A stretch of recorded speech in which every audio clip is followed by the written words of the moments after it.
universal destinations and experiences. Well, we're finally here. Tomorrow we begin a new chapter at Universal Orlando Resort as we open Epic Universe.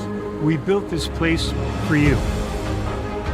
I want to thank you, our fans, for your love of our stories, characters, and immersive experiences that inspired this incredible place. Epic Universe represents over 8 years of meticulous planning, immense creativity, and innovation, combined with unmatched craftsmanship and operational excellence on the part of thousands of people who have brought to life the stories and characters that live beyond each of Epic's portals. But it represents so much more. Your love of Universal and the deep connections we've shared together here in Orlando over the past 30 years inspired us to dream bigger and to push the boundaries to create something extraordinary for you and for generations of fans and families to come. And tomorrow, as we open Epic Universe, I can't wait for you to experience this place for yourself. Now it's your turn to step inside, to lose yourself, and to share this place with the ones you love most. As we open this park, we hope your world becomes a little more epic. Tomorrow, Epic Universe becomes yours.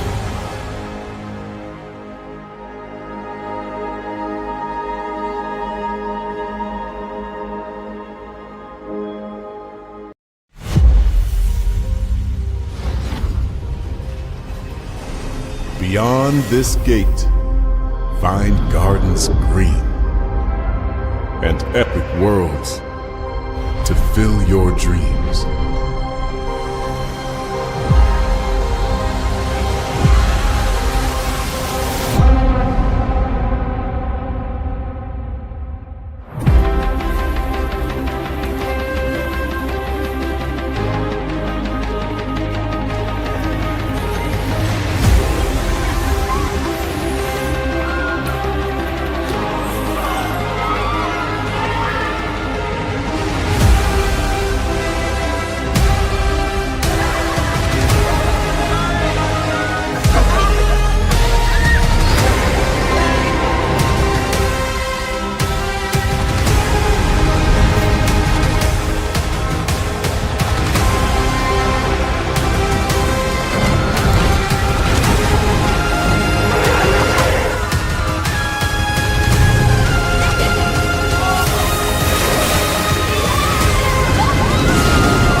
Prepare for a journey beyond imagination, beyond belief, beyond anything you've experienced before. Universal Epic Universe, a new theme park where you'll step through extraordinary portals to 5 immersive worlds. Prepare for a cosmic voyage of discovery, an isle of fire-breathing excitement, a shadowy world of monsters and mystery, new wonders in the wizarding world, and a new way to play. Plus the splendor of a magnificent resort hotel overlooking the park. It's all new excitement at Universal Orlando Resort. A week's worth of vacation thrills with 4 amazing theme parks, a variety of spectacular themed hotels, and incredible dining and entertainment. It's all at Universal Orlando Resort, where you'll find new adventures every day.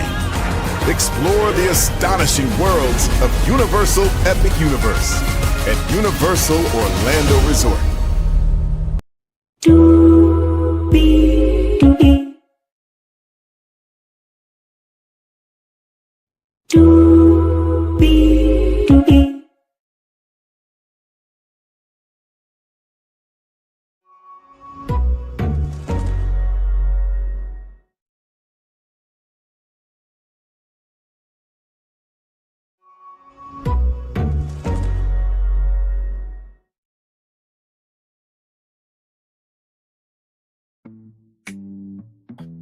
Well, hello.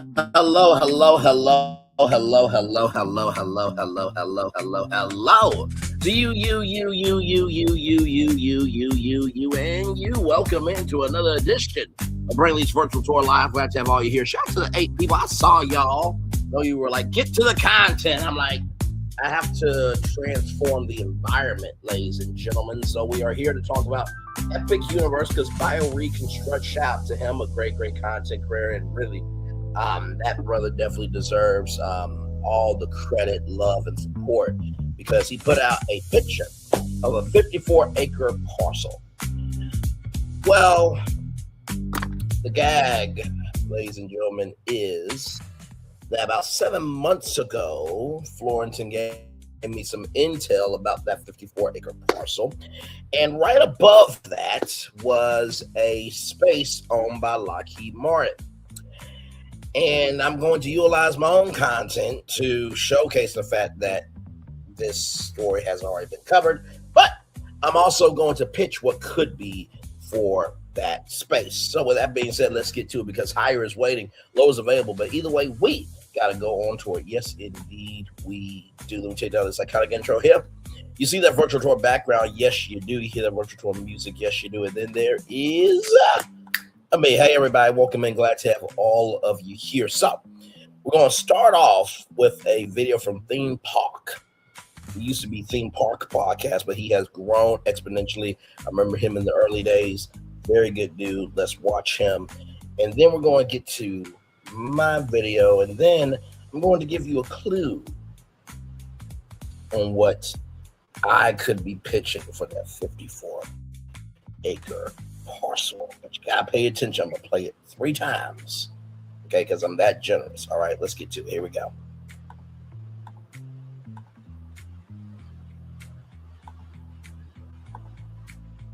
Pass idea.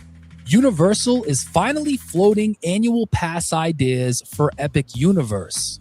Stardust Racers is testing for the first time in over a month. Construction at the Isle of Berk portal could be tied to the long-rumored open hub concept. And Epic Universe begins prep for its 4th hotel. We're going to be talking about all of that right now on this massive Epic Universe news update. All right, we got to start off with this annual pass update for Epic Universe because for the first time ever, Universal is openly floating the idea of annual passes at Epic Universe.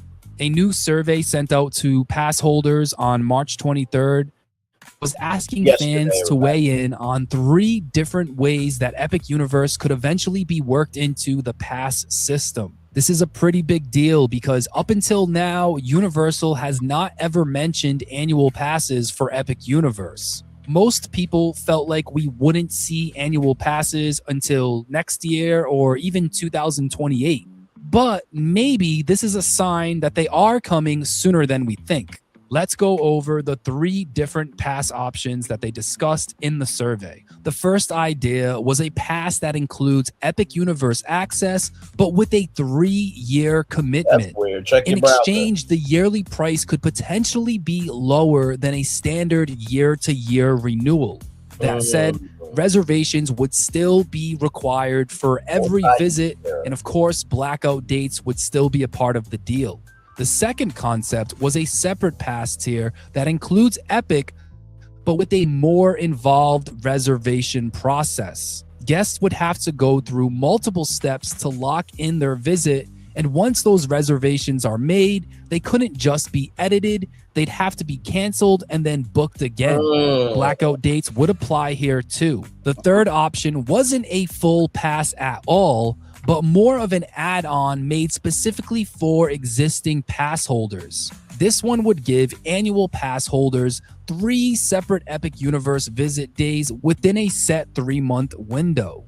Those days couldn't be used back to back, and once again, reservations and blackout dates would still apply.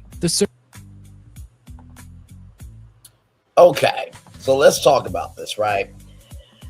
When I think of an annual pass, right, I'm thinking kind of like, what's the best way to put it? Like a AMC Stubs pass, right?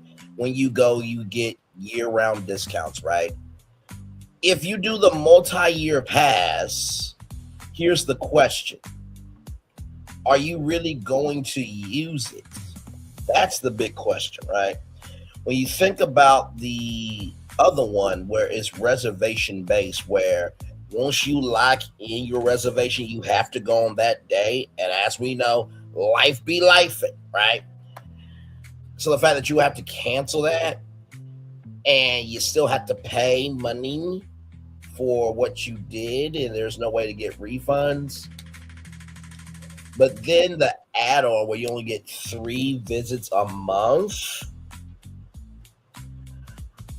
I mean, I think more people will probably go for the multi-year pass, but in the same token, it's just like, do you really want to pay that premium for a multi-year pass? I mean, what Disney's passes is what? Let me look it up online right now on my phone.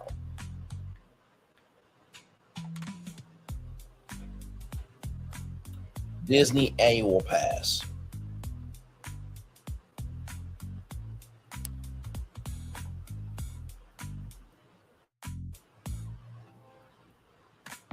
I would like to know where, as you know, I'm on the map. Understood. Depends on how much. Okay, so I'm looking at this here. So for a annual price for Disney and Credit Pass, which includes admission to more or one Walt Disney World Resort theme parks during the year with an advanced reservation, this pass can hold up to 5 reservations at a time.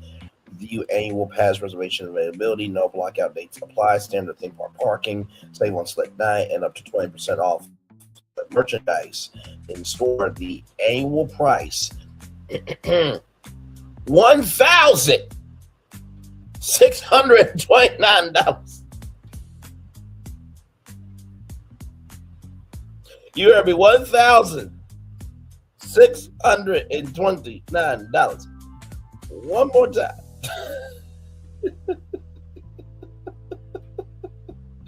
$1,629.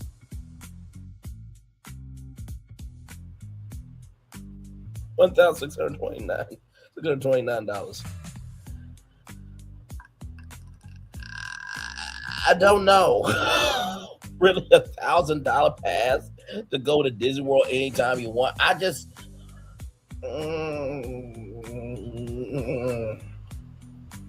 I feel like they should just do what they normally do with Islands of Adventure, Universal Studios Florida.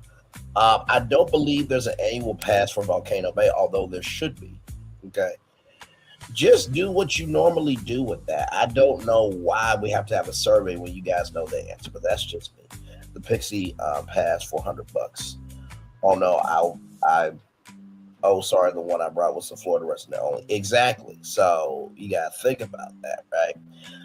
And I'll show you the map here in a little bit, Phil, but let's keep going.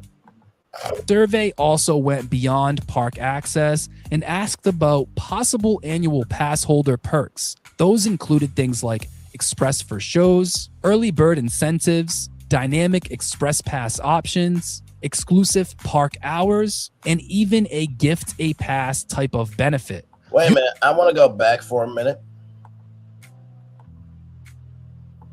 Pass options, exclusive park hours, pass options, exclusive park hours. One moment.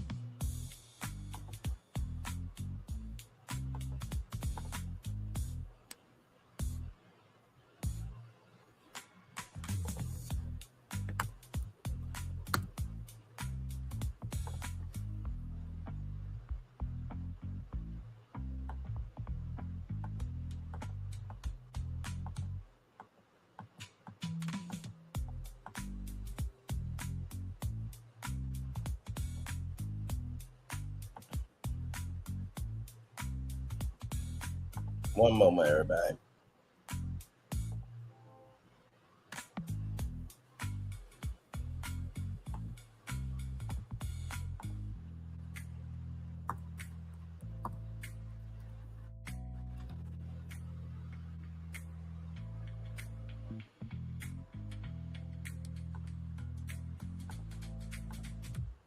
So I have a friend named Erin. She's going to explain what extra magic hours are all about, okay? All right. And the same thing happens in the morning. Basically, each day, one of the 4 Disney... Actually, 2 amazing things. The first is a Wishes. And Wishes is the most incredible, biggest, gargantuan, Big Daddy fireworks show in Disney history. It's like a big orchestra in the sky. It's all set to classic Disney music, and it all happens right here at the Magic Kingdom Park.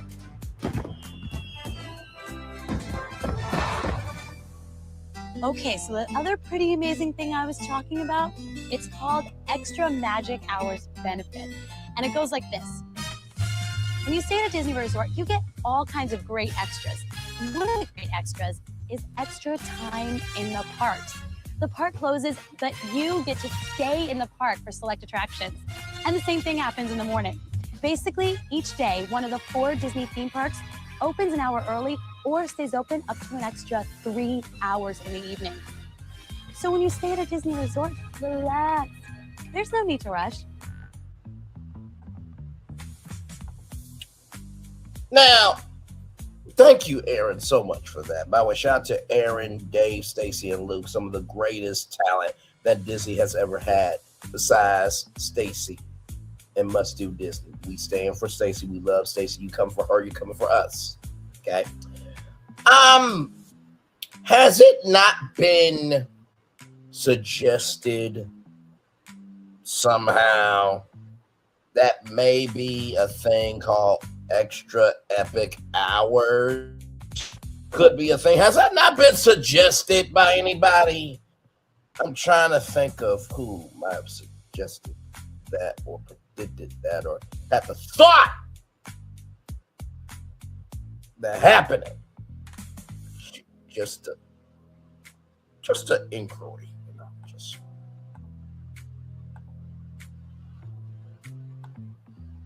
exclusive park hours. But hey, what do I know, right? I'm just talking. I'm not surprised at all. Universal likes the way Epic Universe is run. There's no way you're going to have obnoxious influencers taking easily the place like it's their crib. Epic Universe is an experience park at the capacity, keeps it a unique experience, saying this park is a world-class destination. I agree with that. But also, too, I think they also understand when a groundswell is building, right? So let's keep going. Hours, and even a gift a pass type of benefit. Universal didn't make it clear whether those perks would be tied specifically to Epic Universe or if they'd be part of the resort as a whole. To me, this survey really enforces the idea that Universal still isn't ready to treat Epic Universe like the other parks when it comes to its annual pass offerings. And to me, that makes a lot of sense. The demand is still way too high right now for Epic Universe.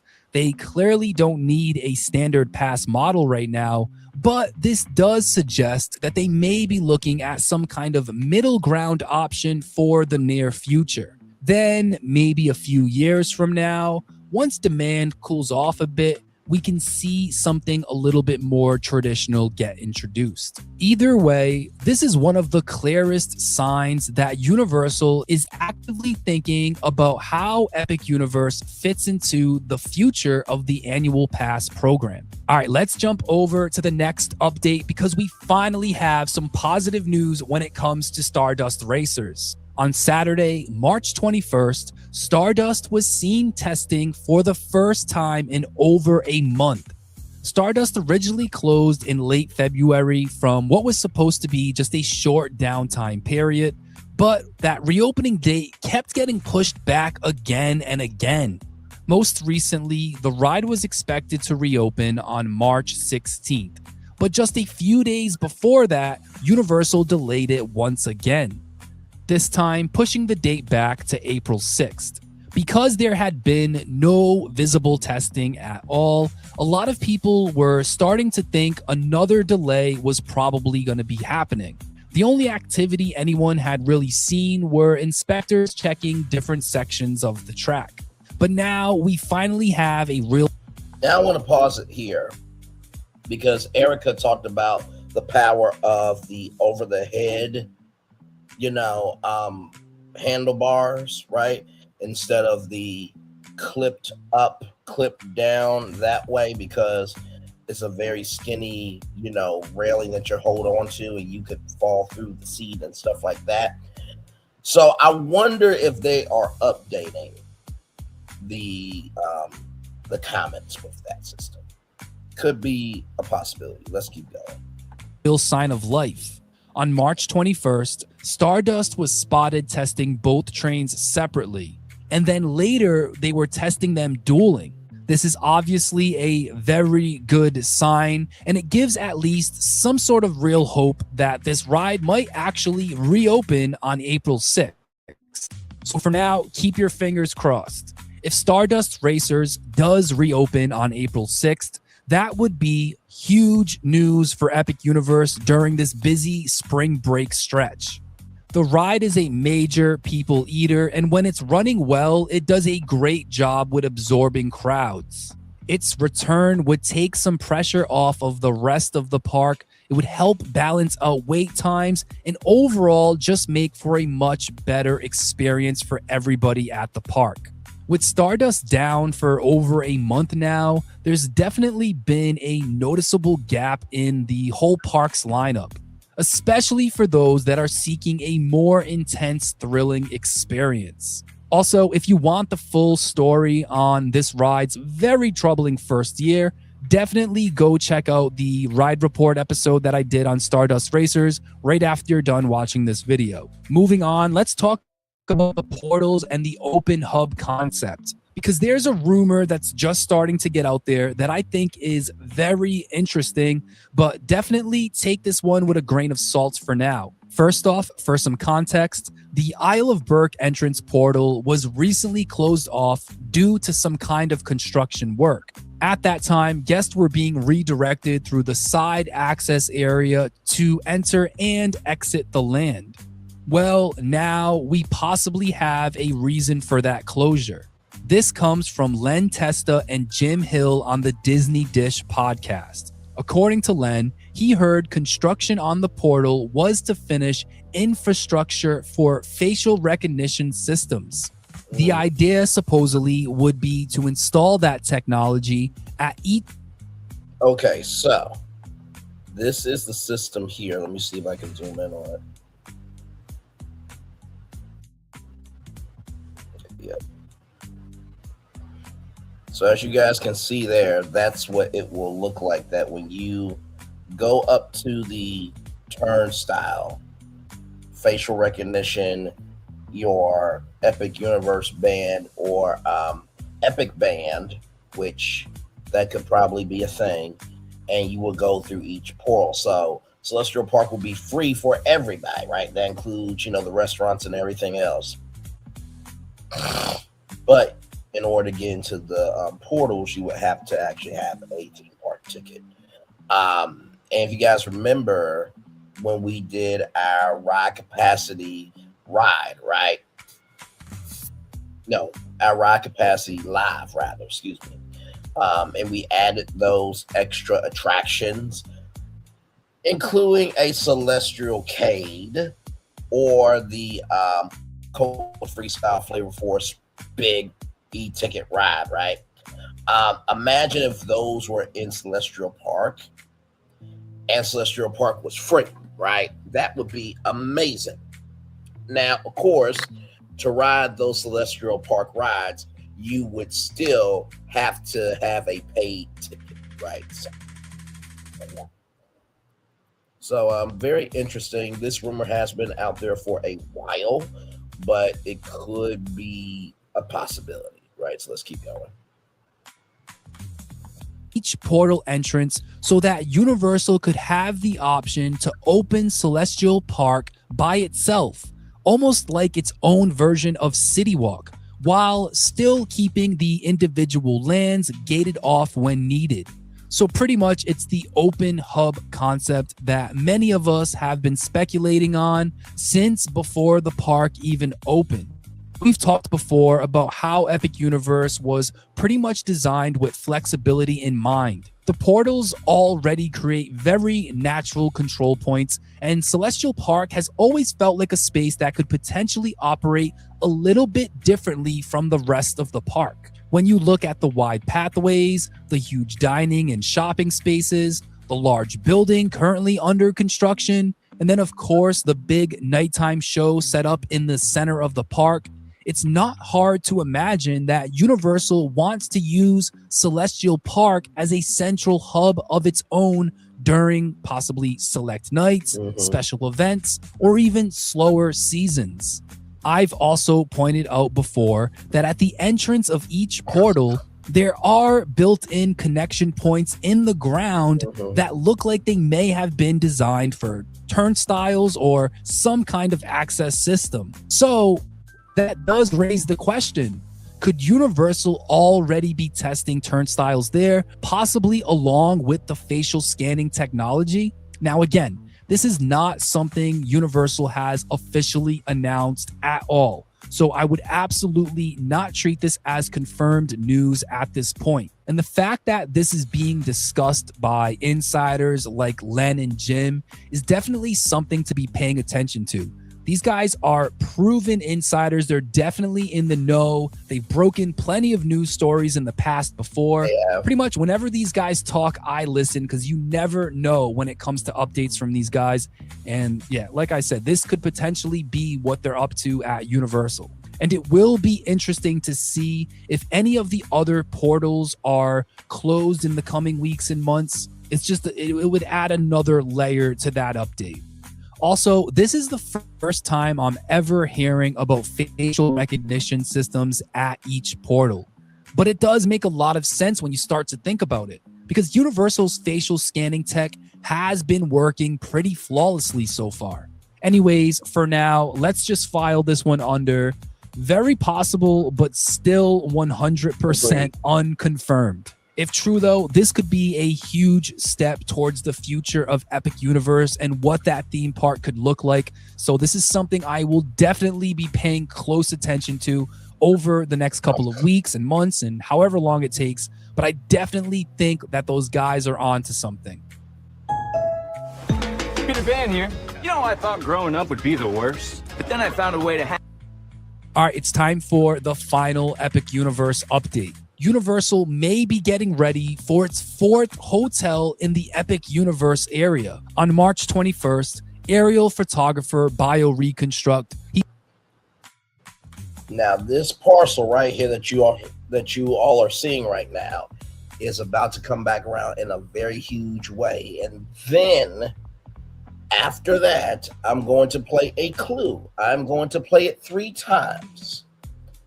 I'm not going to tell you what to look for, but you should know me by now. You should know BFP by now. We do everything in plain sight. Or do we? Let's keep going. He shared new images showing that Universal has cleared a large section of land near the Epic Universe area. And naturally, that's already fueling speculation about what could be coming next. Right now, the most common guess is a new hotel. The site of this potential new hotel isn't directly attached to Epic Universe, and it's not right next to Stella Nova or Terra Luna either. But it is still very close, only a mile or 2 away, give or take. The site is southwest of Epic Universe. It's near Topgolf Orlando, which means it's a bit closer to Universal Studios Florida and Islands of Adventure than Stella Nova and Terra Luna are, while still staying tied to that broader Epic Universe area. In one of the photos, Bio points out with this yellow arrow that you can actually see Universal Studios Florida in the distance from the site of this potential hotel. And in this photo, you can see just how close Epic Universe is. Here in the distance, you can clearly see the Helios Grand Hotel. Now, clearing the land is definitely a sign that something is happening here. But I would not get too far ahead of ourselves just yet. A hotel seems like the most likely possibility, especially with Epic expected to keep driving major growth for the resort. But until permits start showing up, nothing is confirmed yet. And to be fair, this land could end up being used for office space, a construction support area, employee parking, or some kind of staging site for future projects. It could also be used for one of those other purposes for now, and then years down the line, eventually be turned into a new hotel when Universal is ready for it. So yes, this is definitely worth watching, but we're probably still a long way off from knowing exactly what this will become. All right, that's it for this update. Don't forget to like and subscribe for more videos. I'll see you guys in the next one. Take care and peace out. Thank you, Theme Park, for that very much. Now, if I recall, me and Fenton did some hotels for Epic Universe. We did a hotel for Dark Universe, Harry Potter, How to Train Your Dragon, Super Nintendo World. We didn't do one for Celestial Park because that was Grand Helios Hotel. But we did do a Kronos Hotel. But we also did a Legacy Hotel. I'm just bringing up the hotels for a reason because Theme Park is talking about a hotel. Now, I want to bring your attention to something. If you saw the thumbnail, no, you're not seeing things. I used that thumbnail 7 months ago when I did this. And I'm super intrigued by it. But what's even more intriguing is just to the west of Epic Universe. Now, this area is owned currently by Lockheed Martin, and it's a massive plot of land. One more time. I'm going to connect it back to the update that we got today. Okay? Super intrigued by it. But what's even more intriguing is just to the west of Epic Universe. Now, this area is owned currently by Lockheed Martin, and it's a...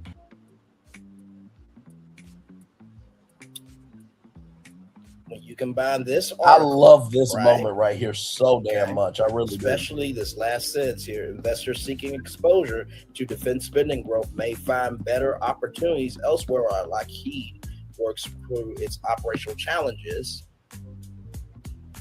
And when you look at the coordinates right here, Hey, in this area, there's Celestial Park. And when you look at, now, I want to pause it here for a minute, okay? I want to pause it here for a minute.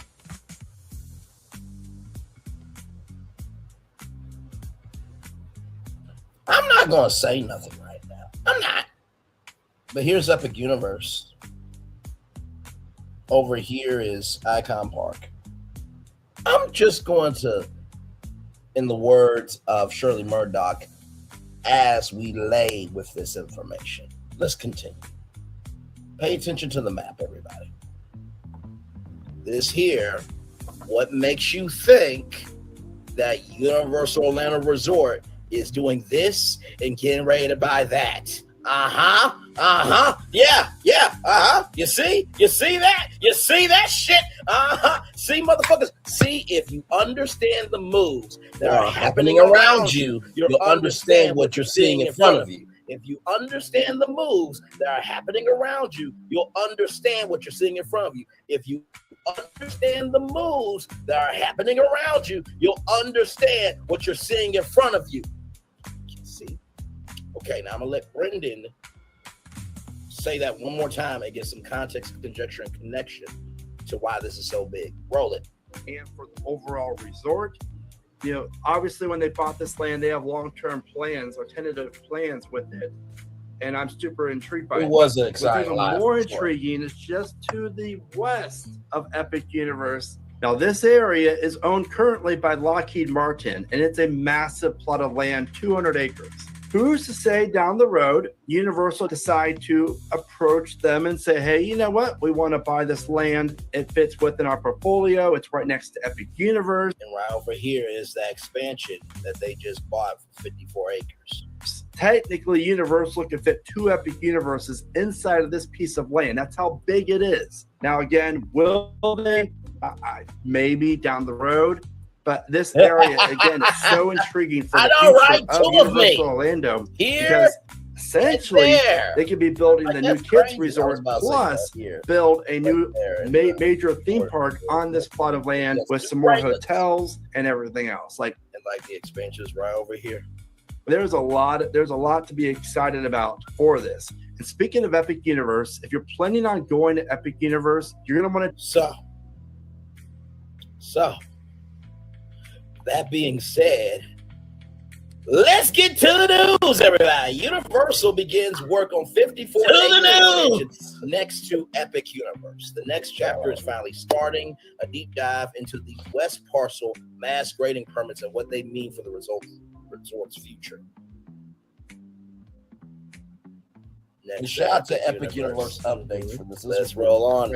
While the theme park world is still absorbing the massive scale of Epic Universe, Universal is already making this next move in a series of new permit applications filed with the South Florida Water Management District. The company has officially begun the process of preparing a massive 53.76 acre parcel of land located right next to its new theme park for a major new development, igniting a firestorm of speculation about what could be coming next.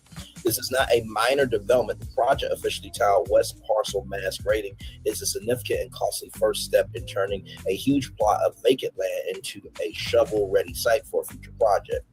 The permits filed by Universal City Development Partners, LTD, and signed by Vice President Michael Denny, detailed the plan for the mass grading and construction of a stormwater management system on 4 specific tax parcels located on Universal Boulevard, just north of the intersection with Point Plaza Avenue. For those unfamiliar with the technology, large-scale construction, mass grading is the foundational process of leveling and preparing a vast area of land for future building. It's the expensive, time-consuming, and essential groundwork that must be completed before any vertical construction, such as hotels, show buildings, or ride structures, can begin. A company does not undertake a mass grading project of this magnitude unless they are serious about building something significant. The application for an environmental resource permit currently under review confirms that Universal is moving beyond simply holding the land and is now actively preparing it for a specific, a bit currently undefined future purpose. This move from Massive ownership to active development is a concrete signal that the next phase of Universal Orlando's expansion is officially underway. This development is not a sudden decision, but rather the next logical step in a long-term master plan. The application documents reference a previous permit modification just a few months ago on June 9th, 2025, with project name Universal SLRC conceptual permit modification. The repeated use of the word conceptual and past permits confirms that Universal has been engaged in high-level blue sky planning or celestial sky planning at this point for this very area for You years. slide Conceptual on you. permits a physical mass grading operation represents the move from conceptual permits rather to a physical mass grading operation represents a tangible advancement, a sign that the theoretical is about to become physical. This, of course, leads to the billion-dollar question: what are they planning to build? The sheer size of the 54-acre site offers a canvas for a number of possibilities, and the rumors that have swirled around these satellite parcels for the last 8 years have already provided a list of compelling candidates. With the most logical and widely speculated possibility is a new hotel or hotel complex. With the opening of Epic Universe, Universal Orlando is now truly a 4-park resort. Volcano Bay is their 3rd theme park, ladies and gentlemen. Okay? They have said it many times before. Many times before. Actually, you know what? For a moment, physical work people, physical not drawing, LOL. I want you to watch this. This is the backstory of Volcano Bay. Actually, I'm going to show this and then show one more commercial, okay? So watch this. We'll be back after this. Roll it. Isn't it amazing when we start a project, we always start with story. The story is key. So we began with the story of the Waturi. That's people. Del Mason. The myth of the Waturi people is that long ago, they set out on their outrigger canoes looking for a new home. There was a legend that said they could only find this new home with the help of this mini golden-finned fish called Kanuku. And they searched across Pacifica and Polynesia, and they visited all these islands. They went to Bali and Tahiti and went as far as Rapa Nui, Easter Island. Along the way, they made friends, collected sort of the culture, and they sailed on and on and on, and they almost to the edge of the world. There, to their amazement, was Kanuku. And she turned to the people and said, "You are ready." Turned and swam away. They followed, and within a day, they caught sight of this smoking mountain on the horizon, which was Volcano Bay. And it was pristine, beautiful, lush, everything that they would want in a home. And that's the backstory that informs everything we do in our design. The idea here is to create the best experience. We know what our guests want. They want the excitement of theme parks. I am. I know I throw down in content. I absolutely do. Chill out and feel pampered. Nobody wants to stand in line. And so because we said, I'm about let's the get rid quality. Nobody wants to carry rafts up a ride tower all the way to the top. So we said, let's do that for you. And exhilaration, excitement, the and relaxation. That we're able to create together. That's what makes me happy. And then right there, as you can see, our 3rd theme park rises. Okay. You want to file free? Hit it.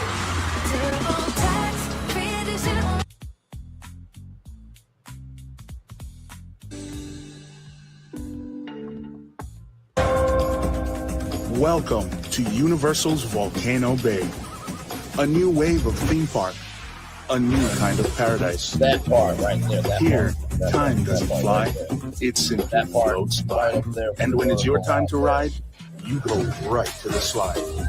Yep, paradise works in amazing ways. You're welcome. Volcano Bay. One of 3 amazing theme parks.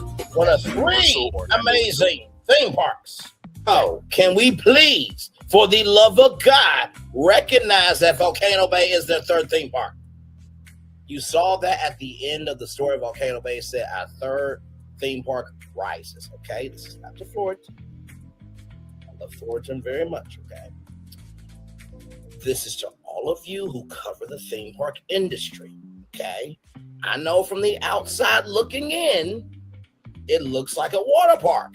That's true, right? The water is life and life is joy. Yes. Okay. Okay, they have 4 theme parks.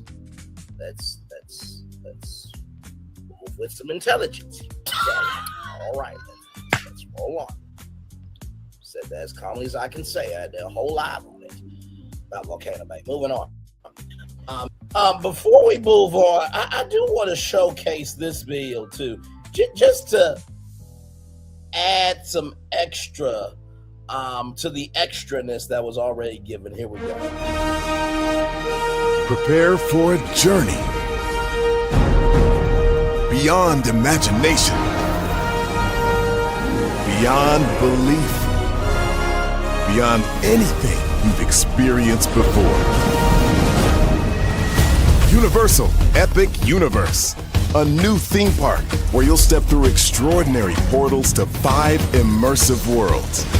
Prepare for a cosmic voyage of discovery, an isle of fire-breathing excitement, a shadowy world of monsters and mystery, new wonders in the wizarding world, and a new way to play.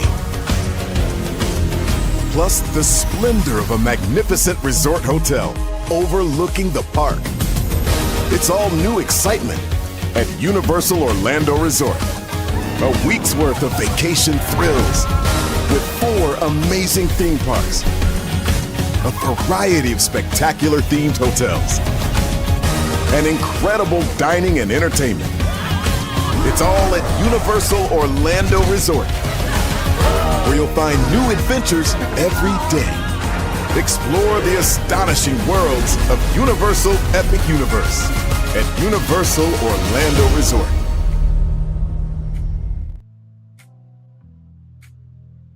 It said in the video 4 amazing theme parks. I just want it to be very known, clear, and understood. All right, let's keep going. Universal Orlando is now truly a 4-park resort, a destination that can easily command a week-long vacation. This creates a massive demand for more on-site hotel rooms. A 54-acre plot can easily accommodate 1, even 2 large-scale resorts, complete with their own unique theme and amenities to help support the massive crowds now flocking to the south end of the property. Another strong possibility is a new water park. While Volcano Bay is a world-class and highly popular park, a second water park will allow Universal to compete more directly with Disney's duo of Blizzard Beach and Time for Lagoon. It will give them the capacity to capture more of the lucrative water park market and offer a compelling reason for guests to extend their stay even further. Some have also speculated that this could be the site for a new entertainment district, a second walk-style complex designed to serve the southern end of the resort and the many nearby hotels. This will capture guest spending in the evenings with a new slate of unique restaurants, shops, and entertainment venues, keeping guests on Universal property after the theme parks close. Finally, there's the possibility of another park. While 54 acres is not large enough for a full-scale theme park like Epic Universe, it's more than enough space for a small boutique park like such as Universal Kids Resort concept being built in Frisco, Texas. The park, aimed at the youngest of visitors, would be a perfect complement to the high thrill offerings of the main parks and would further solidify Universal's appeal for families. While these documents do not yet reveal whether the West Parcel will become a hotel, a water park, or something else entirely, they provide the first piece of concrete, undeniable evidence that Universal is actively preparing for its next major move. The long-term conceptual planning is over, the fiscal work has begun, the digging has started, and now so has the real wait to see what new universe will rise next. So that article was read on August 16th of 2025, 7 months ago.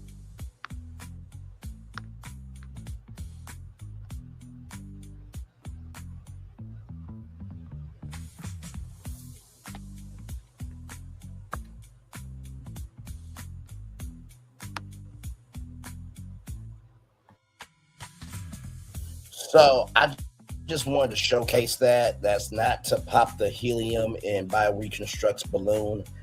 He is a legend. He deserves all the credit, all the love, and all the support. That's why I wanted to do this live, to expand on the fact that this was already covered, number one. Number two, I do think that this parcel is a very valuable piece of land, but number 3, it's toward a bigger construct of what could be for Universal. Let me show you here.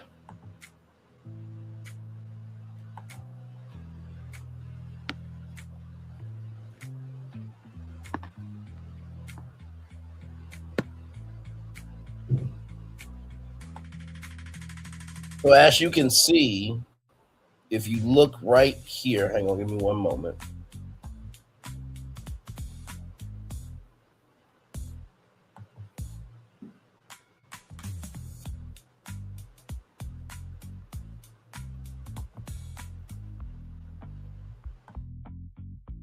As you can see right there, it's Top Golf Orlando. Right next to it is that parcel.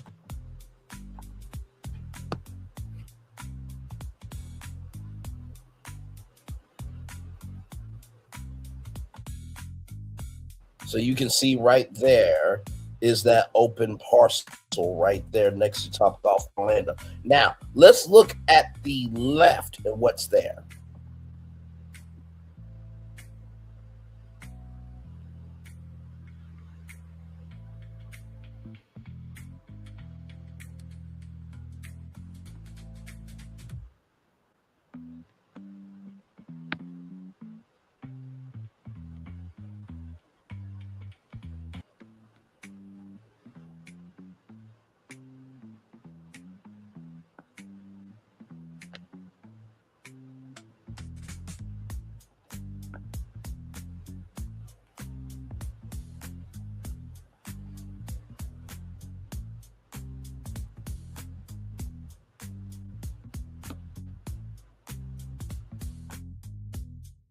As y'all can see, as I zoom in,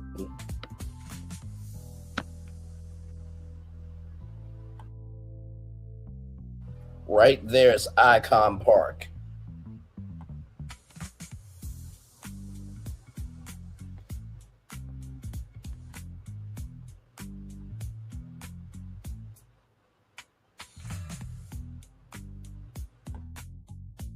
You are not that far from Icon Park. And then right up there is that parcel from Lockheed Martin, right? So who's to say that if they do build a hotel right there, that you have automatic access into the park, which would be like the Grand Helios Hotel and Epic Universe. And then you have Icon Park right there. So you get Icon Park pass for all the attractions, because all you got to do is just walk across the street to get there, right? Now, like I said, we talked about that there 7 months ago, August 16th, 2025. I'm about to play a clue for you 3 times, okay? Let it roll 3 times. I'm not going to tell you what to look for. Just be paying attention and roll it.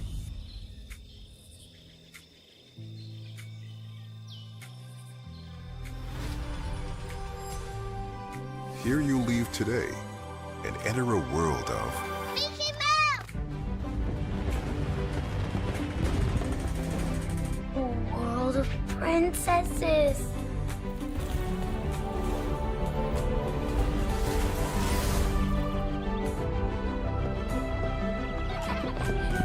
A world of villains. And heroes. Raise your sabers.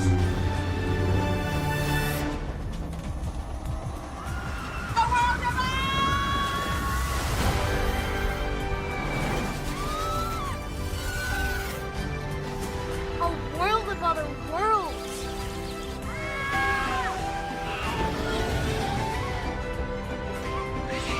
A world of all the favorites.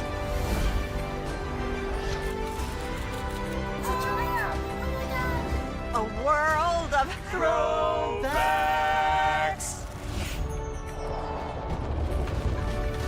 A world of For whatever you love, infinite worlds await.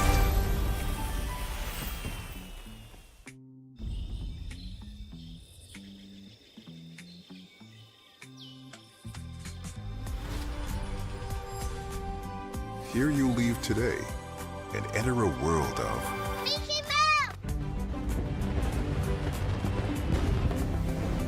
A world of princesses.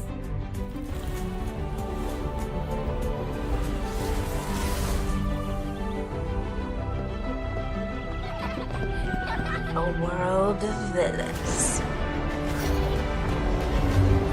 And heroes. Raise your sabers.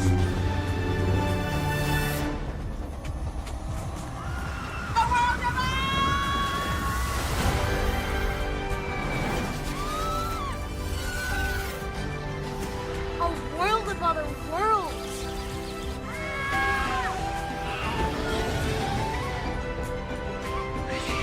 A world of all the favorites.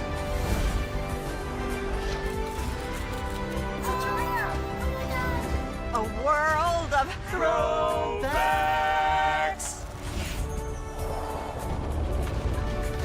A world of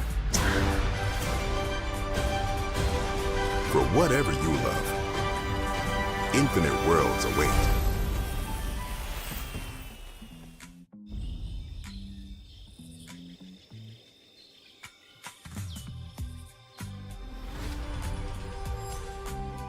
Here you leave today and enter a world of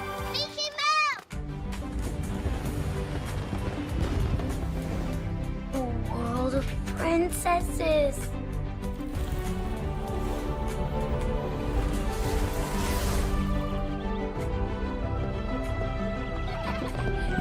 A world of villains. And heroes. Raise your sabers.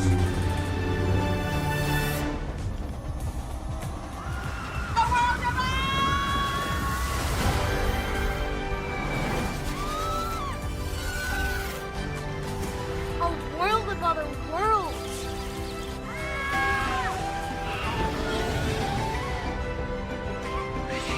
A world of all the favorites.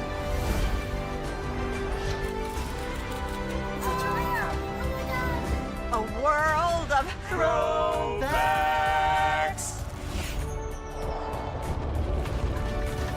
A world of For whatever you love, infinite worlds await. A lot of clues in that. A lot of clues in that. A lot of clues in that. You got to go to different worlds, right? A lot of things to do in terms of eating and shopping and, you know, you laying your head down on a pillow in a hotel room. I mean, now listen, I've revived a whole city called Las Vegas. But you know what, guys? I'm gonna let it ride up to an hour, and maybe this live isn't me. I don't know. I mean, this is too big of a task. I know for the first time ever, Braylon Lee is about to end his own stream at an hour. Like kaput, done, over with. I think about ending the live, y'all, because I don't know what I could do in that empty parcel that could be something.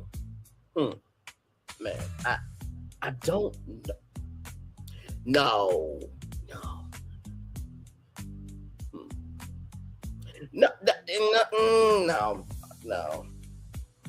I'm gonna try to see if I can figure out an idea before I end this stream, like right at the hour mark, because I really am trying to figure out. Because Aaron talked about extra magic hours, and that you get to go into the parks an hour early, or you get to stay into the park, or you get to stay in the park for up to an extra 3 hours after the park closes. But how Now, you know what? I'm gonna have to end the live, y'all. I guess I'm gonna have to come on the big screen here and do the best outro on YouTube. I'm sorry. I really thought I had an idea, and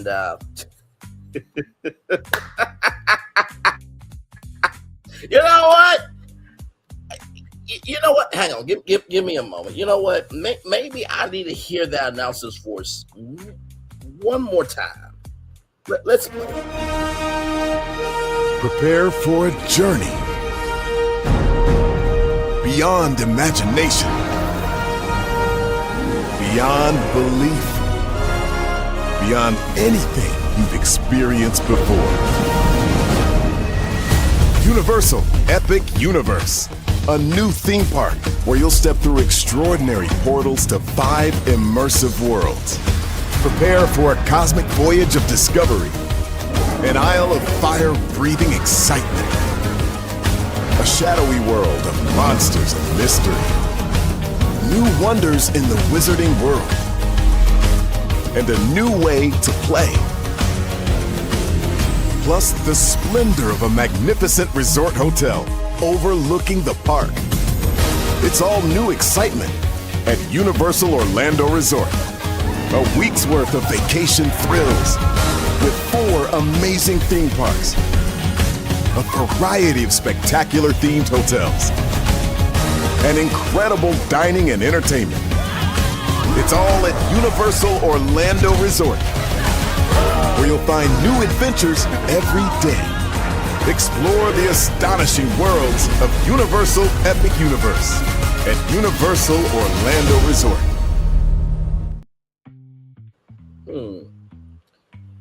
He said you can find new adventures every day.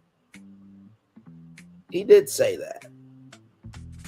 He said amazing hotels, incredible dining and entertainment. I don't know. Wait a minute. I think I might have something.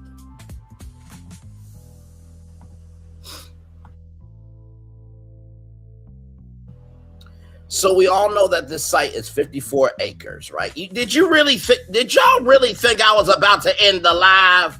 Come on now. I wouldn't bring up Reconstructing what he talked about. I wouldn't set you up with theme park and that great recap ending on the 54-acre parcel. And why would I go back in time to my own content to showcase this story isn't new? Because I connected the dots 7 months ago.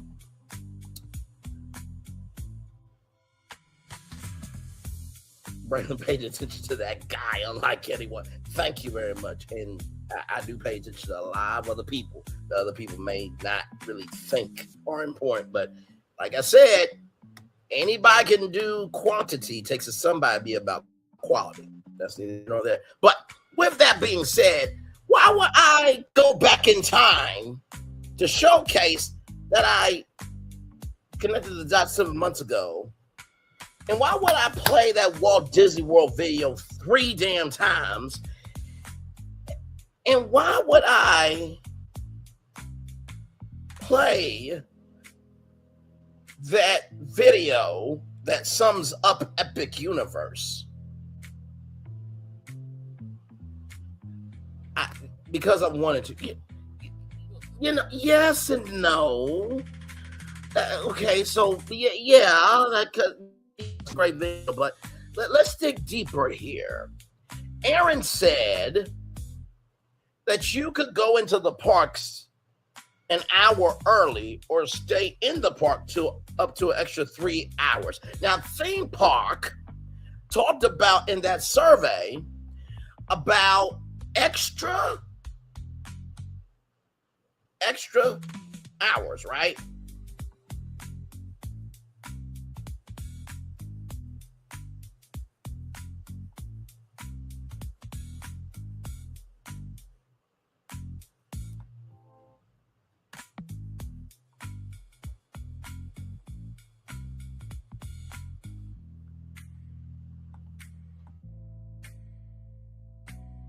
Now, he said exclusive park hours.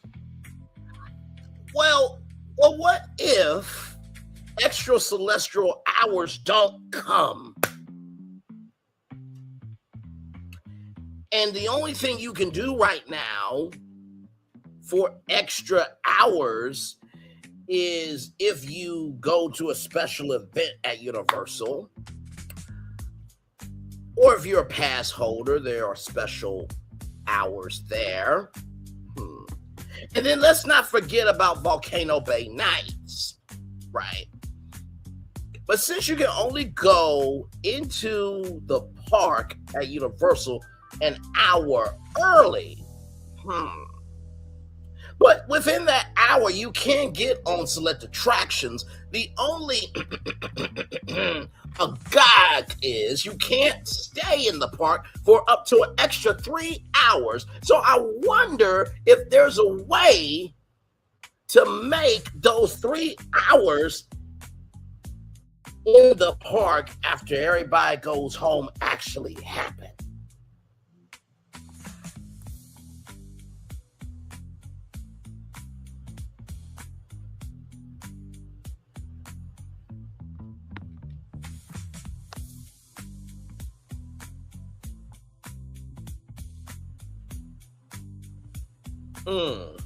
Make a entertainment district with bars, restaurants, and attractions inspired by Universal Studios Florida, Islands of Adventure, Volcano Bay, and Epic Universe. Wait a minute, Braylon. Myself said, wait a minute, Braylon Lee, do you mean to tell me that even though they could do an entertainment district, are you suggesting bringing all 4 theme parks and making an entertainment district out of those 4 theme parks so that way people can have extra time in those parks, even though it'll only be inspirations from those parks? That entertainment district could fuel ticket sales to the parks? Is that what you're saying?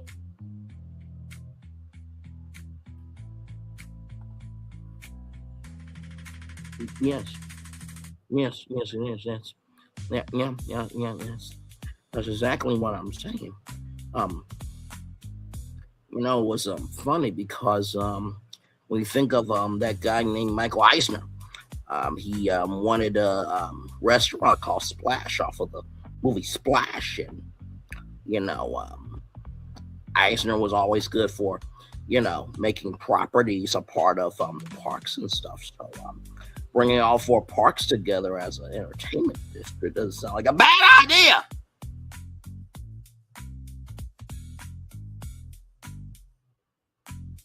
Let's talk. I love having fun with y'all. Y'all really thought I was going to end the live. Did y'all really think that? To build it up for an hour, then just cut it off, really? Come, y'all got to know me better than that. Let's get into it. Here we go.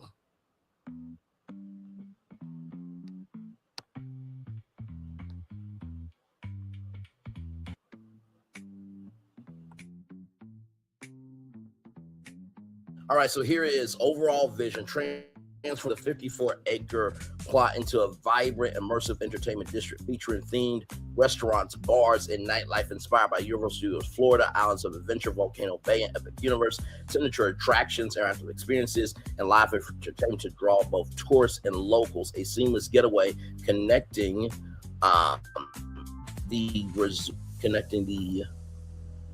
there we go, district with hotels, workforce housing, the existing Universal campus. So here are the district zones. Hello, I'm Philip Medgar, and let's begin. I'm loving the energy. District zones. So A, Epic Universe Plaza. So central hub with large LED screens, water features, and a pedestrian-friendly plaza, flagship-themed restaurants and bars. City Walk meets Epic Universe vibe. Street performance and live shows that rotate daily. B, Adventure and Thrill Row.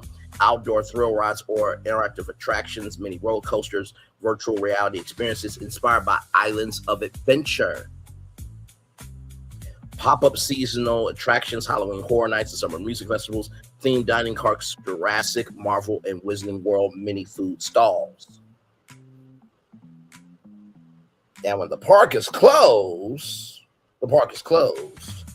So imagine you being able to get a butterbeer at this entertainment district until 2 o'clock in the morning, which is going to make you want to go to Epic Universe in the morning to get a butterbeer crepe. We are utilizing this entertainment district as a promotional vehicle for all 4 theme parks. That's never been done in theme park history. Never, ever, ever. Okay? We're using an entertainment district as a promotional tool. That's never been done. Not on this scale. Okay? Let's keep going. The Tropical and Water District.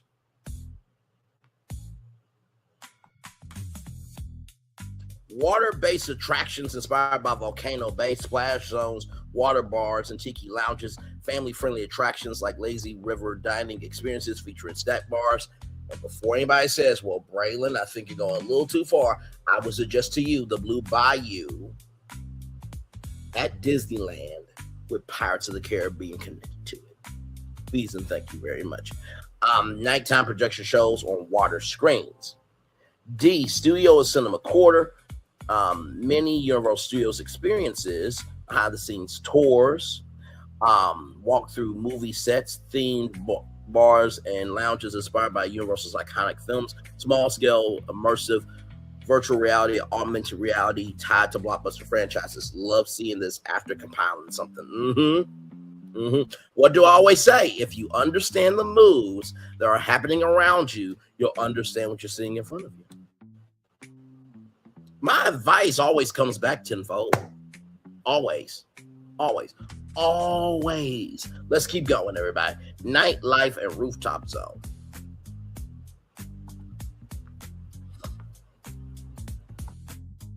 So you have rooftop bars, clubs, and lounges with views of the district and fireworks and laser shows. Music venues featuring live bands and DJ events tied to Universal IPs, Minions, Fast and Furious, and Harry Potter.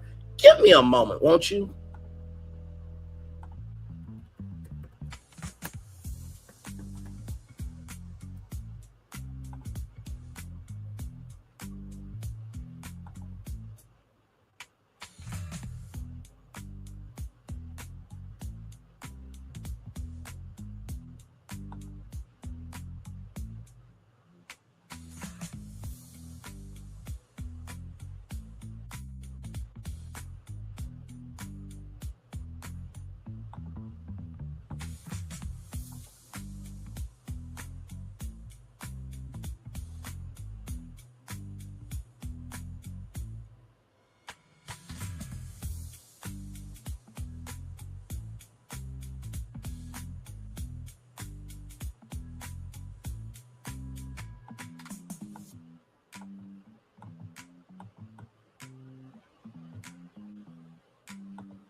Damn it.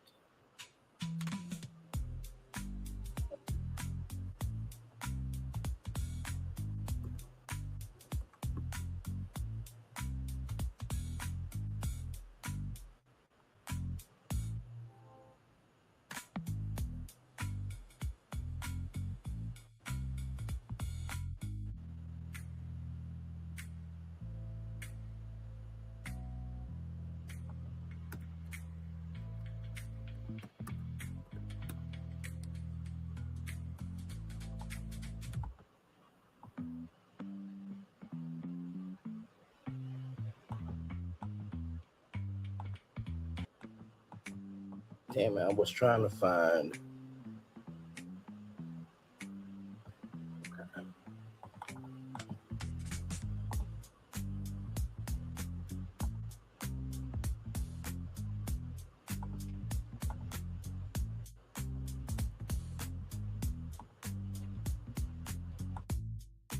Now, I don't know if anybody knows what this is here, but this is Pleasure Island.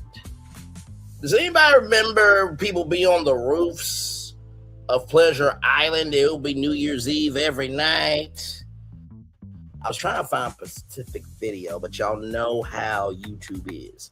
But yeah, I just want to bring that back to your remembrance. Moving on.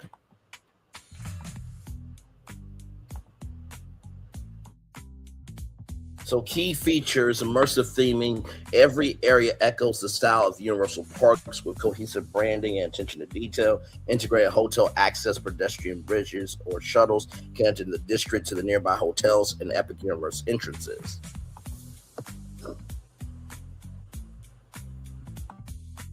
Seasonal flexibility, outdoor spaces adaptable for festivals, markets, and seasonal events. Transportation and accessibility, ample parking, ride shared zones, proximity to public transit,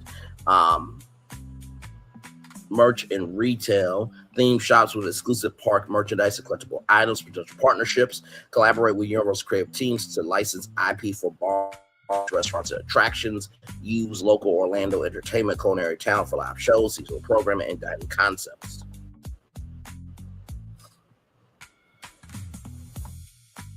Partnering with VRAR, so that's virtual reality, augmented reality companies to create cutting-edge interactive experiences. Timeline and Phase 1, Core Plaza, Signature Bars, Years 1 and 2, Epic Universe Plaza, 1 flagship restaurant and main pedestrian hub.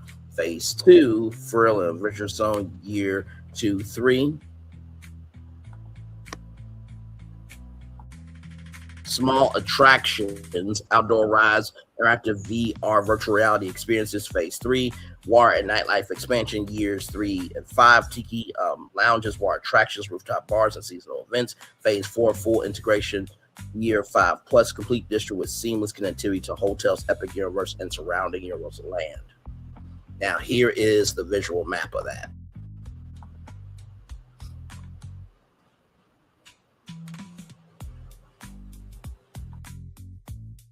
You can see there, that will be the Universal Plaza. So you have a little bit of a fountain show, right? So that's Epic Universe, right? That is the creme de la creme. So that's the first park you experience. Then Adventure and Thrill Road will be inspired by Islands of Adventure.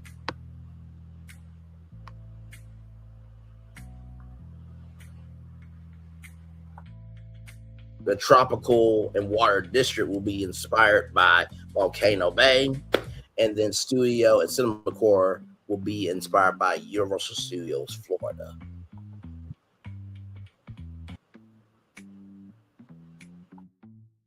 And of course, the nightlife and rooftop zone. So you basically have nightlife and rooftop zone. That will be the City Walk energy, right? And then you have all 4 theme parks in this entertainment district. And it's inspired by the 4 theme parks, right? So when it's like, man, I want to go to Epic Universe, well, you can go to the entertainment district. I miss Volcano Bay, it's closed. Well, you can go to the entertainment district. Man, I want to ride the Hulk coaster. Well, there's a Hulk VR, laser tag experience at the entertainment district.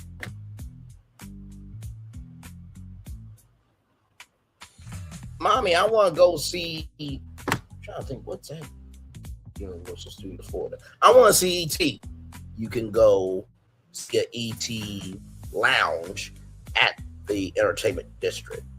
Like I said, I know that this concept is very different because a lot of people are going to be saying, well, it's going to be Universal City Walk North, right? It's going to be another City Walk. That's not what Universal does. They don't just do another thing. Even though they are doing the Fast and the Furious, which Universal, I'm going to say this on the big screen, that's a dumbass decision.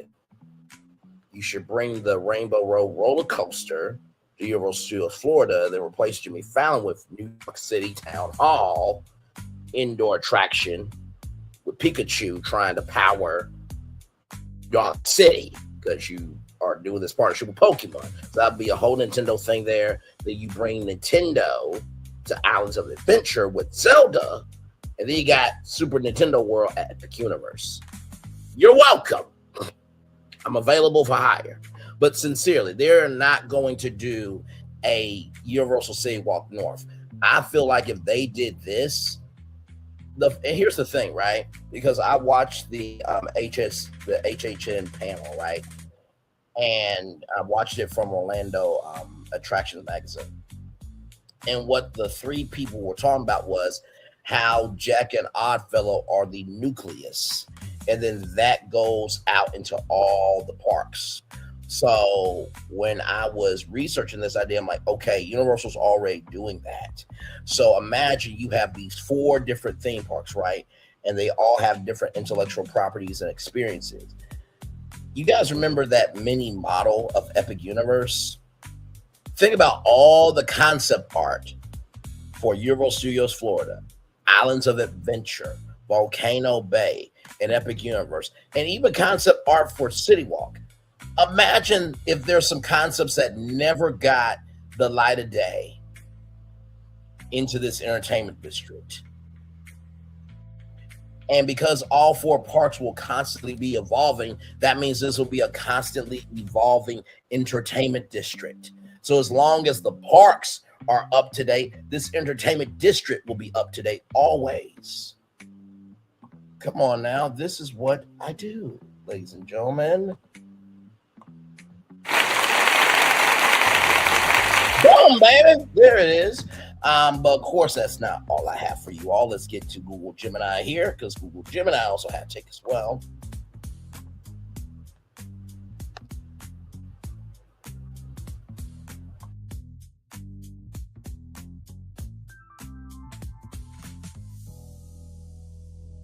Creating an entertainment district that bridges the nostalgia of the original parks with the cutting-edge scale of Epic Universe offers a unique opportunity to curate the best of Universal in one walkable location. Given the 54-acre blueprint and its proximity to the new expansion, here's a conceptual blueprint for each district. Let's call it Universal Nexus, that celebrates the DNA of each park. The core acre theme pocket neighborhoods. Instead of a standard outdoor mall, the district could be divided into quadrants, each serving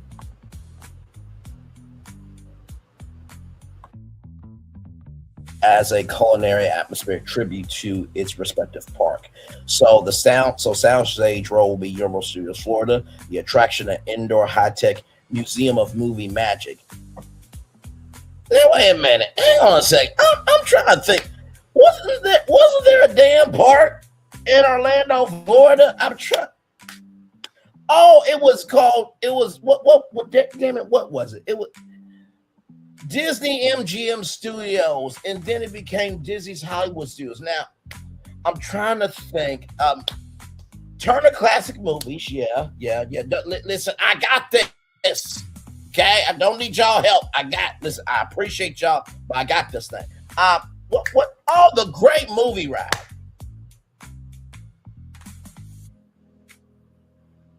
Let's continue. Featuring rotating sets and prop galleries from classic films, dining, a neon-lit 1950s style retro diner with immersive windows that look out onto the different film sets. 5 gritty New York streets meets the glamour of old Hollywood.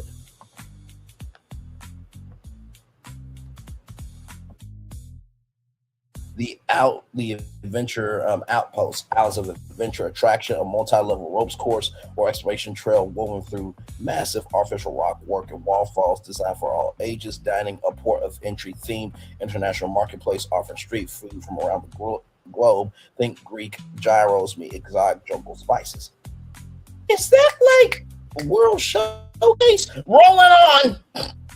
The vibe, mythological architecture, rugged landscape, and hidden artifacts tucked into the decor. The Waturi Boardwalk, Volcano Bay. the attraction, a lush tropical lagoon featuring a synchronized water, light, and fire show rather at night. During the day, it serves as a serene relaxation zone with cabana setting. Dining, a high-end tiki bar, seafood grill with sand floor seating and views of the central lagoon. The vibe, relaxed South Pacific aesthetic with bioluminescent light that glows after sunset. And then, of course, the Celestial Plaza, Epic Universe.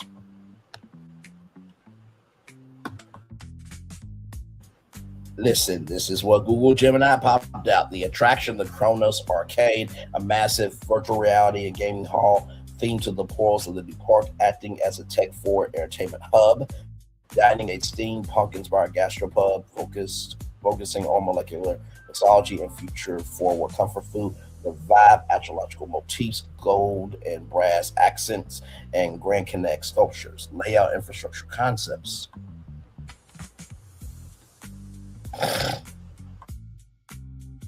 Feature the Great Portal, a massive arched entrance that uses projection mapping to change themes based on which park is celebrating a seasonal event, HHN or Grinchmas.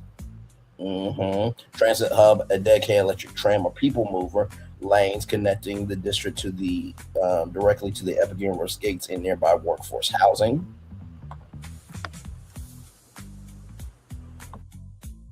In the Greenbelt, a perimeter park with jogging trails and dog-friendly zones to serve the residents of Catch-like crossings.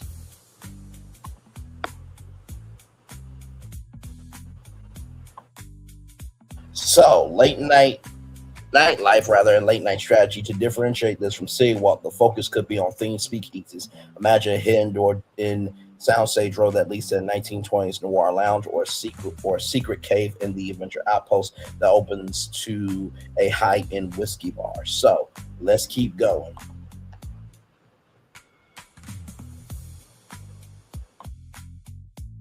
Here is a concept for Universal Nexus, an entertainment district that bridges the worlds of Universal's 4 Orlando theme parks into one cohesive, walkable destination. This aerial view, you can see how the 54-acre footprint is organized into distinct zones.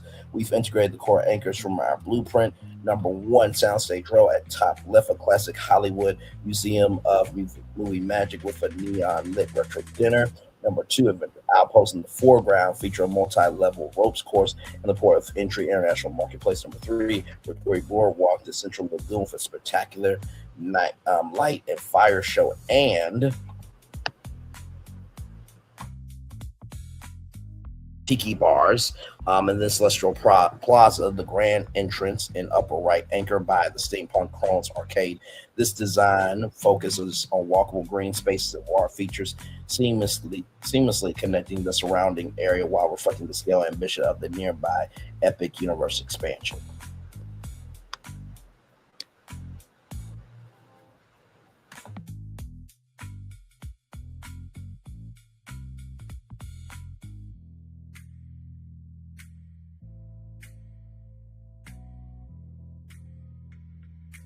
So as you can see here, you see, Universal Studios Florida in the back. You see Adventures Outpost, the Dragon's Keep, that is Islands of Adventure. Then, of course, you see Volcano Bay right there with the lagoon. And then you see Epic Universe, right? So all 4 parks are in this new entertainment district that expands the parks, right? But I was like, you know what? The volcano is cool, but you gotta go Volcano Bay to see Krakatoa.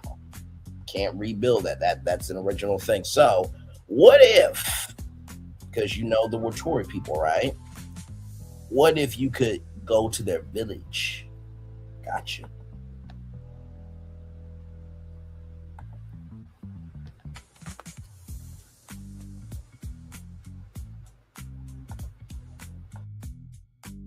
I've updated the entertainment district to better align with the lore of the Wattori people. In place of the volcano, I've designed Wattori Village inspired by the backstory of Volcano Bay. This area is a dense, lush collection of stilt houses, that roofs and woven bridges built with sustainable native materials, while the lagoon remains a focal point for the district. This new village concept serves as the central cultural and social hub. I'll update the signage to reflect this new layout. Wattori Village, the new central neighborhood of elevated tropical structures. Wattori Lagoon, the expansive beach and water area. Wattori Trading Post, a bustling marketplace. That will be basically where the gift shop stuff there, right? Dancing Wars, for those of you who remember Dancing Wars from Disneyland to the Disneyland Hotel. But this is what Google Gemini is saying. An elevated pavilion for live entertainment and Nanda's Kitchen, a Mawar for dining experience featuring island flavors. By removing the Volcano Bay exclusive, the district now offers a more immersive look into the everyday life of the Wattori people, making it feel like a discovery of their home rather than a replica of the park's main attraction.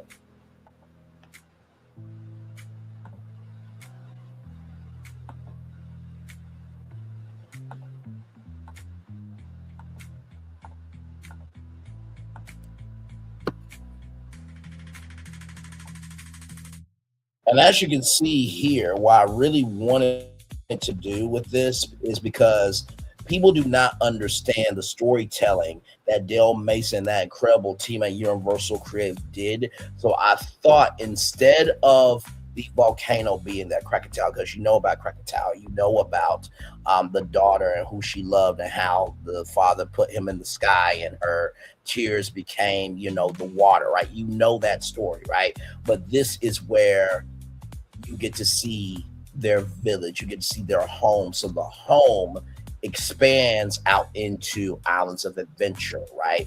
The Wattori Village, my God, if you want to see what relaxation is and being in peace is all about, go to Wattori Village. But if you want to see the future, how big it is, celestial energy, then you go to Celestial Plaza. And then if you want to experience the movies are right back there. So remember how they wanted you to feel alive with fear and wonder and excitement, peace and relaxation from Volcano Bay, adventure and big swings from Islands of Adventure, the future and the unknown Epic Universe, and then lights, camera, action from Universal Studios Florida. What can I say except you're welcome, you're welcome, you're welcome, da, da, da, da, da, and thank you. I'm gonna turn off my camera now because we've done the whole show for over an hour. Yes, we have. So that is the pitch there. Now, like I said, this is just a prediction. I do not know if they're going to make an entertainment district out of their 4 theme parks, but like I said, I'm sure that they have concept art for every park. And for City Walk that they never got the chance to build. I think that this would be a welcoming addition because Universal will have not 1, but 2 entertainment districts. 2 entertainment districts. Because if you think about it, City Walk is already free.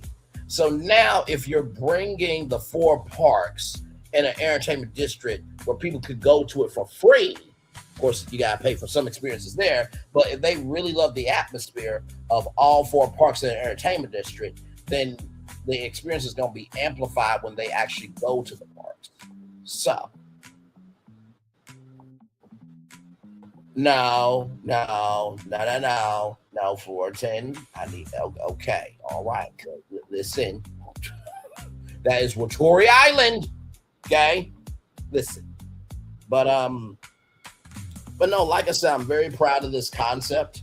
The main thing was I wanted to make sure that it felt authentic.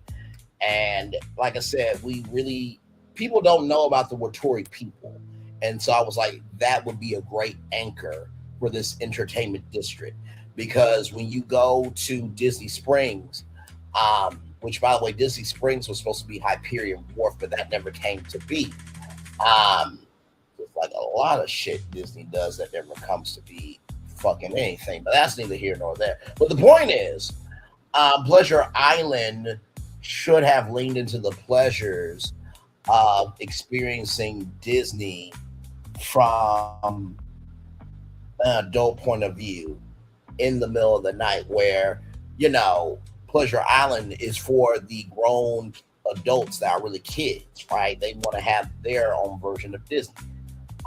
Disney did not really lean into that as much as this concept is, because, like I said, you have an entertainment district for the grown adults for City Walk, but this can be for families and kids and everybody else, right? So, might as well scrap what I did not work there, sir. I may replace Phil for an interesting perspective. Well, listen, I mean, alternate idea. Well, listen, here's the thing, right? The thing about my concepts is, by the time I come on YouTube, I'm gonna have something to say. You just don't know. You just don't necessarily know what I'm going to say, right? So this idea, it's been there the whole time. It's just never came to fruition like this. So, and Universal, listen, okay? Work with me, not against me, okay? The lives that myself, Florian, and Phil do, we do that because we care, okay? We three are available for hire, all right? Just saying. Now, of course, Universal's not going to say if they're going to do this plan. But if they do a fifth quarter or a half of this plan, you saw it here first, okay? Just like Reconstruct, showcase that parcel. And I showcased it 7 months ago. I'm connected the dots of that parcel is connected to that big piece that's from Lockheed Martin. And we talked about Theme Park Avenue, where there could be a Nickelodeon universe, where this is where the Nickelodeon Hotel is. Nickelodeon universe could be right there, open spot, and then around the corner on the right hand side would be Warner Brothers World of Orlando, a indoor theme park. So you have 2 indoor theme parks, right around there. Then you have Epic Universe, Universal Studios Florida, Disney World, and 2 indoor theme parks. Money.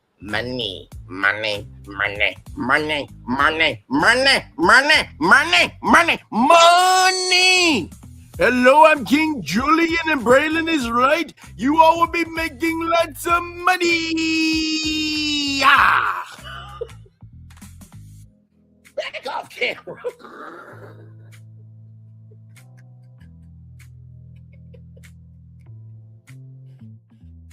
Oh my God.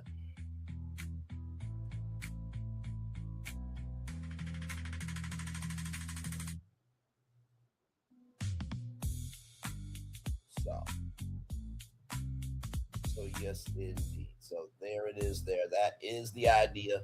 Like I said, it's a prediction. I don't know if it's going to happen, but I think if Universal did this, it may give Disney a run for its money in terms of, oh, maybe we should update Disney Springs. But hey, listen.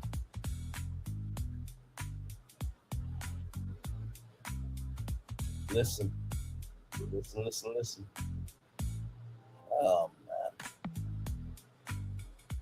I'll always surprise myself with that King Julian voice and how smooth it comes up. Hello, yes, it's King Julian. And Braylon is right about everything.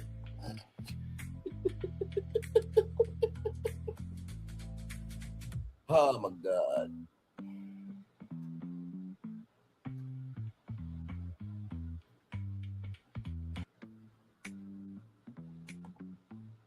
Well, listen, I am King Julian, so listen, I am a king, so I already was born into class, you see?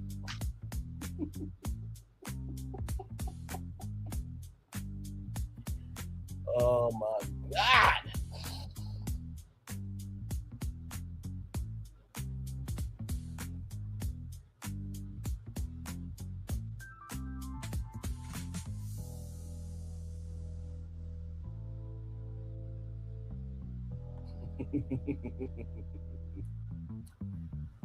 But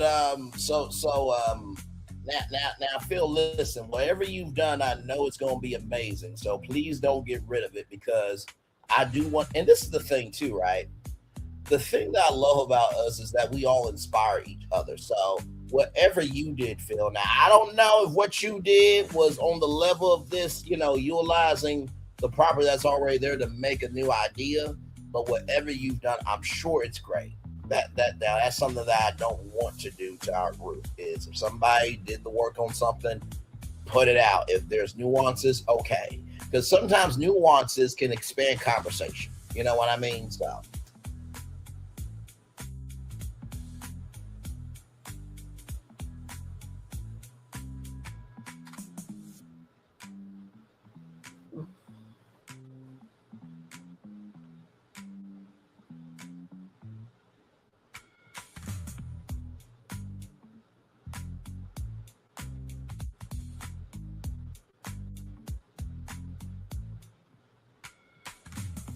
And by the way, everybody, if I may real quick, remember how me and Florentin did that Universal Kaleidoscope Hotel by honoring the 3 parks, right? Because Epic Universe's hotel is the Grand Helios Hotel.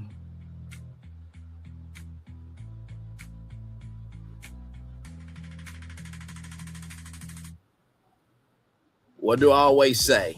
One thing to know and 2 things for sure, that over here on this channel, our channel, the place where the culture resides, a lot happens early. Roll. It's a new morning for America's family. Sun's coming up, so make it all that it can be.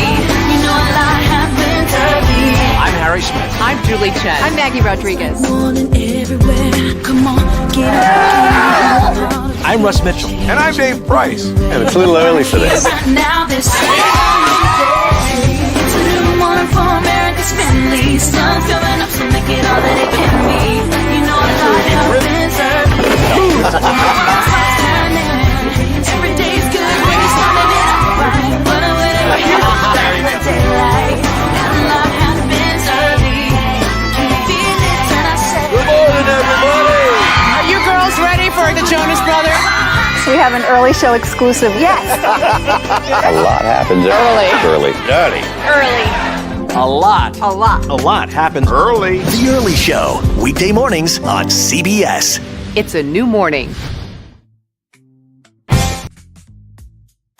Yes, it is a new evening. Julie Chen Moves into Russ Mitchell, Dave Price, Harry Smith, and Maggie Rodriguez. A lot happens early. Guys, I don't mind coming up. I don't mind you guys coming up here for a little bit, but I do kind of want to cap it at 2 hours because I do want to get some sleep. But I would like to hear what you guys have to say. I'm gonna have my camera off this time for real, because, child, that was a lot. Okay, I'm gonna be real with y'all because that was really the Walt Disney Creative Engineering. I taunted y'all a little bit, but I really had to commit. Like, I'm actually about to end this whole live stream after building it up. You know what I mean? Oh, we can absolutely have 2 shows. Like, this is part 1, and then the next time Phil will come on to the channel and he'll take over the whole stream and pitch his stuff and everything in between. So yeah, I don't mind that. Like, I like that when we can do that. And for those of you who are saying, well, Braylon, it seems like you always are pitching stuff for BFB. It's like, no. What ends up happening in our group is we respond to what is happening in the theme park industry by utilizing the power of AI to see how it can be done visually. So we don't just complain about what's happening. We go about to figure out how we can make it happen. And could there be a solution, and how do we have a conversation and how we go about it? That's what we do over here. So sometimes I will see something that will be like, oh my God, this could be something for all of us to do. Phil will see something. Florentin will see something. So it's not just me that pitches ideas. Florentin and Phil both pitch great ideas that I connect to as well. Florentin, welcome in, good sir. How are you feeling? Yeah, I'm good. How are you? I'm doing good. What did you think of the concept? Now, for those of you who don't know, we were on a group call, and I had such an excitement for what came through. And Fortune was like, "Oh, it's going to be good." So, what did you think of the overall idea? Well, I knew that we all knew that we were gonna do a universal shopping and entertainment and dining district. But what I knew especially from you was gonna theme it, the different areas, to the 4 parks. Mm-hmm. Anyhow, I was really looking forward to it, and yeah, the very first map was it was like a map. I was expecting a better image than that, and you did show another image, which has I'm always fascinated by the image because it gives a aerial skyline. Yes. Mm-hmm. Do you think that, and I want you to be completely honest, because you're down in the area of Orlando, do you think that creating a entertainment district out of the 4 parks would be too meta, and it would feel too would feel too similar, and would it not be different enough? Or, to utilize Aaron's words of staying in the parks for up to an extra 3 hours, it would take that extra magic hours and flip it on its head, where you have an entertainment district where the parks are really open 24/7, or for at least a good length of time. Well, that's a very interesting question there, because one way we're talking about Universal here, if it was Disney, I don't know if it would work out for Disney. Of course, people would really be actually, it would work for Disney, because people have a fan base for the 4 parks. Now, for Universal, yes, for Universal, the number one reason why is because if you specifically want to bring in, transfer the crowds from any of the 4 parks to this area, and they still want to be immersed in the 4 parks, however way, just like you can throw any property, like you mentioned ET as a lounge, and they want to still be immersed in the environment that they were in the parks, then that would be a winner. Now, when it comes to Universal creating a second shopping entertainment district, like a second 2.0 City Walk, mm-hmm.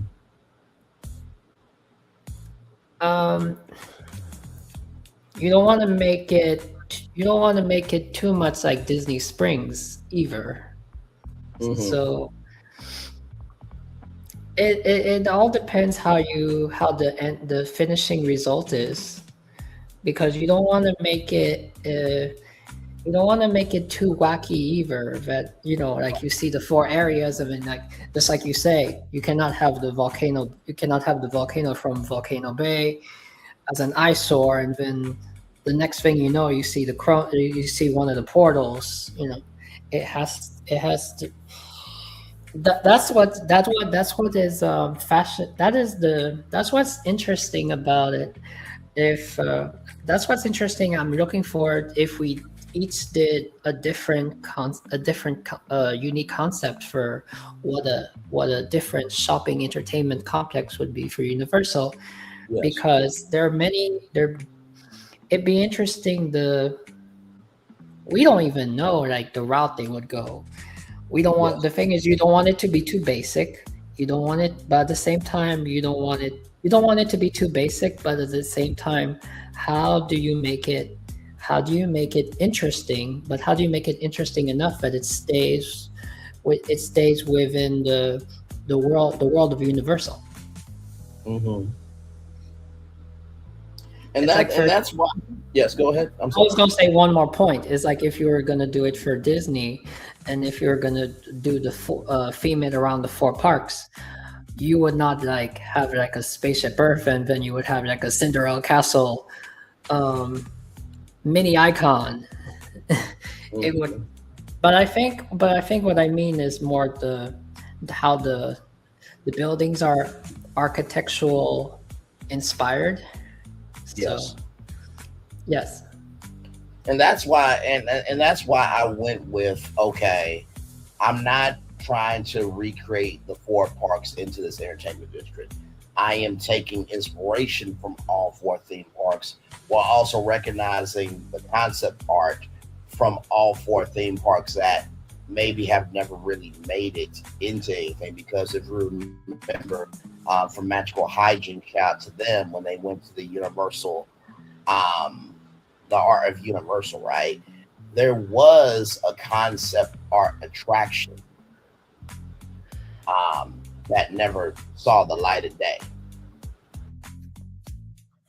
So I was thinking of maybe they could create an entertainment district. And I know what some of y'all in the back are going to say, Braylon, are you talking about Wasteland from Epic Mickey? That's an idea. Okay. We're not calling this a Wasteland Entertainment District. But we are taking inspiration from all 4 parks to create a entertainment district that expands the lore of all 4 parks. And like you said, Florence, it will expand people wanting to go to the parks, because both of these entertainment districts of the Universal City Walk and this entertainment district will both be free to go to.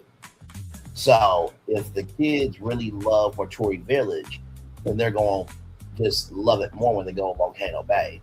Same thing with the other 3 theme parks. So this entertainment district feeds the theme parks, and then the theme parks will feed the entertainment district. Because if there's anything that needs to be updated in the entertainment district, right? Let's just say it's a new intellectual property. They could take a lounge and add that lounge to it. So it will be a constantly evolving entertainment district as the parks evolve.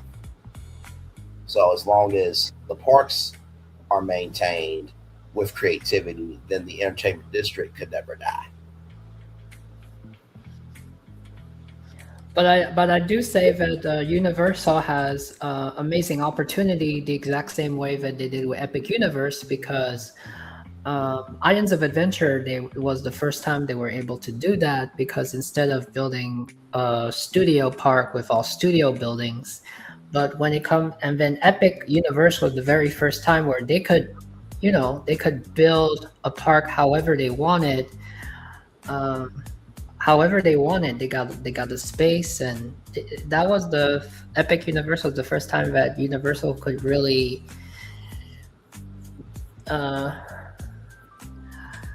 Islands of Adventure is the same, so I cannot say that Epic Universe is the only one that they were able to build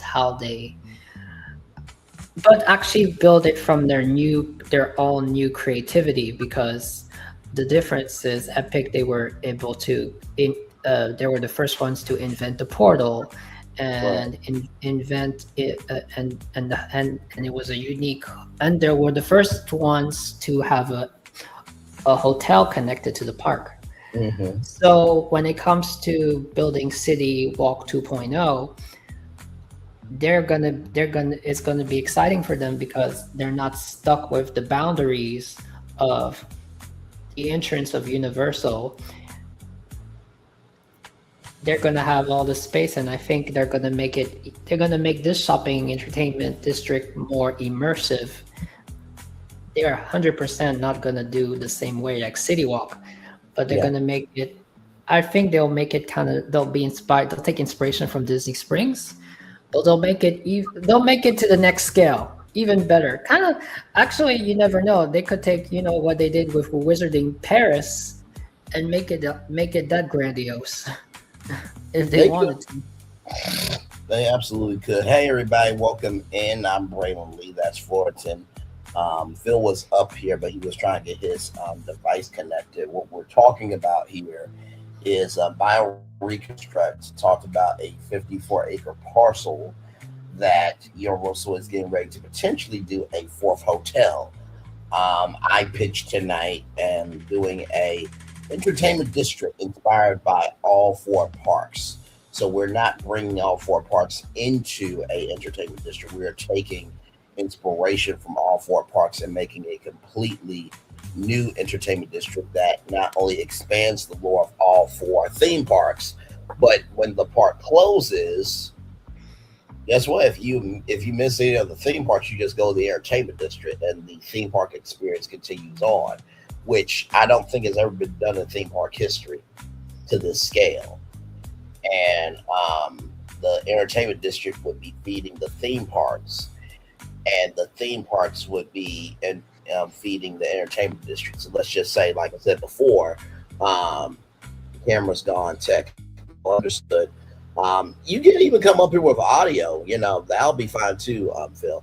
But if you really think about, imagine, if you will, that maybe there's a concept at the entertainment district that fans like, man, it would be so cool if I could see this at Universal Studios Florida, and they amplify it in the park. Or maybe there's something in the park that, maybe a smaller version of it could work in the entertainment district.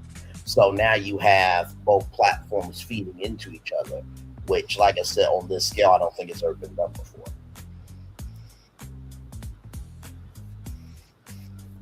There's also something that I don't think is ever done before. Is ever done before, and we actually did present that. That was on one of our very first projects. That was a part of the Epic Universe resorts that we did. Yes. So instead of it as a shopping, entertainment, dining complex themed to the resort, themed to the four parks, we did a legacy resort. Yes, we did. What I was thinking, every shopping entertainment district can have a resort hotel around it. And speaking of, since they might need more resort hotels, why don't you have a hotel beside it? And you can have it be one of the legacy resorts. That way, it complements the shopping, dining, entertainment area. So let me see if I got this here. And Phil, welcome in. Let me see if I got this. So you mean to take the Disneyland Forward concept, and we do a Universal Kaleidoscope Hotel resort, and that has all three parks, and then we make the shopping and dining district within the hotel, which would be its own little mini Epic Universe, but for shopping and dining and entertainment. Well, it doesn't have to be within the hotel. It can be, kind of like Disney Springs. They have the. Well, yeah, that's what I'm saying. The hotel is there. That's what I'm saying. The hotel is there, but then on the outside of the hotel, just like the kids resort. Yes. Because right now the this area here, there's no Universal resort that's next to it. I mean, I think Terra is kind of far from there. About like maybe a mile and some change. But I see what you're saying of have the entrance be the Kaleidoscope Hotel, and then have the backyard of it be the shopping and entertainment district. No, because I was so proud of your Kaleidoscope resort, your legacy resort. That was one of my top. That was my absolute favorite. That one was a good ideas, and that project when I did my take on it, it really, that was like. Yes, that's why it just came up. And if I had to choose between that or a shopping entertainment district themed to the four hotels, sure, I would pick the hotel I would pick the resort. It's that much how that project really touched me. I'm not saying an entertainment district theme to the 4 areas isn't incredible, but then that's why I thought, oh, why don't you have maybe both? I mean, the hotel maybe not as grand Right. scale, but you know. And you know what? To that point, if you guys missed that live, please go back and watch it. But the Kaleidoscope hotel was incredible. I mean, the lobby was a time machine. And if you need a Disney reference, Pop Century will probably be your reference. But I would say the Kaleidoscope Hotel holds its own against the Pop Century. I think a lot of people said the Kaleidoscope before Pop Century. But then again, you can't compete with a giant Mickey Mouse phone, but you find your way in. Phil, welcome in, good sir. How are you feeling, and what are your thoughts on what you've seen tonight, in addition to what Thornton is saying about, instead of the concept I pitched, maybe the Kaleidoscope Hotel could be there? You know, I will be looking forward to what Thornton's going to present. Well, I will say this now. I will say now, if I do show something here, because to be honest, I should. As you know, I have not done anything, but then the few hours I just did a test. I just experimented, and I got something. Now the thing is, it's not unique and it's not different. Now here's the good news. I don't mind that if we do a second show, that I will do something on my own completely different. It will be completely different. But what I can do for this one, if you would like to see it, it's actually, and of course you get the credit, Braylon, because you're the one that when we spoke about this, you're the one that had the idea to theme it to the 4 parks. Yes. So basically, I was just testing around. The first time I was just testing around. So basically, if what I'm gonna show is actually Braylon's idea, but we're gonna see it in a different way. I mean, it's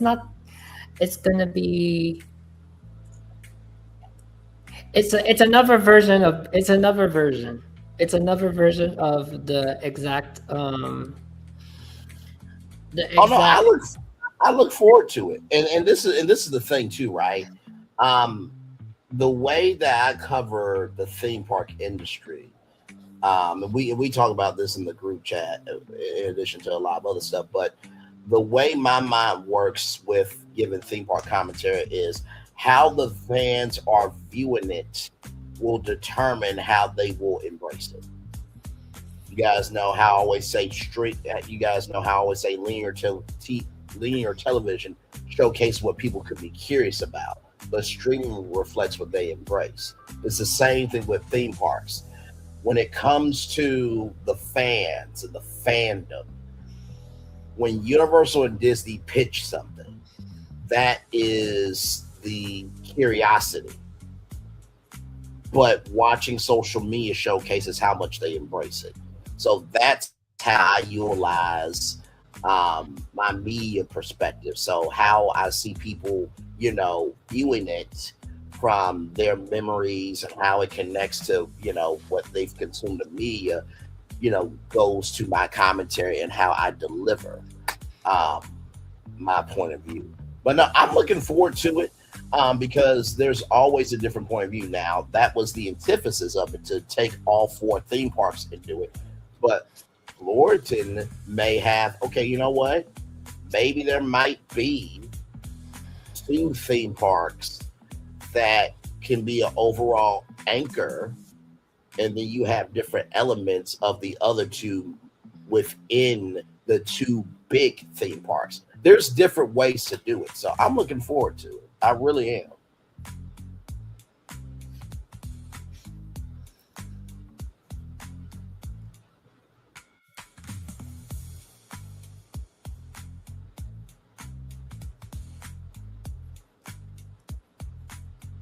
Florentine, you there?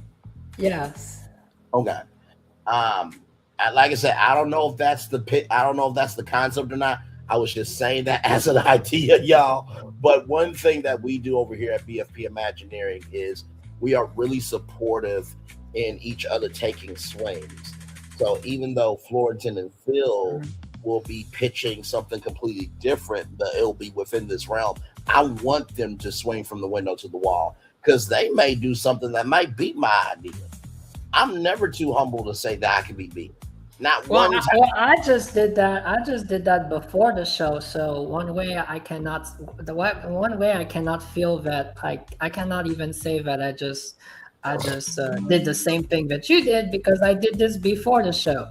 It's not like I was watching this right now and then I just did the same. Right. Now I will bring up this picture right now so you can understand. You can understand what I was. So you can see that this is kind of. I did change the volcano as well because we have to. Now, take this as what you just saw from Braylon's work, but we're gonna see it. Formatted a different way. So okay. Are you sure you want to show the picture now and not during the big pitch, or is this just a sneak peek? I'm okay to show the picture because what I'm gonna do is the next time I'm gonna do something different. Okay. All right. Sounds good. I'm good with that.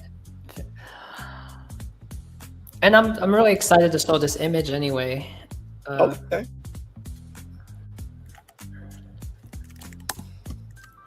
Yeah, just let me know when you sent it, and I will showcase. I'm excited to see it.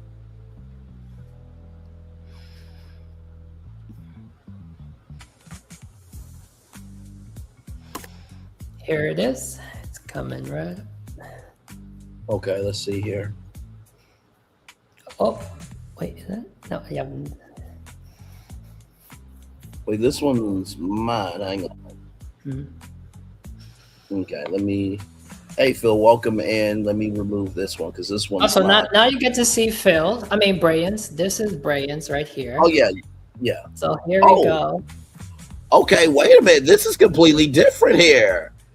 Hang on. Let me zoom in here. Give me a moment. Hang on. Wait a minute. Can you send this picture to the group chat so that way I can pull it up? Yes. Wow. See, this is what I mean by I love how we do what we do because this is completely different. Like I see what you mean by a different angle here. Wow. And it's okay because even if we each of us we do the same pitch, it's gonna come out. It's gonna come out in a different form. Wow. That is. I just did it on the big. I just did the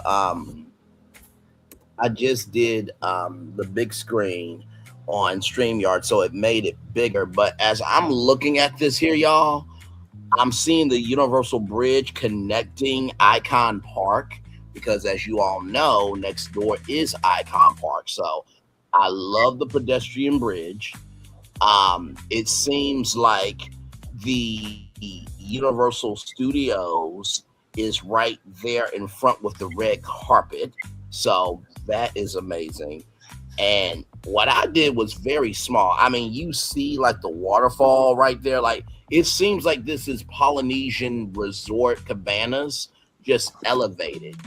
And I love how the middle bridge is a portal between, yes, portal intended, pun everybody. I love how the Volcano Bay portal is bridging Hollywood and the future with. Oh yeah, I just noticed the bridge with the Universal logo on it. Yes, and I love how the Volcano Bay bridge is bridging, the hustle and bustle of Hollywood. The middle of it is tranquility, and then the other side is the future. Now, the only other thing yours was different because wasn't yours the epic was the entrance? And it seems Yes. that mine is Universal Studios, that is the entrance. Yes. And where the our volcanoes are pretty much in the same area. The difference is where the islands of, I don't know. Oh, You yeah, I cannot was about to really say, where is the Islands of Adventure? That was the only thing I was wondering. Actually, I think the thing is when I here, I'm gonna bring up the pic. I think when I modified the Volcano Bay, it might have took that part off. Okay. So I'm gonna see the original photo to see if we see the islands. Well, as you get the original, yes. As you get the original photo, Phil, what are you thinking about Florentin's idea? It gives it a new energy that I'm loving. Yeah, I agree. I mean, there's definitely more epic here for sure.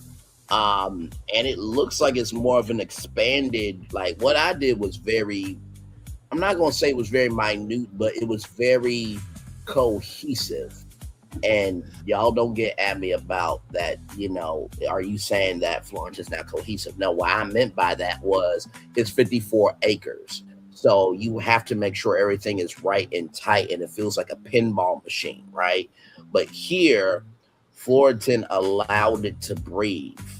And that's what we call shape language, ladies and gentlemen. So, No. Well, no, that makes better sense because you're building something new to fit in an area, so you need the shape language to make it work, people. Yes. We're not making a bar. We're not just making a bar and saying, "Oh, it's shape language." Yes, exactly. And it's funny. They don't even need to They don't need to tell us that it's shape language. They don't need to tell us that it's symbols from Spaceship Earth because the bar is in Spaceship Earth. Yes. But no, I love this concept. I mean, I would go to this sincerely. Like, wow, this is great. Yeah, like when this image popped up, like when we did not know, me and Phil didn't see anything, but you got so excited. I was like, well, it must be great just like that. And it was so perfect the way I like the icon Orlando wheel is turned. It's not like that, but the way it is like that is really it really unites the icon park with Yes. This visual really is a friendly uniting icon park with Universal. No, absolutely.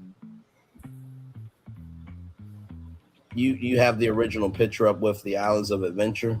Yes, I just uploaded. Okay. Now that's the we're gonna show the original one that has the volcano, and you can see on the left side you have Islands of Adventure. Yep, I see it with the lighthouse and everything else. Oh wow. Now it looks amazing with the volcano, I must say. Oh, it does. It definitely it's like a does. mini version, I guess. I don't know. Yes. Yeah. No, it definitely is. And y'all, this is the thing too, right? It's not that the volcano can't be in it. We're not that tight on design, but since we are making an entertainment district, I felt that it would be best to be inspired by it, right? Because when you go to Volcano Bay for the first time and you see that Krakatoa volcano, I feel like that should be for that park only, right? Because this is inspired by the parks and this should fuel you to go to the parks. But even in this design here, I love how it's still that same bridge that is blending the four emotions that they try to do with Epic Universe. So you have the future in the north, you have Hollywood and the glamour down south. On the east, you have, peace and tranquility. And then on the west, you have adventure and roughness. And that bridge connects all four. It's great. Yeah. It's Now, what's literally different? What's different is even if there was a mini volcano, what's interesting is it connects with ions and the lighthouse, so it gives a whole new ion. You know what? That's a good point. This could be an island that they may not have been able to pitch and create at the actual islands. So this could be its own separate island that has connective story tissue to the main island inside the park. Actually, if you let's say you're super fan of Islands of Adventure and Volcano Bay. Here you get to immerse yourself with like both right next to each other. Yes. And in real, you cannot do that. You have to travel from one area to another one. So, and I think that this is the fun of this concept. Is like I said, with the concept art that hasn't seen the light of day. Imagine if there's lore from Epic Universe that's never seen the light of day, Islands of Adventure, Universal Explorer, and Volcano Bay that could be in this, that can fuel your experience inside the main parks. So it's like, oh my God, so wait, this is connected to the main park? I gotta go back to the main park to figure out how that connects back to this. So now and you know, this would, since this is a shopping entertainment complex. Yes. This would be the #1 hotspot for previews for whatever new is coming to whichever one of the parks. That's very true. So this would be this will actually be a mini model in real life. 24/7, which is crazy if you think about it in that fashion.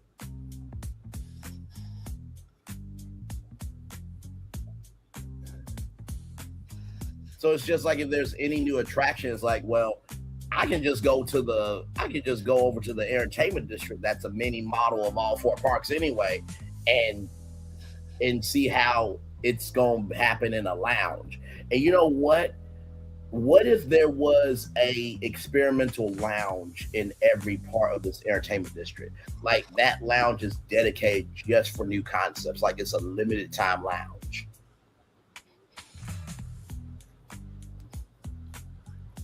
Now here's an image so we can see the 4 areas separate. Okay. Oh wow! Look at! Oh my God! Oh yeah. Especially the Epic Universe, you have the fountains. Yeah. Yes. I mean, I would love to see that middle statue in real life, like spinning in real time, like the Burning Blade Tavern. Yes. Oh my. Universal, if you do this concept, I promise you, Disney Springs will have to be shaking in their boots.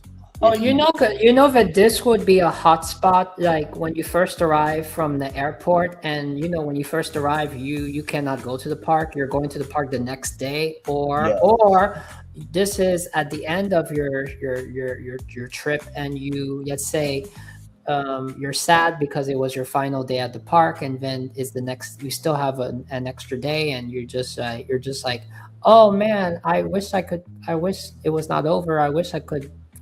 I could have one more day in the park. You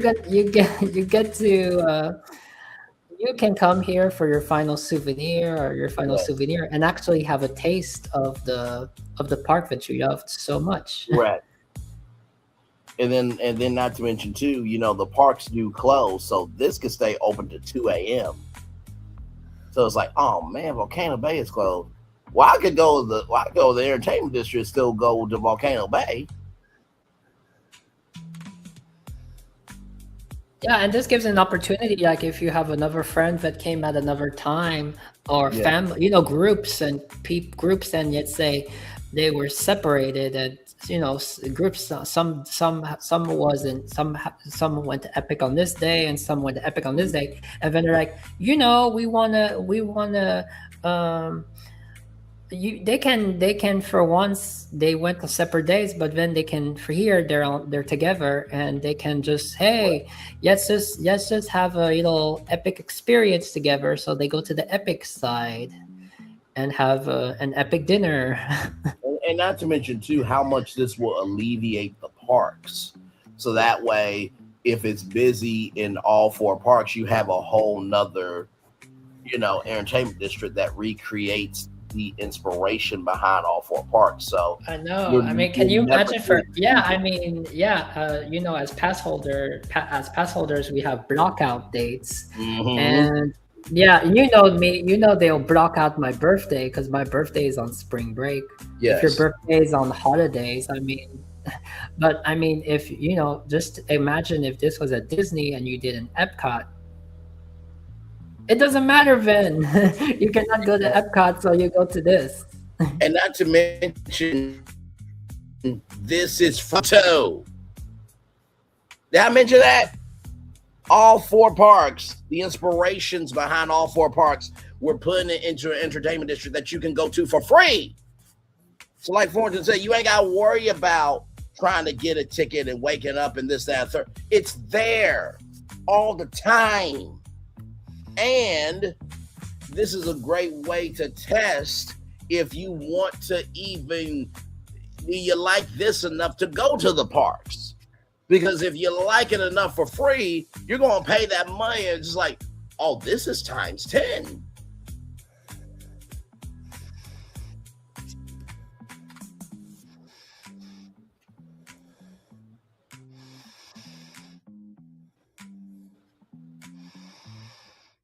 Wonderful job.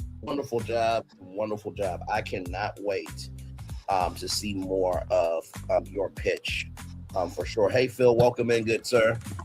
How are you feeling about me and Florentin and what we got throwing on here? I mean, this is just...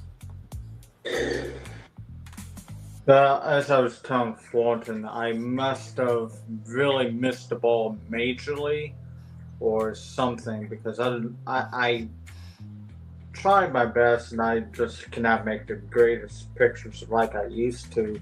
No, understood, brother. That just does not properly fit me. But what Florentin has is perfect. Yours is good too. But Florentin is your guy to go to. Oh, yeah. Mm-hmm. Yeah, well, I appreciate that you enjoy. I appreciate that you appreciate that you're loving this concept. But I even though I did my own prompt I did type myself the prompt and I got the results like this. I still took on the concept that we get a chance to see what Braylon did, but we get the chance to see it in another scope. Yeah, and this takes my concept and just magnifies it. I mean, I feel like that. I know, but that's what's really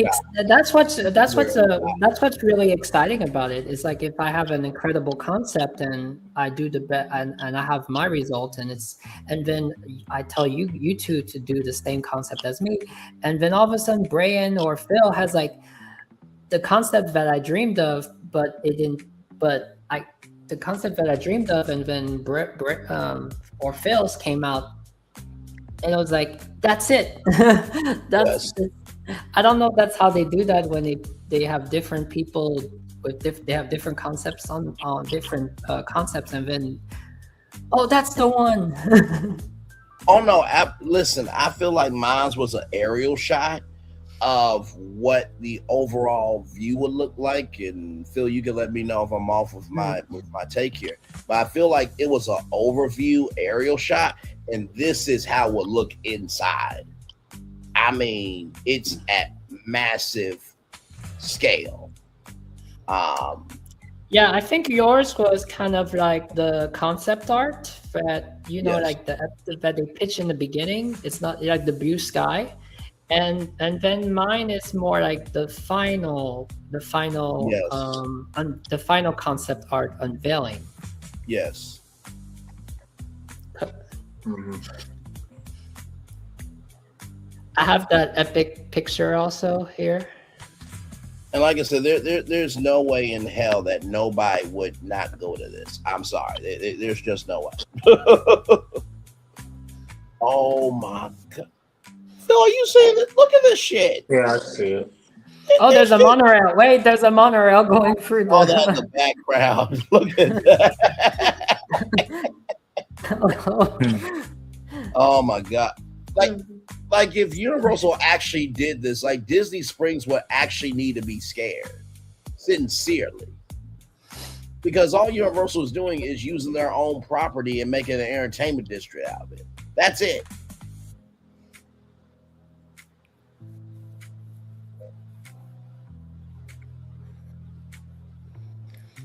What if Braylon, you know, I think it needs to be mentioned. We were mentioning the Kaleidoscope Hotel and the Legacy Resort, which would fit phenomenal with this. But let's just imagine now this is not right across from Epic, because you know what? If this was right across from Epic, you know what I would have done? I would have took the Kronos Hotel, and the Kronos Hotel would take you from this to the dream reality of Epic Universe. Yeah. The Kronos Hotel would be that portal. You know what? I feel like if they did the Kaleidoscope Hotel in that 54-acre parcel, you have the 3 parks in that hotel and then Epic Universe right there. Or to do a Kronos Hotel that expands that Epic Universe experience, like that parcel is a game changer. And then you add that space from Lockheed Martin right there. Universal is gearing up to whoop ass. They're saying, I'm here. I'm not going anywhere. I don't give a fuck about the training you have had. I'm here for you to not make it. Like, just mind blown.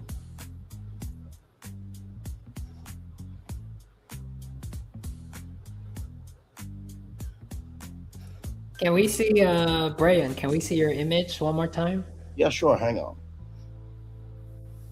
So here is mine here. Hang on. Let me take that down there. Okay. So here is my image here.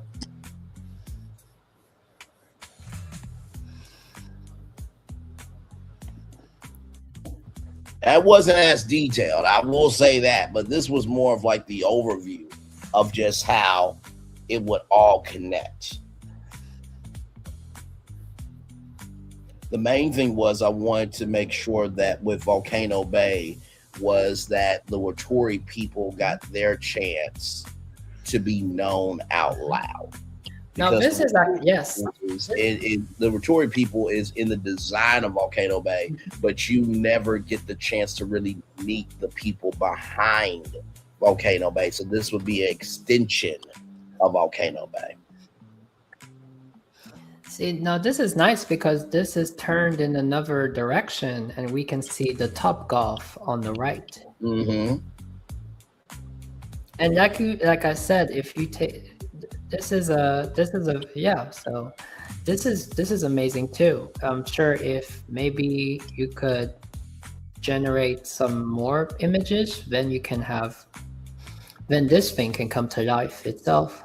Oh yeah, I tried to do a ChatGPT, but it gave me a whole different map, and I was so pissed. So the next time probably on part 2 or part 3 of y'all's, I'll bring that image and add to the conversation.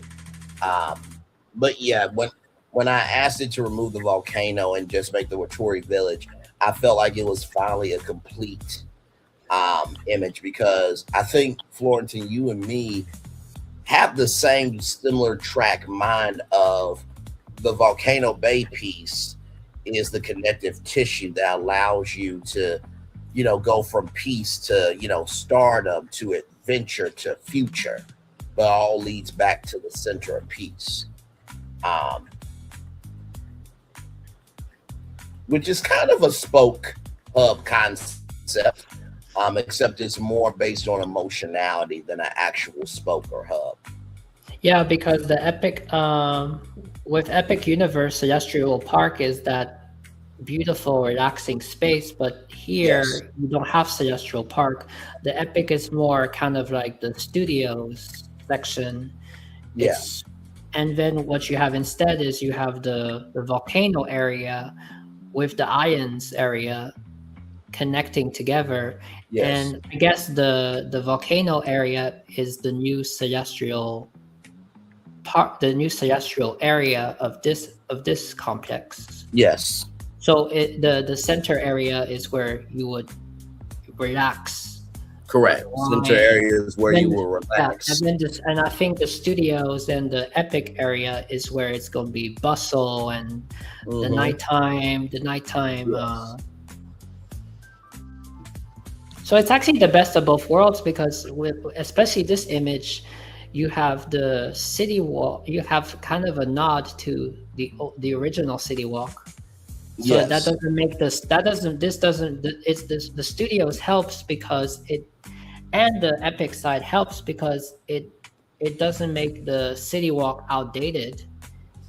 And at the same, and at the same time, you have the volcano that acts as the celestial park. Yes, absolutely. Oh my! So you see, we got pieces. We got pieces from the 4 parks again. Yeah, absolutely. No, absolutely. Taking a new role. No, absolutely. And if you guys look at this, hang on, let me see something here, right there. If you look at from right here, you see the Universal Nexus portals. That's the Epic Universe Plaza, right? So from Florentines, you're walking into the Hollywood, the glitz and the glamour, into peace. But with this one, you're walking into the future and, celestial energy and into peace. So you're walking from the future into the beginning of life. You're moving away from the unknown into stability. Yeah. So it flips it emotionally. That's why this concept really got me going, because I'm just like, this is an entertainment district based on emotionality, just like the emotionality of what they wanted to do with Epic Universe, with those 4 different worlds. Yeah, it's like with Epcot, you enter future world. Well, Space at Birth takes you back in time to the future. But it's kind of like Epcot. You go from future world, which is still future world, is World Celebrate. I mean, I'm going with future world. You go from future world, and then World Showcases present day, the countries of the world. And I'm not comparing this to Epcot. This is its own energy here. Yeah.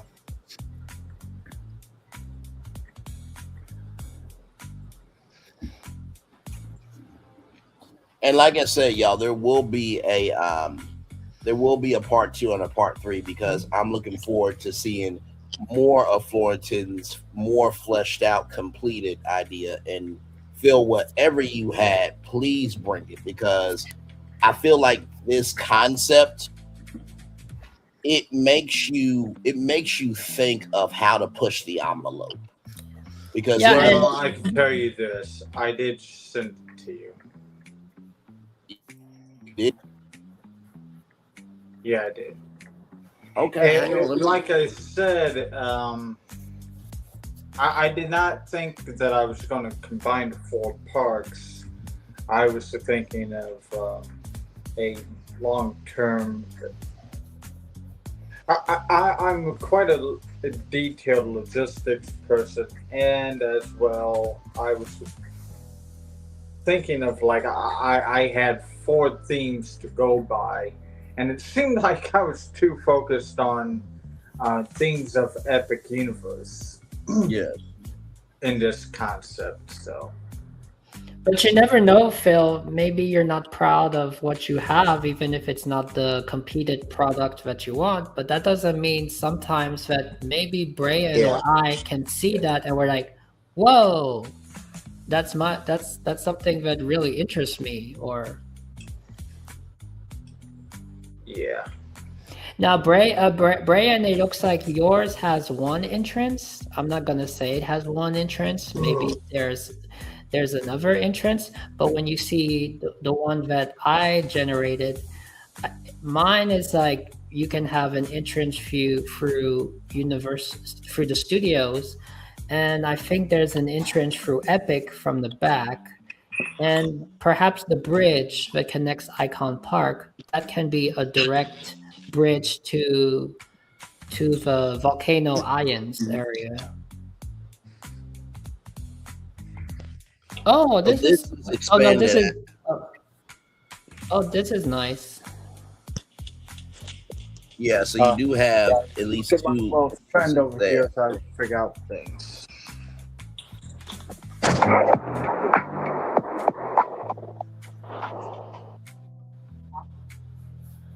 Okay, I have it, Phil. It's Universal acquires Icon Park, right? That's the one.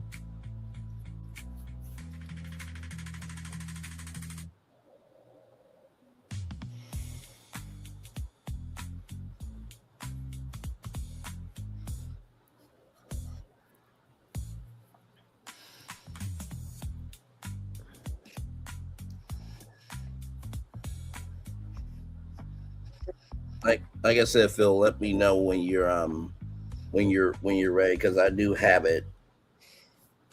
Is it the Universal acquires Icon Park? Yeah, that's how it begins.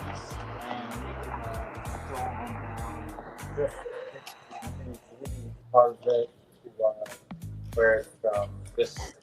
You know, the very first time. Yeah, the very first time that I did testing, that I tested this out, by accident I wrote 4 water parks, but instead of 4 theme parks, and it was giving me all the themed areas was aquatic stuff. And I was like, this is not Islands of Adventure. This is not Universal Studios. This is not Epic Universe and Volcano Bay. This is like all Volcano Bay stuff. Because by accident I had put 4 water parks. Universal does not have 4 water parks. No, they do not. That would be a completely different idea if they took. Now that would be a fun project to do. Could we take, aside from Volcano Bay, Universal Studios Florida, Epic Universe, and Islands of Adventure, and make them water parks? Oh, there's another idea. Yeah, I mean, to create, 4 water parks based on. No, a new water park with 4 themed areas. Yes, that would be epic, to use a term. In that fashion, or like I was saying. So what would be the icon? Oh my God! See, that really might be another project to create 3 different water parks based on Universal Studios Florida, Epic Universe, and Islands of Adventure. Wow. Okay. Yeah, we really are swinging for the fence. Good Lord. Oh my God. That's creativity is boundless. Yes. Infinite possibilities. Oh my God. I know Universal was like, guys, we love the energy, but really? Y'all really think y'all can do that? Yeah. It's like my favorite moment is when one of my favorite memories from BFP Imagineering and Brian's virtual tour is when we was doing the I think we were doing the Celestial Hotel. Yes. Well, at the time it was the Celestial. Yes. Yeah. We did the Helio. I remember we did.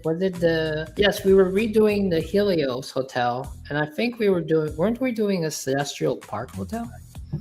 I think it was the Kronos Hotel, because Celestial Park Hotel was the Helios Hotel. No, because it was before you found out about the Kronos Hotel, because we were doing an episode basically on whatever we were doing, and I brought in the pics. I showed you the picture of the Kronos, Hotel, and you was so astounded by that. Yes, it blew your mind. You never thought of that so much that my favorite moments is when you say, you know what? We're gonna do a part 2. We need another show. We need another show on the Kronos Hotel. You was ready to get your pen and your. Oh yeah, because honestly, like and this is the thing that I love about us. We are so game for anything as long as it makes sense. Who would have ever thought to take the icon of the brand new park and make that a hotel? Because you're just walking through the Kronos, but you don't think that the Kronos is its own entity. And I thought that was brilliant to flip that and to give the Kronos an identity, a life, and a frequency for people to tap into. And you're staying inside the Kronos. Also, by the way, we have another project that you had came up with. It's another one. You had brought up that what if there was a portal to a Kronos, a whole Kronos Yand, how that would appear. Oh, I did ask that. Yes, I did. Yes.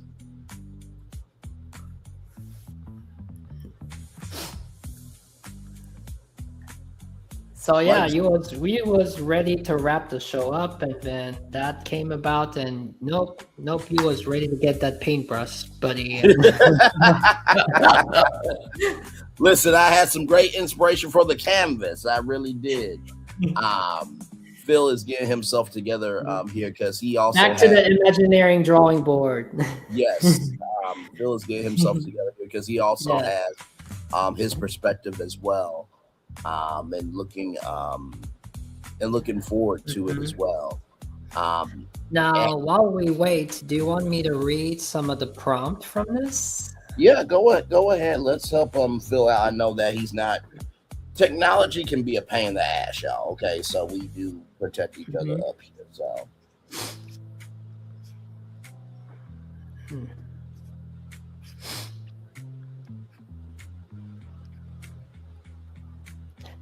The Islands of Adventure area is to anchor will be called the Mythic Coast District. It draws inspiration from the rugged adventure of Islands of Adventure. A flagship restaurant would need to feel like ancient discovery nestled right next to Icon Park. And then for Epic, it's called the Celestial Promenade District.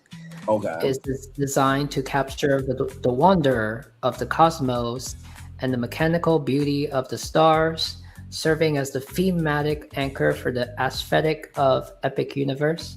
To ground this area, it needs a retail experience that feels like a discovery from another world. So we got Islands of Adventure. So we have Epic Universe. We have the Mythic Coast District, which is Islands of Adventure, and we have the Celestial Promenade District, which is Epic Universe. And then this Universal Studios area is called the Soundstage Commons District, which draws from working studio heritage of Universal Studios Florida. The entertainment anchor needs to be high energy and versatile. And then finally,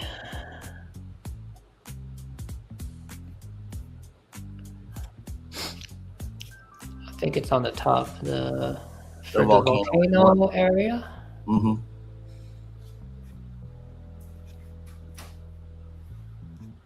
You're not going to see me today. Maybe not ever. So. Oh, Okay. did you send Braylon your concept so he could see it? No, I'm Yeah. just saying that you will never see me because my camera doesn't work anymore. Oh, but that's okay. You can be just like us, right? Yeah, absolutely. As long as you are okay, that's the main thing. So suspicious and so not me. It just doesn't look right. So No, you're totally fine. We're glad you're here, my quite annoying. So no, all good. What is the Volcano Bay one? It's called the Tropical Caldera. Ooh, The Tropical Caldera. that definitely can be a merch line for sure. Yes, I went to the Tropical Caldera today. Did you get your Tropical Caldera shirt for the Yes! for the Disney cruise?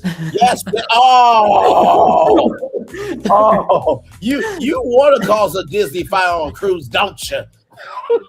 I know, but the Tropical Caldera shirt is so Tropical Caldera shirt is so hot, is so iconic. I have to have it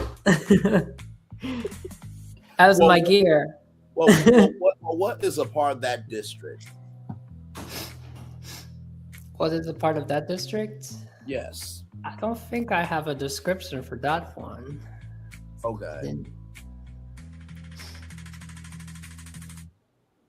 There was a description for the other one, so I was just kind of wondering. Oh.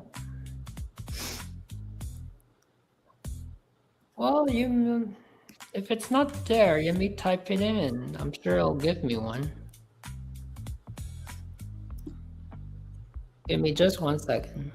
And you know what? I love Phil's interpretation of it because he's creating a whole district out of each one of these.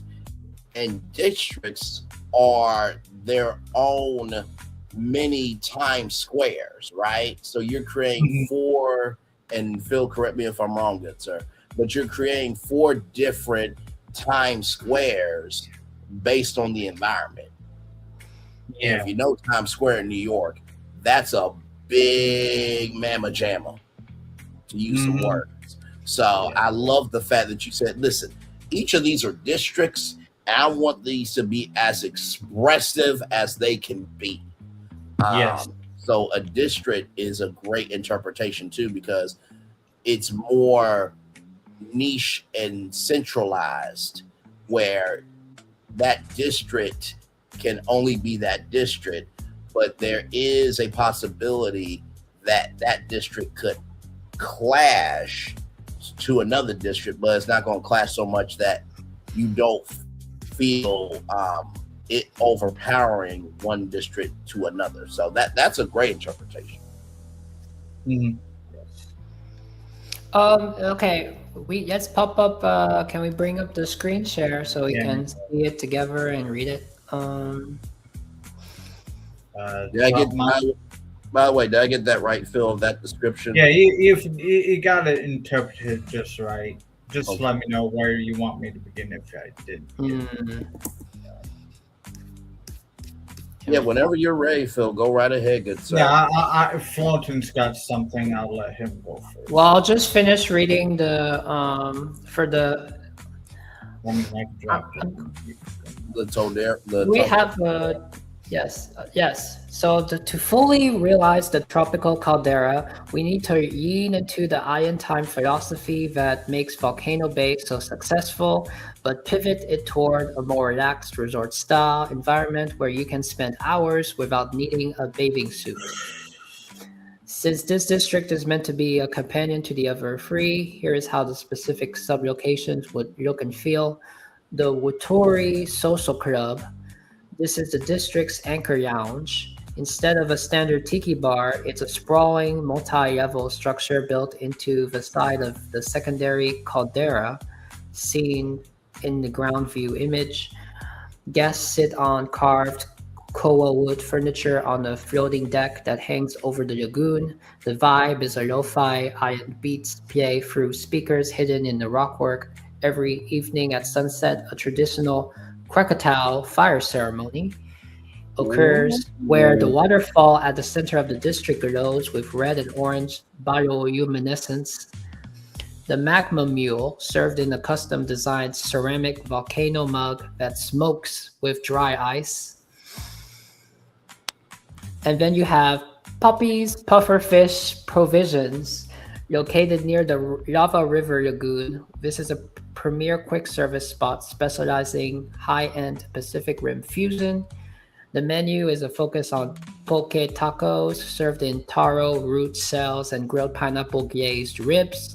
The seating is outdoors under massive eve-shaped umbrellas that mist guests with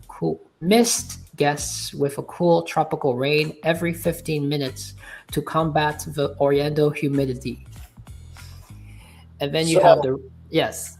No, go ahead. Go ahead, Fish. I'm sorry. You have the Reef Side Retail, which is the shop focuses on Watari aesthetic and a gallery of hand-carved tiki statues. Mass guests can watch being made by local artisan open air workshop. And the tropical apparel is the high-end yin and wear. Okay, atmospheric, the lava loop. Hold on. Yeah, go ahead. No, I was just going to say, all I would need is a picture. You know what? I would need a big mimosa glass. You know those big glasses that you see at brunches, those viral mimosa glasses. Give me that mimosa glass with Wattori punch inside, and leave me the fuck alone a corner with some pineapple fried chicken and waffles, and let me be in that district by my damn self. Okay? I'll be fine. Add vodka and tequila to my mimosa. Phil, listen, I'm gonna give you applause here because that just sounds like sounds great, sounds delicious, sounds like Universal should be building that shit right now. That's fantastic. Yes. Mm-hmm. What, did you come off of my phone? Because you offered the drinks on top of a ferry boat. Sir, are you trying to make me be lazy for 3 weeks? And then you have the lava loop, which is Go ahead. So, I'll just want to wrap it up with the atmospheric detail. The lava loop wrapping around the entire district is a slow-moving cell water feature, a lazy river. And then you have foot dipping plaza, silo zero entry edges, submerged benches where you can sit and cool off while enjoying your drink, as Braylon brought the vibe. Kinetic energy, the water flows over volcanic rocks, creating a constant soothing white noise that drowns out the traffic from Universal Boulevard. And then the fun fact, as of March 2026, Universal has started using the same Tapu Tapu technology from Volcano Bay here. You can tap your band at certain tiki statues in this district to trigger hidden water effects or light up the volcano at night. Oh, okay. Wow. That's so cool that the Tapu Tapu technology transfers over to the district as well. Wow. You know what? Applause for all of us. 3 applause. 1 for Thornton. 1 for Phil. And then 1 for my damn self. We all did that shit. BFP did that shit. All right, Universal, you got a legitimate idea that would fuck up Disney Springs. And listen, I venture to say that what we have put down, and I'm going to say this on camera, and I know the Pixie Dusters are going to be pissed off at me, and I don't give a flying fuck. Okay? I believe what the 3 of us pitch here tonight is bigger, better, bolder, and brasher than Pleasure Island could have ever been. Back off camera. What of it? Indeed. And I respect Pleasure Island. Adventurers Club, there is still a fan base that if that motherfucker comes back to the Magic Kingdom, people will be stomping. Not stomping children. We don't stomp children every night. Actually, you know, the first, people to get to Adventurers Club. So Pleasure Island still has a huge fan base, but the detail that we threw down compared to Pleasure, I don't want to hear it. Go ahead, Thornton. I was just gonna say when I did it the first time and by accident I had input water park instead of theme park. You know what it did? It gave an area to Volcano Bay, and it gave tribute areas. It gave a whole tribute area to Wet and Wild, which was the water park that started it all. There it is. Now, do we want to read some of Phil's prompts? Are we? I guess. Where do you want me to begin? Icon Park or skip over the business details? Where do you want me to begin? Well, I mean, maybe some of the, because I guess we could start at Icon Park because it was an interesting offhand idea because it's right across the way. Yes. Okay, let's begin there. I'm reading here. Icon Park in Orlando, Florida becomes owned by Universal and disperses the crowds from the crowding Epic Universe as much. That's a fascinating hypothetical scenario, especially given how Universal is currently reshaping the Orlando environment. While Universal does not currently own Icon Park, it's a complex mix of tenants like Merlin Entertainments, which I believe owns Legoland. If you am I correct? I'm sure I am correct. No, you are correct. Now, who is Slingshot Group? I just don't know. Slingshot, I don't know, but Merlin Entertainment, you are right. They do own Icon Park. Yeah, and there was something I came across of like a business report that they were $4 billion in debt. Merlin Entertainment. Isn't SingSat Group the group that does the Maybe it's the people who run the Slingshot there, or the Drop Tower or some. Yeah, but I found that $4 billion in debt was high for Merlin Entertainment. So this is something to keep in mind. There was an article out there I saw this week about that. So the idea of them acquiring it as a satellite hub makes a strategic sense for crowd management. Here's how the shift may play out. Crowd dispersion, early park admission verification to Icon Park. This will prevent massive bottleneck currently seen at Epic Universe entrance portals. The wait at home effect, the integration of Icon Park into the Universal app. Guests can join virtual queues for the Epic Universe attractions while grabbing lunch at Icon Park, keeping them out of the park until the portal time is ready.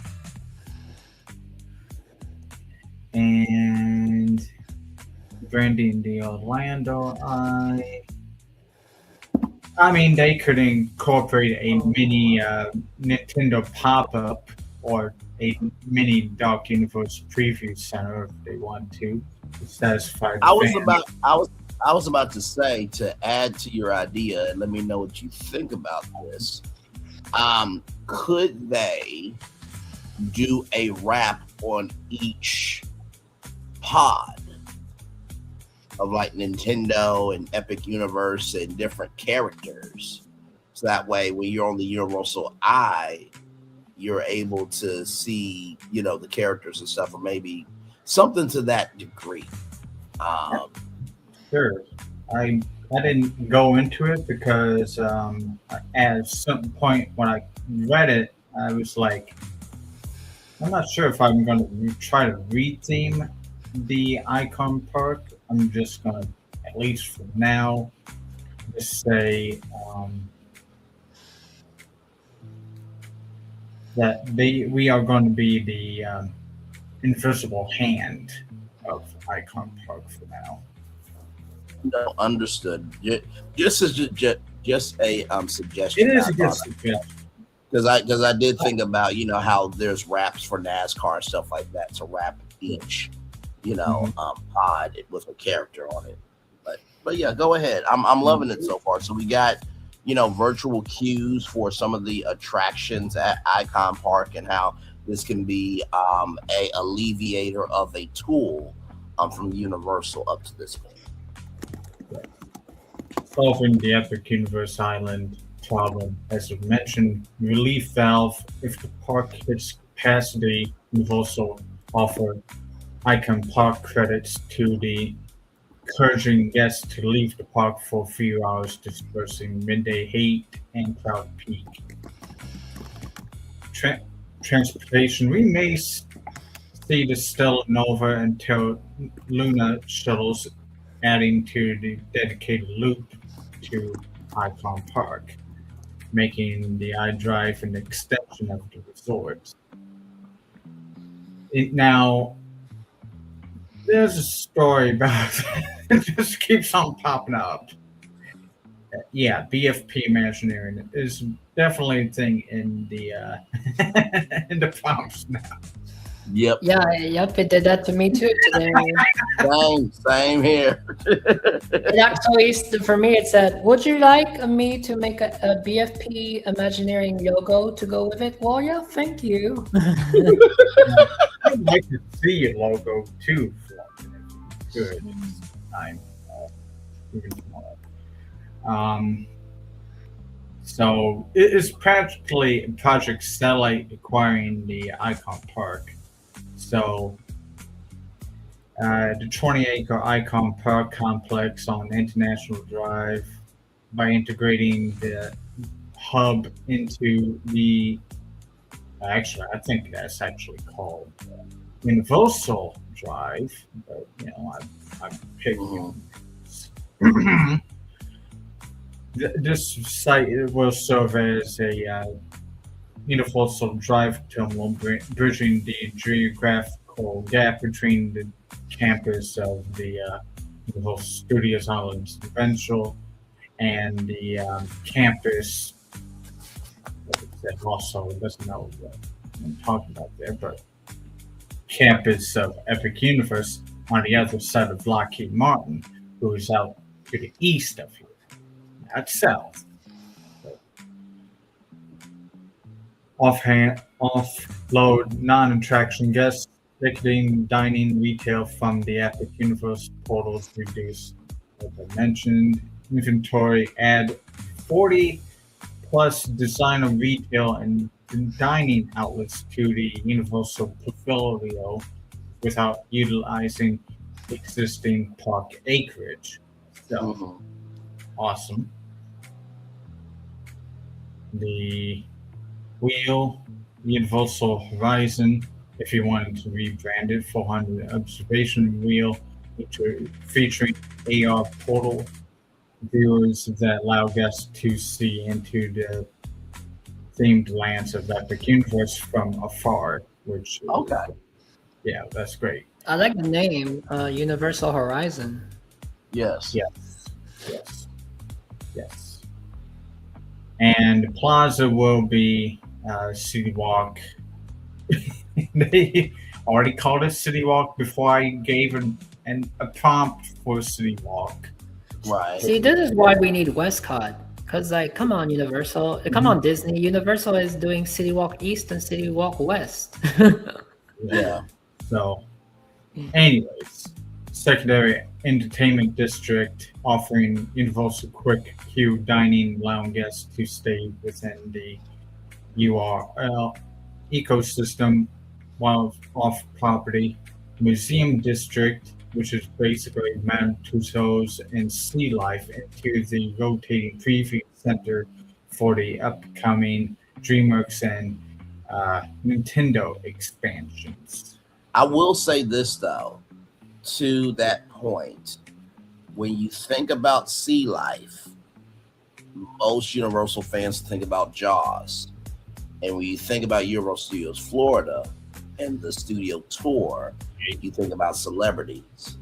So there could be a potential Universal tie where you can keep those brands. Absolutely. But I also see where it could be a rotating preview center. But I not to take away, but just to add. Yeah, I could see all of this actually working without taking away all like everything that's already there. This will really work if you really think about it. Transportation hubs, Delnova Express, dedicated high-frequency shuttles terminal linking Icon Park directly to Epic Universe Bus Loop and Braylon Station, which we don't know when the Braylon Station is going to be done. Speaking, since you brought it up, the Braylon, I just was amazed because I just spotted now on my picture. You see the Braylon station right behind it. The monorail. No, the Braylon station is right there behind the. So it's actually connects to the Braylon station. Oh, cool. Very good. I'm going to have to make sure I have that featured in my concept. Yes. Integration of the current portfolios, the satellite will act as a digital physical gateway, DreamWorks connection, following the logic of the project DreamWorks Delta. Icon Park will host a DreamWorks character breakfast and glitch tech lab capturing family demographics before they even reach the park. Virtual queue management, green zones, etc. through the app and satellite credits for use at the Universal Horizon wheel for select dining locations. And this will be expansion potential, being it's the heart of the International Drive area. A transform Icon Park from a competitor to a pre-park filter, ensuring that the time a guest steps through Epic Universe portal, their logistical needs are met and they are ready for high margin spending. So, of course, it said don't change too much about Icon Park, but I mean, it is already pretty good. Let's see, let's go to the bottom here. Okay. Utilizing foot traffic data to predict the search times for Epic Universe 2 hours, 3 hours before the guests actually migrate to the park. Migrate south like birds. Yeah, I know. No, it's cool. It's really annoying that like it's not south. It's on the other side of Lockheed Martin. That's east. Oh yeah, you're right. Because the well, it depends which way you're seeing it, isn't? I mean, I guess you have to travel south to get to the intersection that takes me east, but you know whatever.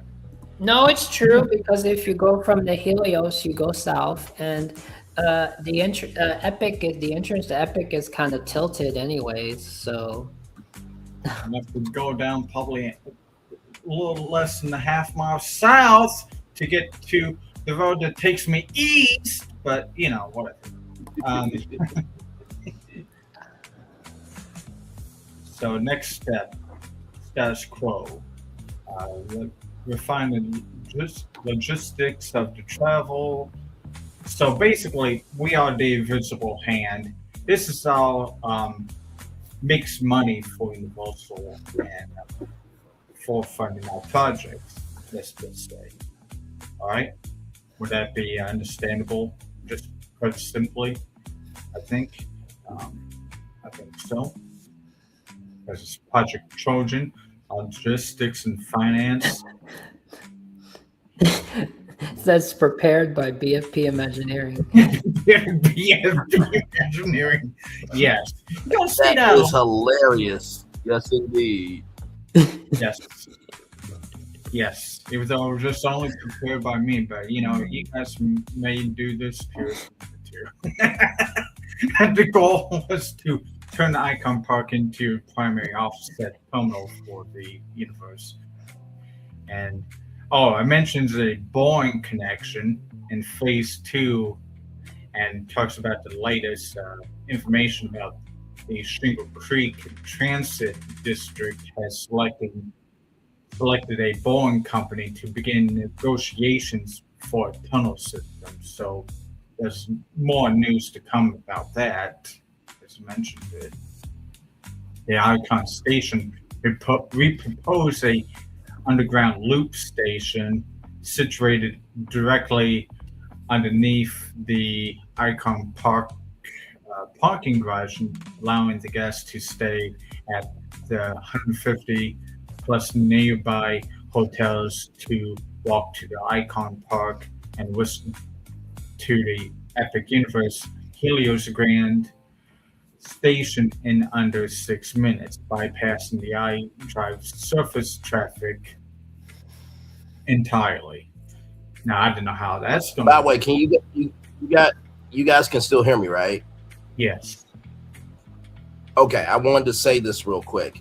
With this, and this was the original. This was kind of an original idea, but also an offset of it, of what would happen if Universal owned Icon Park. But how we came to this idea was the fact that 54-acre parcel, and then that big space of Lockheed Martin that I connected, 7 months ago, next door is Icon Park. Yes. And across the way from Icon Park is Epic Universe. So that's how we came to the idea of, could Universal buy Icon Park? Yes. Which I think it could be a possibility. I mean, at this point, if they bought Icon Park, that would be 3 entertainment districts. City Walk, our concept, and then Icon Park. Yeah. Which all would be and would be you go very cheap and they just buy Icon Park and they just threw a hotel in, like that one guy was saying that Universal could do. Or if Universal owned Icon Park would be the Icon Park. The location would be the new shopping entertainment district for Universal, just like Disney Springs has the hot air balloon. Icon Park has the wheel, and the 54-acre parcel would be a theme park, I guess, if it fits. Another theme park fits there. Well, that was another option. Yeah, good option.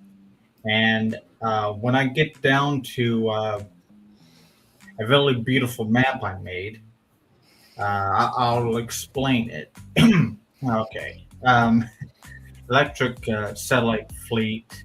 I mean, we don't know. Let's see, continuous loop. I already mentioned all this already. Financial. So what Braylon was just saying was like being its location. Yes. It's a financial model. Oh no, absolutely. Not to mention too, with that 54-acre parcel, along with the Lockheed Martin, could that be one big theme park together there? Or could you do hotel, theme park, Icon Park? So you have Epic Universe, which Celestial Park is its own City Walk 2.0, along with 4 theme parks there. And then you have Icon Park, which would be the Celestial Park for everybody else, along with a hotel and another theme park. Can you say that again? That was a whole lot to process. No, I know. So I'll break it down one more time for everybody. So Epic Universe, Grand Helios Hotel, backyard is Epic Universe, right? Celestial Park is City Walk 2.0. Now that's one thing. Oh, because you're saying that Celestial Park is going to be free in the future. Okay. Correct, potentially. Okay. Now on the other side of that, let's think about that 54-acre parcel. This is to add to Phil's great commentary that he's doing with Icon Park. 54-acre parcel at the Universal Kaleidoscope Hotel. That Lockheed Martin space could be 1 or 2 theme parks, and then next door to that is Universal's Icon Park. So Celestial Park is free, Icon Park is free, Epic Universe is a theme park with a hotel with it, hotel with a theme park with it, and then next door is Icon Park. So you have 2 of the same things within the same area. You know, that is the super giant, no more Walt Disney World. That's the super giant Universal universe. Yeah. Yeah, I hope he didn't spoil my surprise, Braylon, by saying all that. But what about the area? You also said there was area northeast from Epic that was area for a 4th and 5th park. Are you eliminating that area if you're building parks on the Lockheed Martin side? Yes and no. I mean, that's too much right there. We're gonna have like 8, 9 parks. That's what I'm saying. So it has to be purposefully utilized.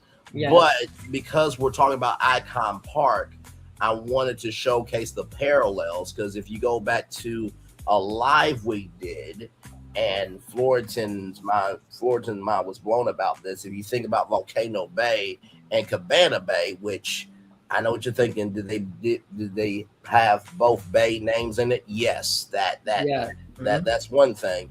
But when you think about Cabana Bay having a exclusive path to Volcano Bay, they did the Epic Universe idea with Volcano Bay and Cabana Bay before they really followed through with it in Epic Universe form. So what are they gonna follow up after Epic Universe? That's the question. That's the kazoo. I mean, basically the thing that I'm saying, I mean, if you've already done Volcano Bay, Cabana Bay with a theme park with a hotel, and you've finished Epic Universe and people are loving that, and you can do the same thing on the other side of that, then like we talked about with Capture the Magic, infrastructure-wise, Universal's not there. But creatively, to have 2 theme parks right there next to each other with 2 hotels and 2 entertainment districts, oh, motherfuckers, what are we doing here? And Phil, I only said that theory because we're talking about with Icon Park. That's not to spoil anything. I have not seen this. I don't even know. You're getting warm. You're getting warm. I think you explained everything pretty well. No, because the way you were saying that Volcano Bay and Cabana Bay and Volcano Bay was a test for the grand scheme of Epic with the Helios. Now, listen, that was a prediction. I don't know if Universal's going to come out and say that I was right. They're not going to give away the game that freely, but you can put 1 + 1 and make it 2. But go ahead. Yeah. So it's like a prediction, right? Yes. Because that ideology that came out first, right? With Epic, with Volcano Bay and Cabana Bay.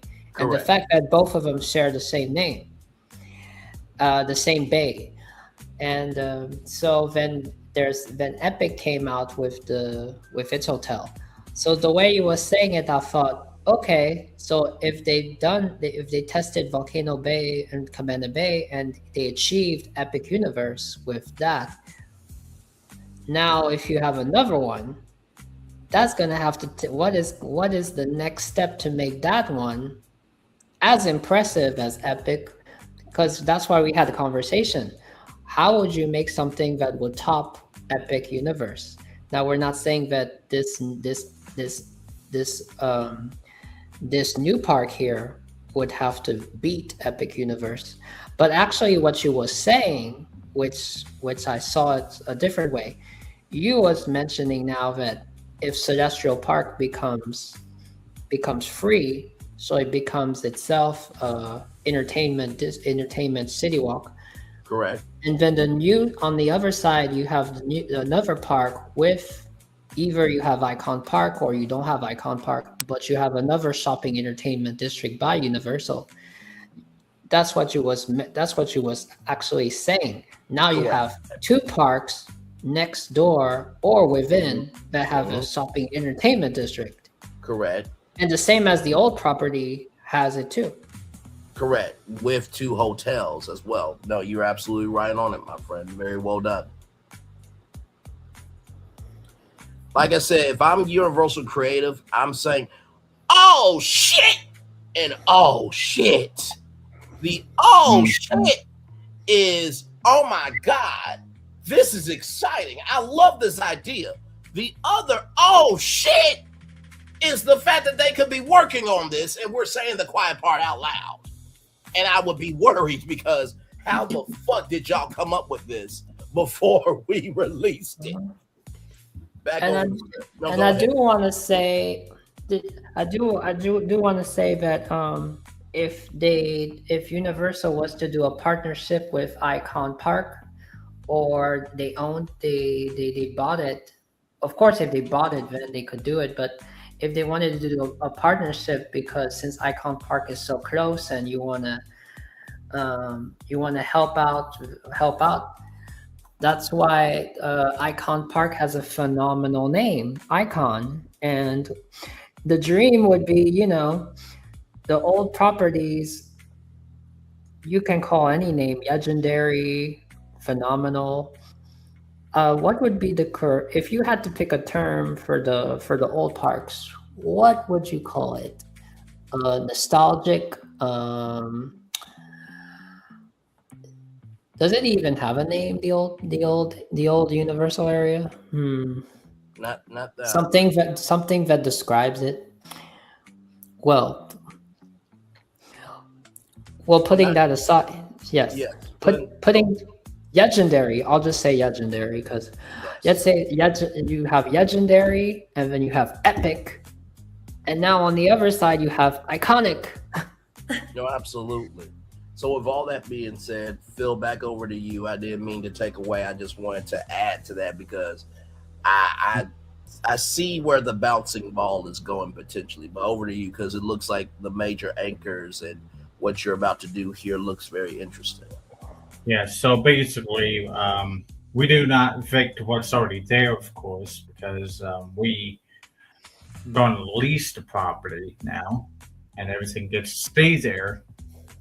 We are the landlord to the resort partner. A 20-acre cash machine with 40 tenants. We shift the model from landlord to resort partner.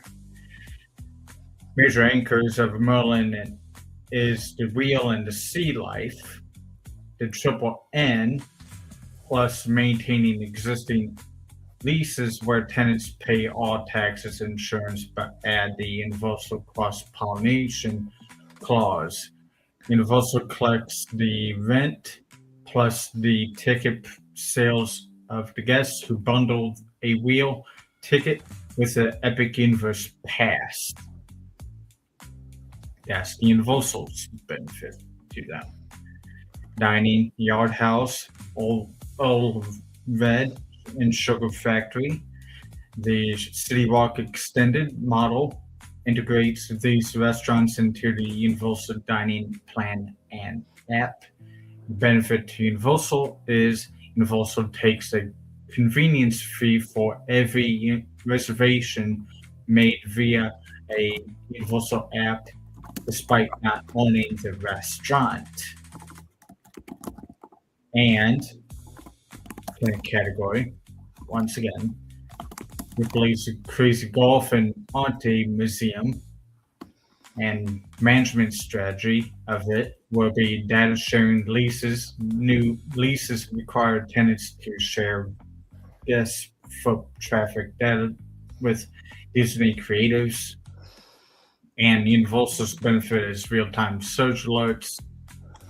If Icon Park is too crowded, we know to delay the next wave of shuttles to Epic Universe 2.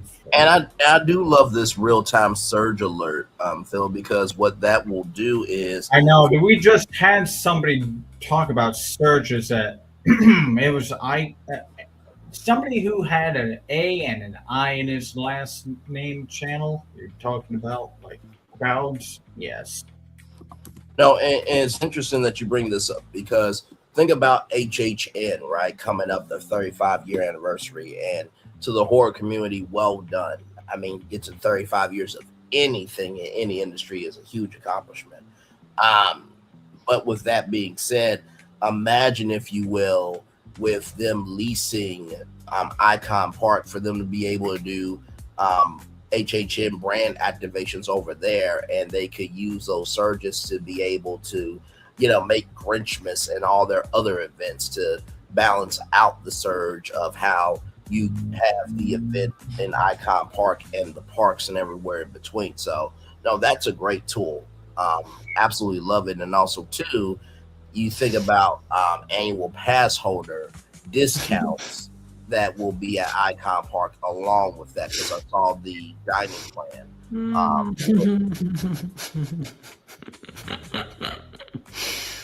Oh no.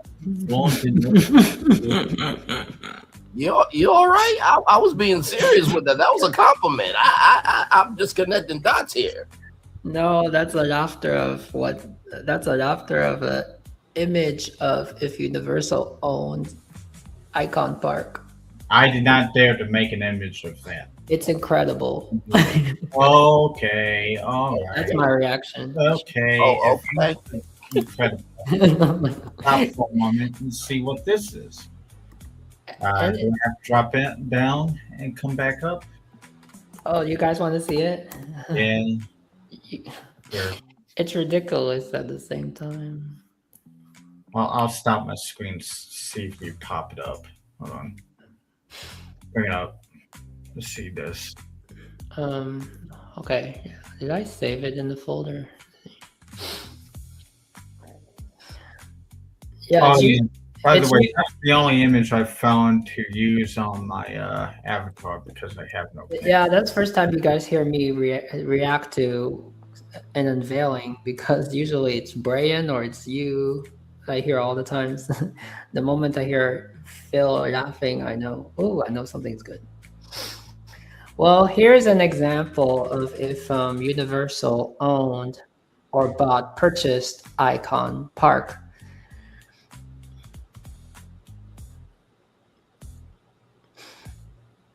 I didn't ask Gemini how much it would estimate it was. The image is there if you want to bring it up.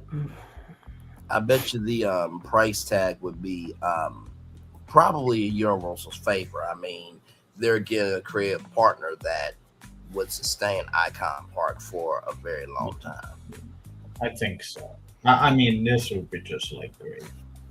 Oi! I like it. I like it You too. know what? That's not bad. It is, and it's realistic because Phil was bringing up the Yard House, and look, it turned into Universal Monsters Cafe and Speak East. Very nice. Look at, you have a Jurassic World, restaurant. And there's your favorite to the bottom corner. I like it. It's very green looking. Yeah, no. When you were laughing, I'm just like, oh God, please let it not be a comedic picture.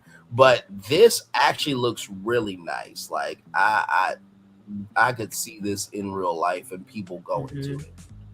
I was my reaction was because that's definitely something I want you guys to see it, especially the restaurants. The restaurants look really realistic with the IP, and also the Orlando, the wheel is they kept it simplicity, and they just put the Universal logo and they called it the Universal Eye. I like that. Now their wish is to have an amazing transportation system that will connect you everywhere, and there you have their own monorail. You know the funny thing, Phil. Say that again, Phil. Bright light there, flaunting. Yes. Yeah, it can be the bright. You know the funny thing, the Universal Monsters Cafe and Speakeasy, I feel like it's an elevated version of Das Steakhouse, or is that just me?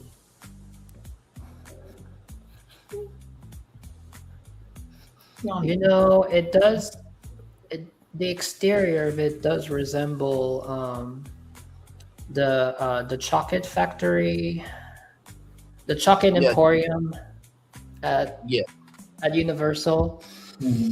It's like Das Steakhouse, except if it wasn't taken over by Darkmoor. So it's more of an elevated profile for everybody else. But no, this right here, I'm loving the entrance. I mean, just it's very cohesive. Like this is good.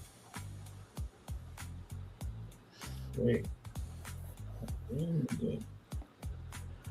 Phil, you had another portion of your plan that was talking about how Universal's not going to be like the bearer of bad news, or I'm paraphrasing it, but Yeah. It's got the rest of it, and then it will get into presenting its city walk in general speaking. If you wanted 3 city walks, because now I'm convinced we can do 3 city walks if we wanted 3 city walks. That'd be crazy. No, it would. Go ahead and put it back up, sir. Yes, no, for sure. Hey, the more free, the better. The more free, I'm good. Good with me. you and every other man who's in a relationship. Hey, babe, they got 3 city walks. Really? So you can't take me Volcano Base? You're just gonna take me to the free one? It's free. They did a really good job with it. It was Braylon, Florentine, and Phil that designed it. I don't give a fuck. I want you to pay and not be cheap. You know what? You can't be grateful for nothing. I can imagine that conversation. Go ahead, Phil, and pull it back up, brother. Oh my God. Yeah, it's up there. All right, here we go, y'all. Here we go. Now, I'll give you this disclaimer that for the next time when I bring this same prompt up, it might be different or complete. We'll see how it goes. But as I told you, Braylon, personally, I haven't mentioned this yet. I did email Disney 3 different times about saving Rivers of America, and I got responses 2 out of the 3 times. Oh wow! Yeah, and the last email back to me was less generic by saying things can change, and yet still the Rivers of America went away. So I did warn him in simply saying in the email that I don't think I'll be coming back if you did this. Well, well, I mean, like I said to Phil and Florentine, the lives we've done, we've never gotten an email from Disney nor Universal. Six Flags, I don't think we will get an email because they don't have the condition they're in. They can't send any emails to tell anybody shut the fuck up. So people talking about Six Flags keeps them, relevant. But when it comes to Disney and Universal, we've never gotten an email of saying shut the fuck up. Y'all are being way too on the nose. But with the ideas we're giving right now, I truly believe we could get an email from Universal and be like, hey guys, we know about y'all. Okay. You know that y'all are the only people who do this, but y'all are taking some big swings, but this one was a bridge too far, and we need you to shut the fuck up. We're not gonna take down your video. It's like, okay, so you're not taking down the video. But why would you want to take down the video if nothing we said the video was true? My dream would be like you dream like you turn on the evening news. You turn on the evening news, and they show reports of Orlando Sentinel, Orlando and Universal have have four young men on their hands because they usually found documents and documents in the hidden they call it the dream chest box, and they found Gemini prompts and all that.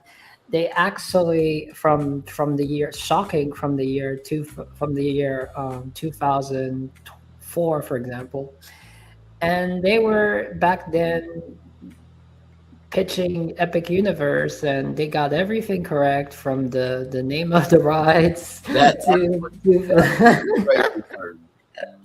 great. That was good. I just had this very funny idea. And honestly, no, go ahead, Phil. Want to hear the funny idea? It just popped in my head. If Casey heard in the background, I was giggling to myself and hitting the chair over here. Yes. Because I was giggling about it. What if I email the same people I emailed about concepts that I just presented on YouTube? No, honestly, to tell you the truth, if you emailed them Disney concepts that we pitched on YouTube, or even Universal, or even Universal, and they came back with a response of, it was a genuine response of, how did you come up with it?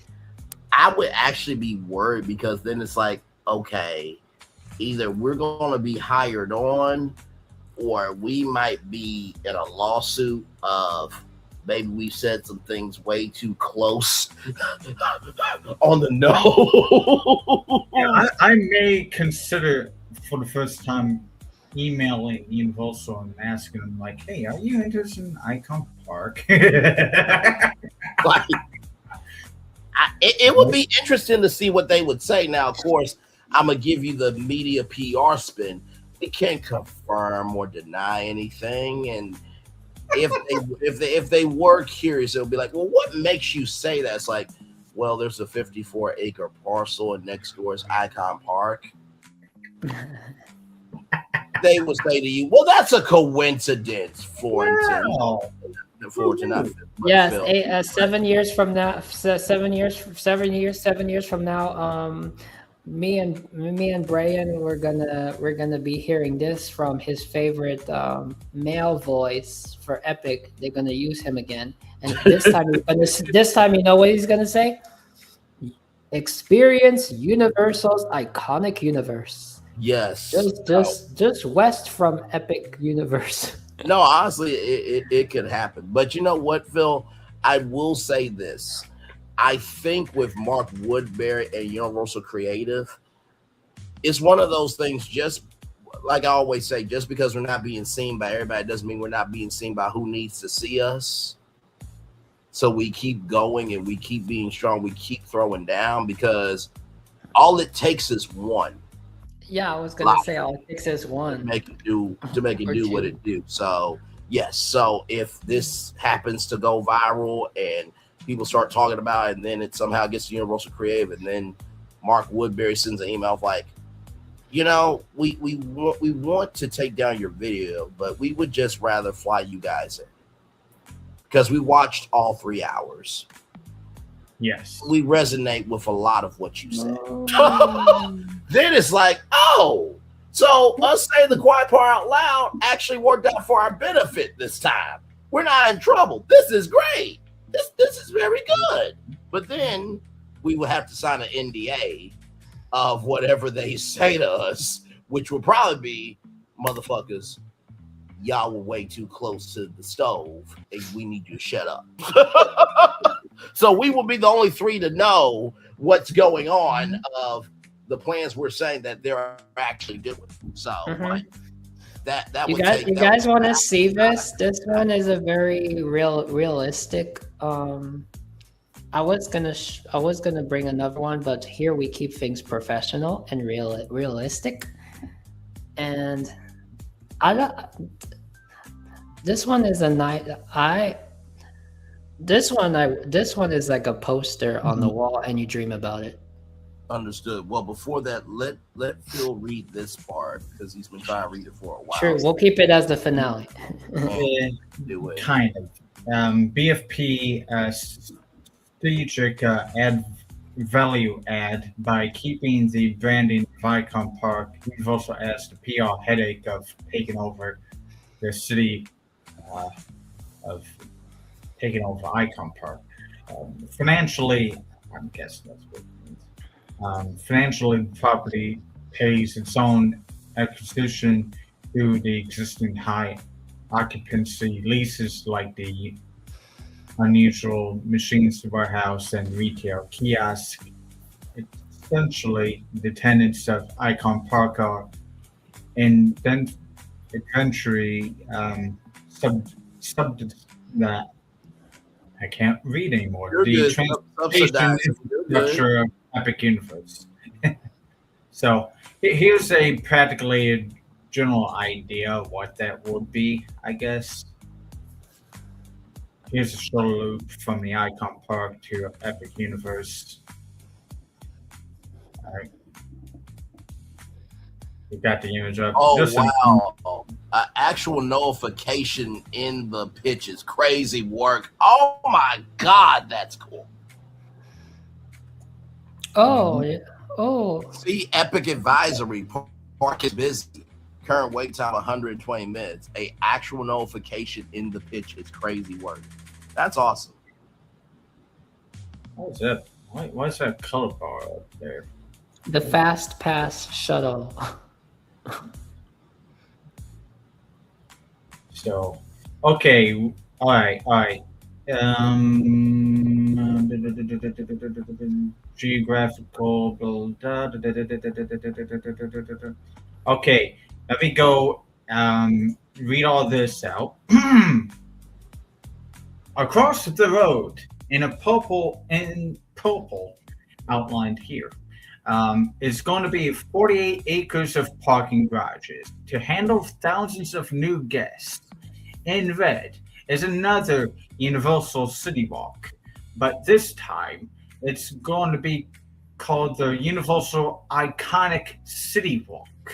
It will be a city walk that themes the Epic Universe and expansion of the Epic Universe's themes such as fantasy, adventure, horror, sci-fi, and gaming, condensed in 38 acres of shopping, restaurants, entertainment, clubhouses. This includes karaoke bars, comedy clubs, DJ clubs, etc.,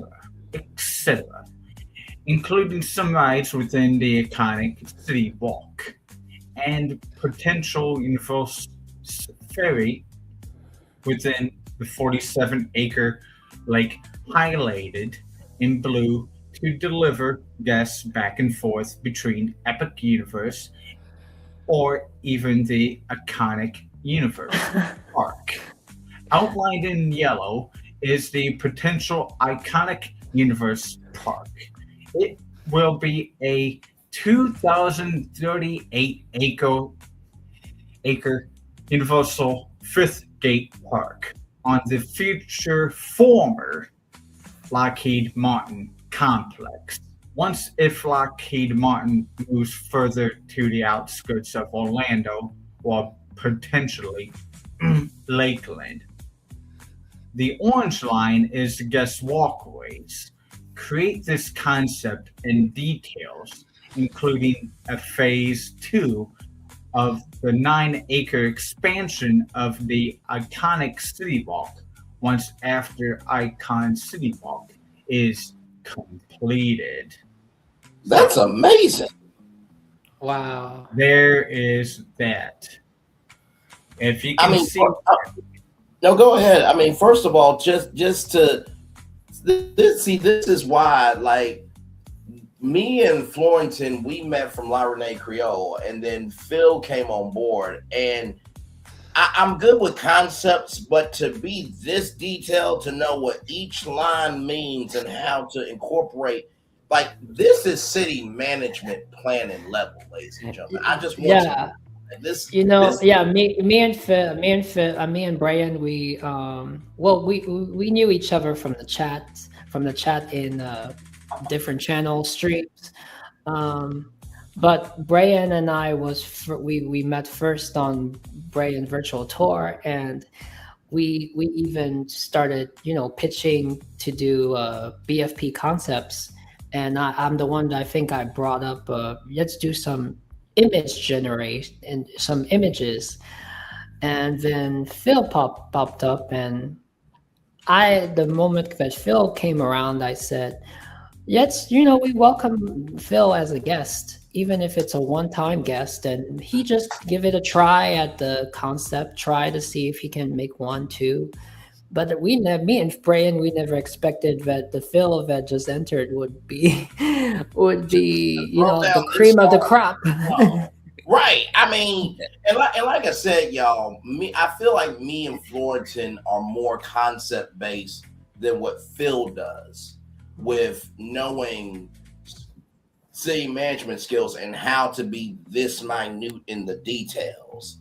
That the yellow's going to be the theme park, and then this is going to be the sidewalks, and this is going to be transportation, and then this is going to be for technology, and make it feel as realistic as possible. Go ahead, good sir. Well done to you. We make it realistic, but like Phil takes it another step. I make your ideas into reality. We're just going to place it here, here, here. Yeah. So as you can see over there, this is a screenshot, of course, by the way. Now I can pull this up live on Google Earth here. Do you want me to pull this up on Google Earth here? I can try that. I can see. Yeah, if you can, brother. I mean, honestly, tell you the truth, the way that like I said, y'all, 7 months ago we covered this, so this is not to take. Like I said, Reconstruct is a fucking legend. I don't give a fuck what anybody says. What that brother has done, along with Felicia Stella, those two are legends. Along with everybody else who covered that thing. And they made the whole process of watching the whole process until the grand opening of Epic Universe exciting for so many people. Absolutely. So this is not to take away from Reconstruct at all with what he brought with the 54-acre parcel. But the fact that 7 months ago, Florentin gave me that intel, and then that rollingout.com article about Lockheed Martin, and then Theme Park Brandon, shout out to that good brother there for giving that clue and connecting those two parcels where Universal could very well be on its way to buying that piece of land. And before anybody says it can't happen, y'all, they leveled off a 54-acre parcel. You don't think they're not going to take that one too? And the Icon Park is next door. You have to be out of your mind. Just because you're not seeing the move doesn't mean it's not going to happen. Sorry. Like, this is like a brain blast from Jimmy Neutron or Raven Simone or Raven Baxter having a vision before anybody else can see it. Sorry. It's just what we do over here. So. Yes. It is very interesting. I can look at an old satellite view of this general area, and there was nothing for thousands of acres back in the turn of this century. And definitely, it was 1,000 acres of Lockheed Martin, and it's now reduced to 230 acres now. So, anyways, yeah, you can pull it up right now. Okay, hang on.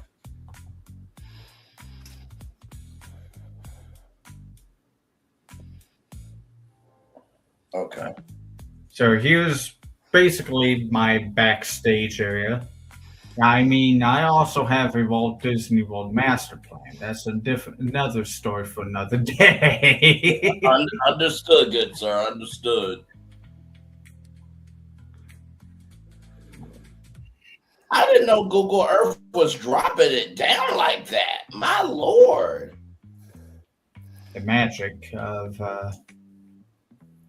I know Google Earth is like for Google Maps, but the fact that Google Earth has its own separate platform in this magnitude and scale, I'm gonna have to play around in Google Earth. Sincerely, I had no idea. Yeah. I think Google Earth has advanced since we haven't visited back. You know what? Yeah. You're very correct on that, because my God. Yeah, I'm trying to see if I can make this page bigger. All right, there we go. I made the page bigger. Now, does it? Okay, good. It's big enough for everybody to see now. Yes, absolutely. Go right ahead, good sir. We're ready to learn. Go right ahead. Okay, here we go. You are at Icon Park. Imagine you're at Icon Park. By the way, this is just a green space over here. Let's change it to acres, and change the meters to feet. Just make it metrical for us Americans in the U.S. So that's a space for, I guess, emergencies for the slingshot here at Icon Park. So this is Icon Park right here. All right. Right. This whole space here, 20 acres. So here's this here, a walkway connecting from here across the street, and it should be a label of how to name this street here. Hold on. Folks, we are now diving within the bones of the structure. Correct. We are diving into the bones of the structure. Hold on. Let me see. Yeah, and this is why I say we are evolving the theme park industry. Because tell me 3 other people that you know that have went this in depth with what is actually happening in the theme park game as it's happening right now, this deeply. You can't name them. Yeah, hold on. I'm just kind of curious if I can add street names to it. Otherwise, no street names off the top of my head, vaguely. Anyways, this is Universal Boulevard, if I can't get the Universal up here. And this is, there we go. It is a side street.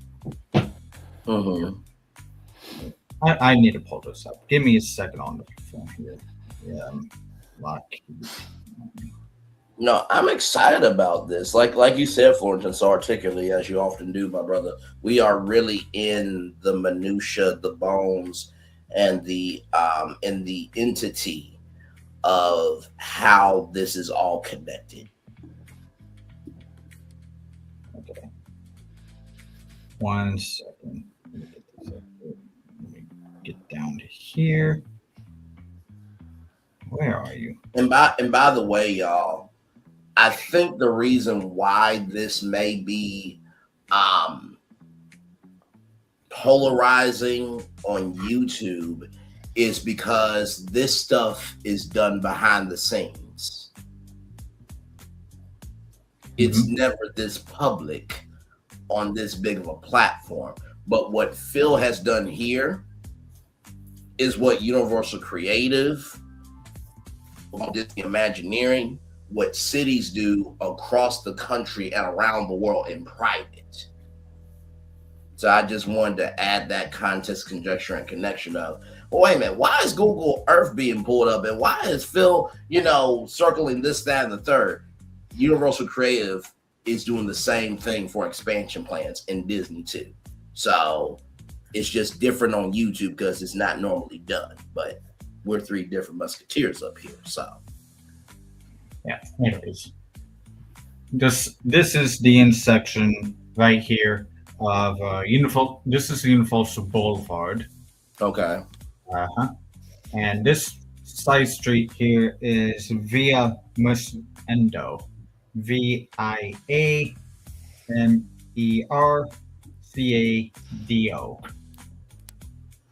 The side street. Okay.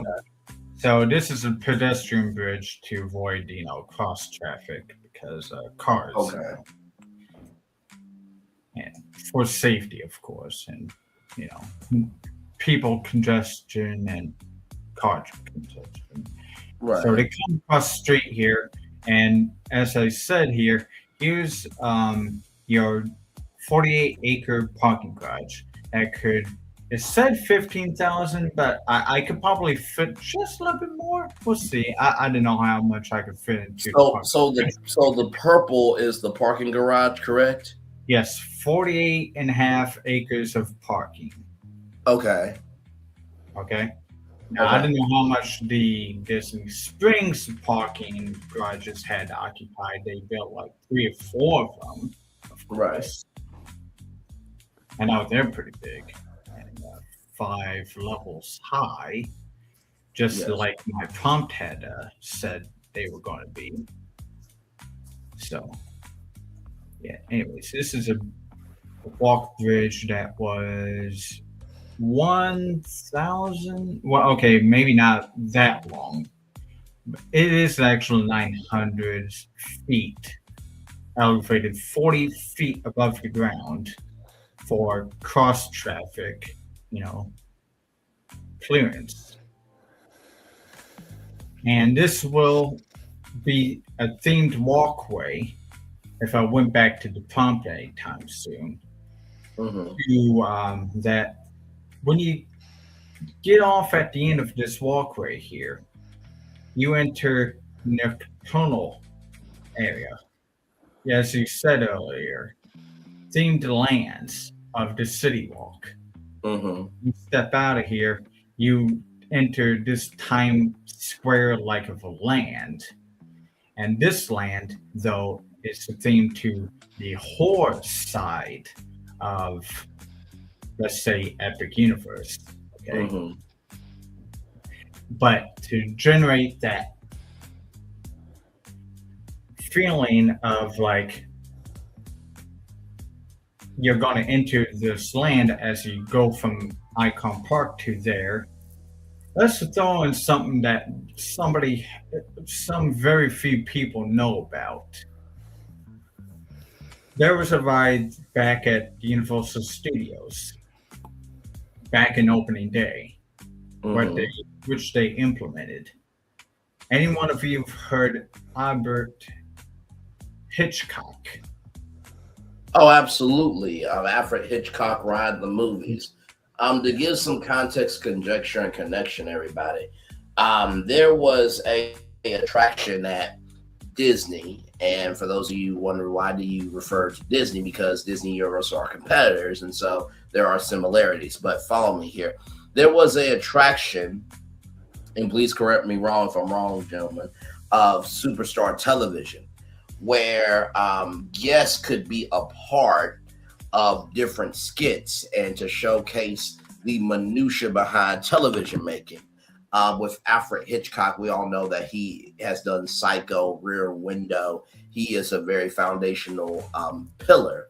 I mean, he was the horror version of Stan Lee and made cameos. So they recreated Psycho and other things to showcase the minutia of how Alfred Hitchcock made films. And also, too, with Superstar Television, they also talked about how you could make sounds, and also, too, how you pre-recorded footage, and how they made fake sets and the stunts and everything else. So I believe that's Alfred Hitchcock at the movies, if I'm not mistaken. Yes, and that's correct. And funny thing is, I should tie in your Imagine World concept, because you were going to bring that back in that Imagine World concept of bringing that feature back to Hollywood Studios at the Disney World. Correct. So, I mean, okay, let me go into that little bit of a detail of what we did here with this bridge here. This is this is a themed infrastructure by turning a standard ordinary pedestrian bridge into a psychological thriller and family favorite IP into a high-end nocturne dining nocturne themed walking experience. As memorable as the parks themselves. and this is called the Vertigo Bridge, off of the movie Vertigo by Alfred Hitchcock. As you walk over there, it has the illusions that the bridge interior features series of concentric LED-lined ribs. As the guests walk, these ribs pulsate at a frequency that mimics the dolly zoom, the vertigo effect. The floor HUD, the glass floor, is actually a translucent OLED. As you reach the center of the intersection, the ground below appears to drop away into a boundless, spiraling abyss. Even though you're physically 40 feet up still.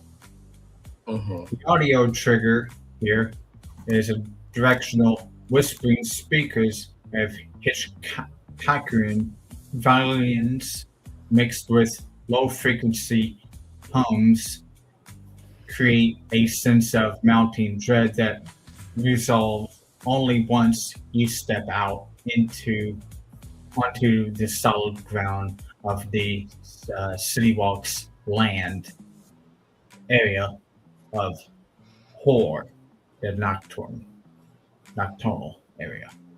So Bernard Herrmann music will be heard, as you walk through the tunnel from the Vertigo Walk. So that's the synopsis of that bridge here. I hope you enjoyed it. Yeah. No, I honestly tell you the truth. What's really interesting? I think of the what is it? The Epcot Food and Arts Festival, and how they do the chalk art, and how they'll do chalk art that looks like you're falling through.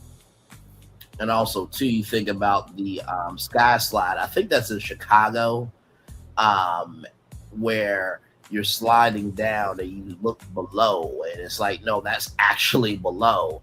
But what you did was you manipulated the circumstances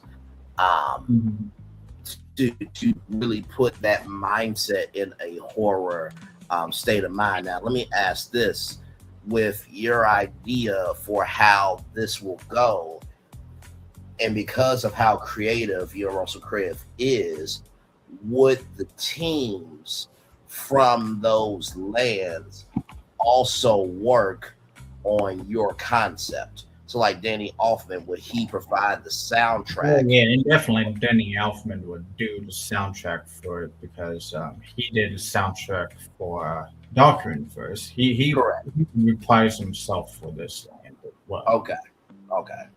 And the Walk Bridge, because why not? Because he would do a fantastic job. I would love to see what he does with it. Indefinitely. So this bridge will connect also, if you were if you were going to go into the parking garage, say for example, from Universal Boulevard, or even let's call this Sand Lake, I believe. Yeah, maybe Sand Lake. Anyways, you can walk from the parking garage with the cross bridge here into the City Walk here. And the first area that you enter is the horror-themed area, the Nocturnal Land, which is, after the phase 2 was implemented, it is 47.5 acres nearly. Okay, so this is the City Walk here. Wait, what's the City Walk here? The white space, the City Walk? The red one here. The red, okay, the red is City Walk, okay. Yes, okay. Because if you see here,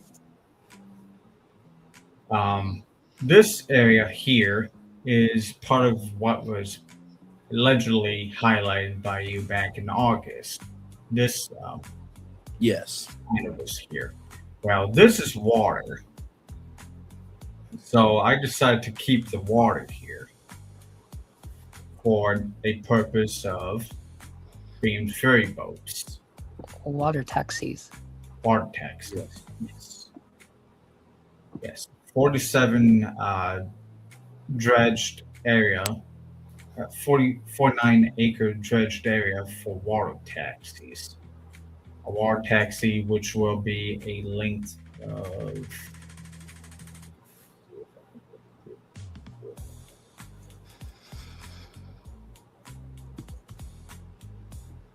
let's go do that in 7,525 feet, which is equating to a mile and a half of water taxi traffic, because I go up to iconic Universe up here, and I go back to Helios, which is conveniently right here.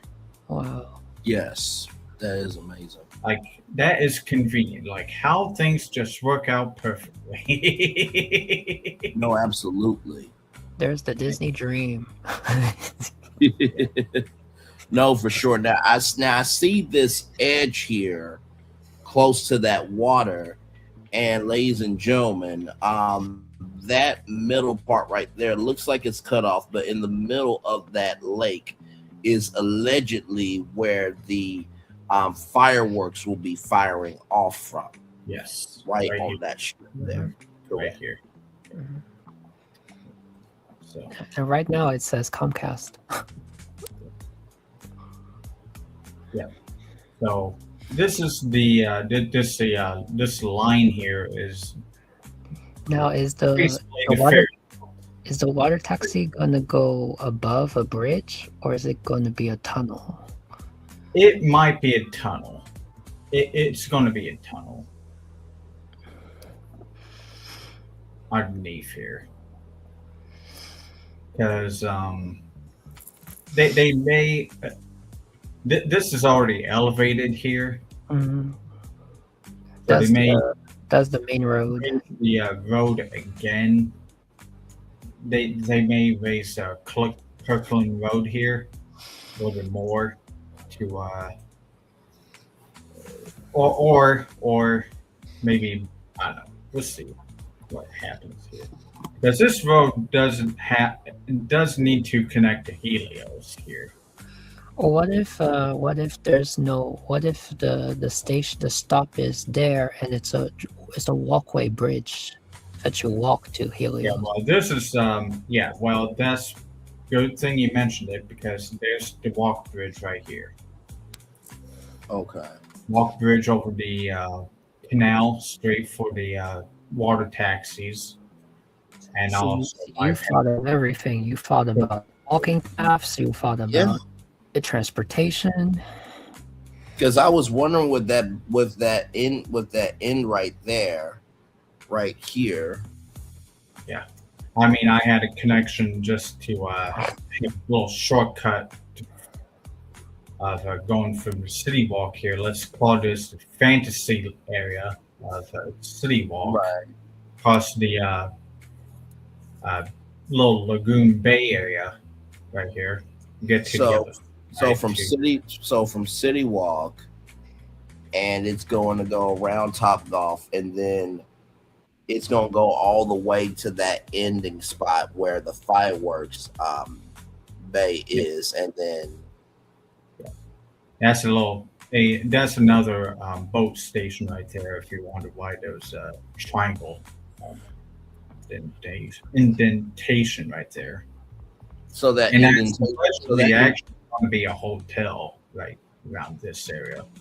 Okay, so hotel right there, and then that indentation where the fireworks are going to be, that's going to be a drop-off zone. Yes, yeah. So below indentation is a drop-off zone, and there's a drop-off zone over here. That's where you began, let's say, and come back to. depending where you want to get off at. This indentation is going to Iconic Universe right here. Okay. Maybe I go up here and circle back. Wow. Let me just guess that this is a maintenance area because this is water as well. I just didn't want to leave it out, you know? Right. Wow. So it's going back to Helios, and, you know, gee, you can just walk just not many feet to walk into Helios and, like, ta-da. It's incredible. And like I said, let's go to the finale here of This is Iconic Universe. This is... You know what's crazy about saying this? Is I've walked the walking path from Epic to Helios. Yeah, and you know that's not too far, isn't it? To walk from the here to here, you know. Yeah. Good. So this is 238 acres that Lockheed Martin has here. Yes. We can turn this into iconic. Wait, are you saying all that is Lockheed Martin? Yes. Yes. So when I'm actually facing, because when I stand up where the Helios is, and I'm facing there, straight shot. So all that is Lockheed Martin. I thought it was like 2 buildings or something. No. This part here about Groveland, Florida. I'm just making examples of where they can move people. So, Well, it has to be because Universal would have been starting construction on something if it wasn't. No, absolutely. You know, I mean, I think Lockheed Martin is seeing the writing on the wall. The fact that they are working with that parcel right there, that Lockheed Martin has to be thinking, well, that's one plus the other one, which where that one is going to equal 2. So, I mean, I think if they ever wanted to, I think Lakeland, Florida is a really fantastic place to be because it's like nearby and it's Central Florida still. You know what? Honestly, to tell you the truth, they could move to Lake Nona. Yeah, that could be true. Yeah. I mean, it's already land there, and you know, just gotta move in. So you know. True. Yeah, but I think if I was Lockheed, I don't know. I like how something around a number of 1,000 acres, maybe then 2, but you know, that's just me. But yeah, here we go. We have 238 acres for the 5th Gate Park of Iconic Universe. Good damn. To similarly go rhymed with Epic Universe, okay, which actually looks freaking tiny to this. No, it does. Well, did you include the parking lot? Oh, if you want a total. Oh wait, you mean Epic Universe? This is a standalone park here in yellow. That can fit 2 parks. Yeah. Now let me ask this, because the thing that I just thought about, right? The Grand Helios Hotel is right there, right? And we're thinking about the Kaleidoscope Hotel being in that 54-acre parcel. You want to talk about early park entry, right? You now have basically 2 hotels that can either go into Epic Universe an hour early or go into Universal's Iconic Universe. Yeah. Your hotel would probably be right here, come think of it, right here where the trees are at the bottom. Right. And I think that's the thing that I kind of worry about, whether the hotel's in that red zone or in those trees there, is how will you deal with the potential, and I'm just going to just throw. I said potential to be kind, but I'm just going to be real about it. How will you deal, or how will Universal deal with the rubbernecking that will happen from 2 hotels being up an hour early to get into both parks? You know what's actually funny is when it's prompting me to make iconic park and its gates. You know what it keeps on telling me to make a 90-foot Chronos gate. Yes, I'm not. It's a 90-foot Chronos gate that guests will walk through. That's hilarious. Well, I'm not surprised. I get the Chronos many times when I pitch in prompts for Disney. Really? Yeah. So. Mhm. Yeah, for my Epcot resort, they wanted one of the names was the one of the names was Chronos, actually.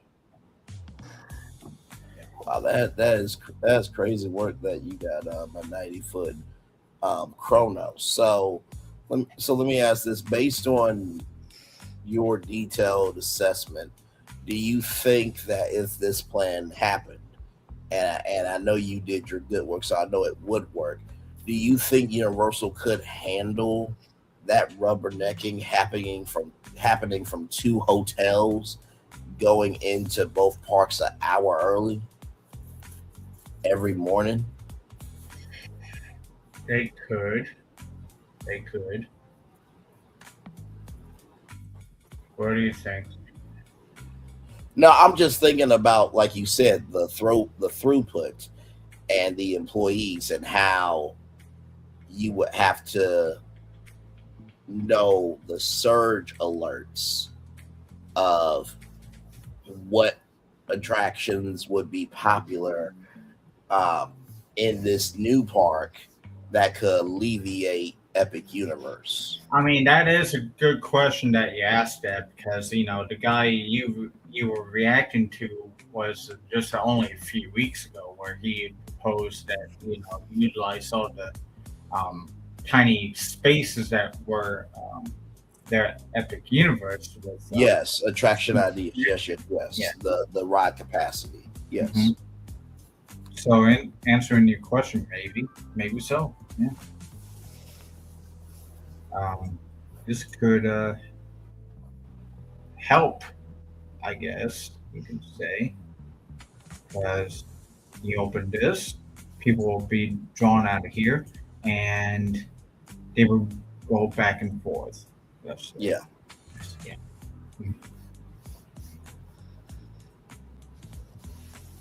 I mean, to have 2 theme parks in your backyard for 7 days. I mean, what a vacation. Also say 5-day park. You're gonna okay, what is the interpretation of how many days he can do? Basically all you can do at Universal right now. So with this park right here with Lockheed Martin, right now. Well, I mean, with Epic Universe right now, right? You're ignoring before this opens, right now. They added Epic Universe to make it a full 7-day park. Okay,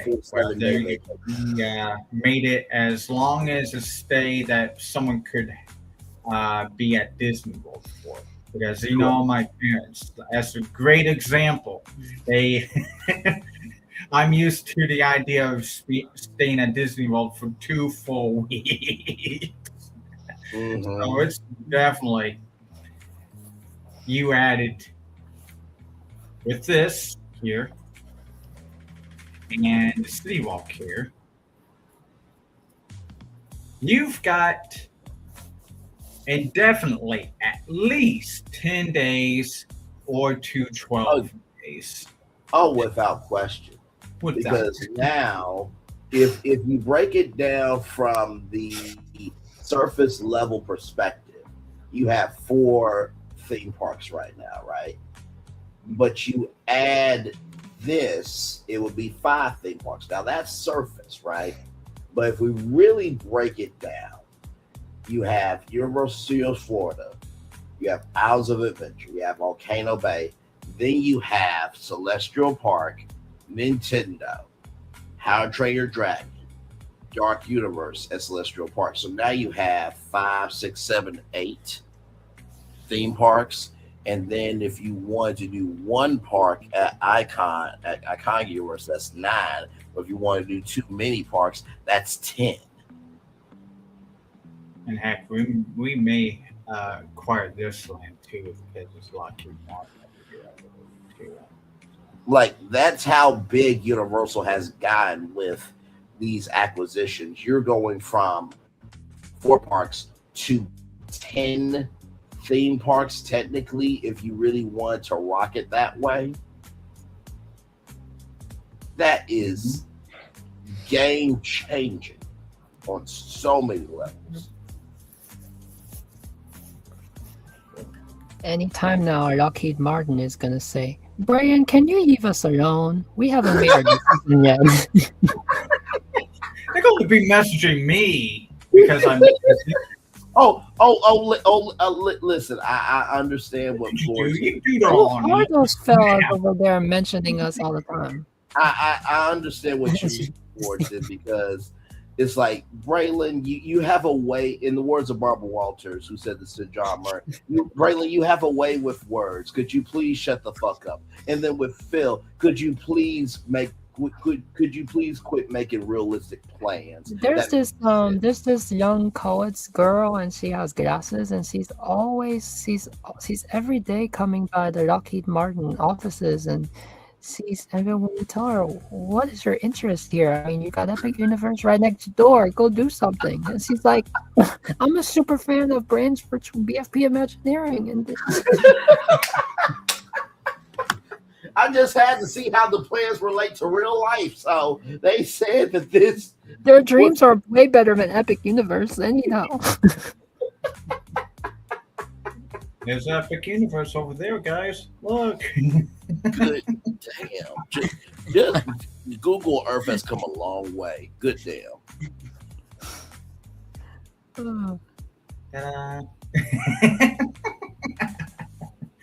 But you are right though, Florence, and I feel like me and Phil will get very grown and mature and respectful letters, emails from our team.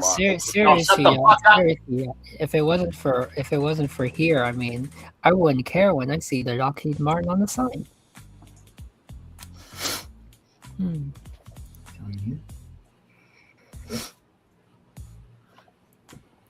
Well, I think that is pretty good.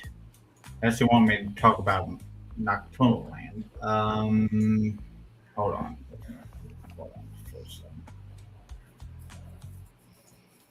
Yeah, this is what Jim and I made up as a concept of the area, but I think I covered it all here.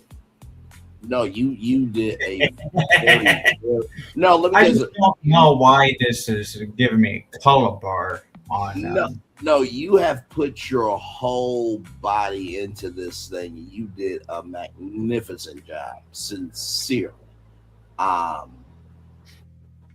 And it just really goes to show with this live, like, I wish Capture the Magic and them, when they did that video of could Universal beat Disney, I would like for them to watch this whole stream and then redo that topic.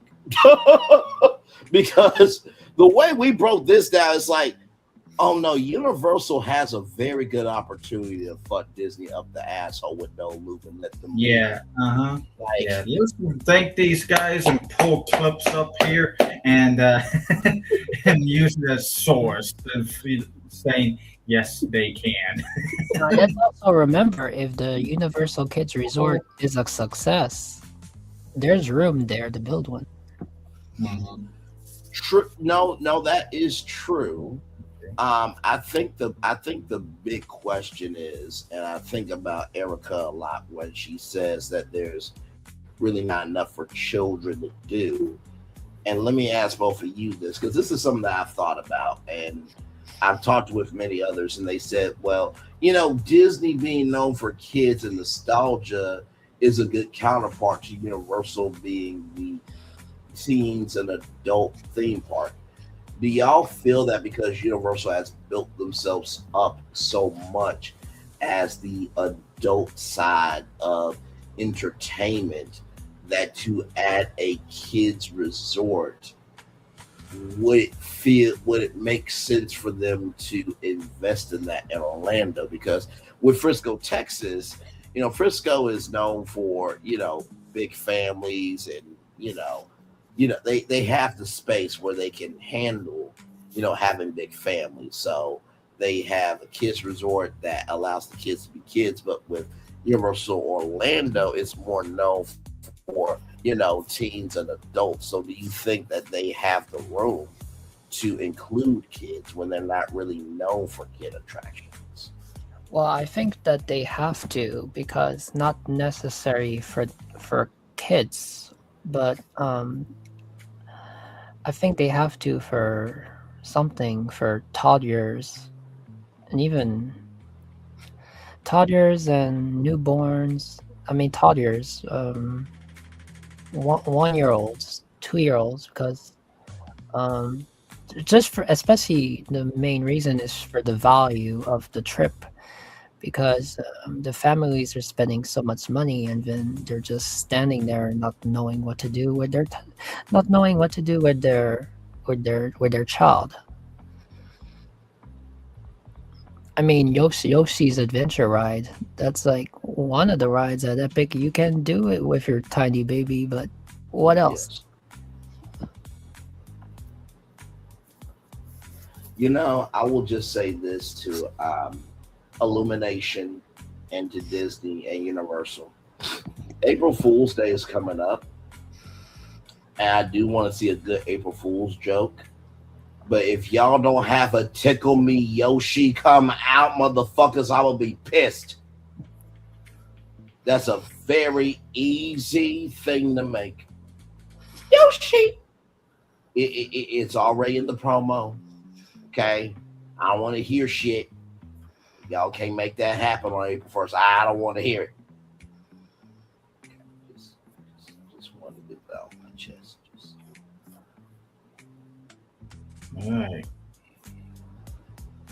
I don't know if you want to show a poster of the area. Oh no, go right ahead. I was just saying that because of the kids resort thing.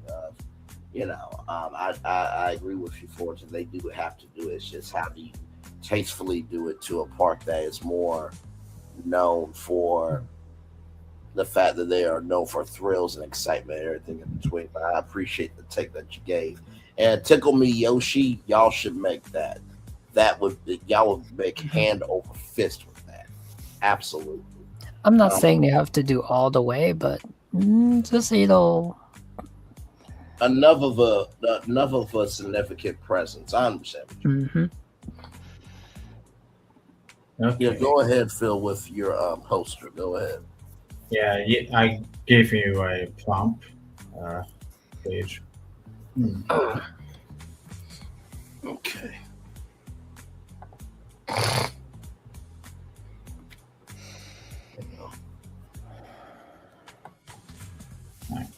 That's basically basically a concept poster visualizing the area. Oh wow! Yeah. Which, if you can tell at the bottom of the screen, unfortunately, I can't click on these images. It's got color bars up here. Oh, I was about to say what you could do is right click it. Oh, I do. Right click it. Yeah, but go back out. Click out the image. Now right click it. Yeah, I just right clicked it. And then do you see open image in new tab? Click that. And then you should be able to go to the next tab, and then you should be able to do it just fine. Oh, jeez, but that'd be quite annoying. No, understood. I'm just trying to be helpful, brother. You're good. Yeah. So okay, now I have to remember that I need to go back and forth. So Look what's on the bottom. It's BFP Imagineering logo. okay. Oh my God! I was just raising the flaunt and you could see it there, but yeah. Yes. That's what I was showing. Oh God. We're gonna get emails from Universal. Why is that next to our logo? Listen, okay. Hey Brian, if BFP check this out. If BFP was a competitor gas station to BP Gas, you know what BFP would stand for? The best fuel power. Oh my God! You know what? Go to the corner. I am ashamed of you. I'm beside myself and disgusted with your behavior that they came off that smooth. The best Go fuel. to the corner. That was good. That was very well done. That was awesome.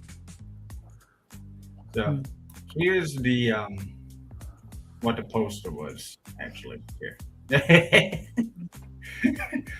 Here's the BFP logo at the bottom of the screen. Oh wow. With Universal beside it. With the Universal logo next to the BFP. That is legitimately amazing.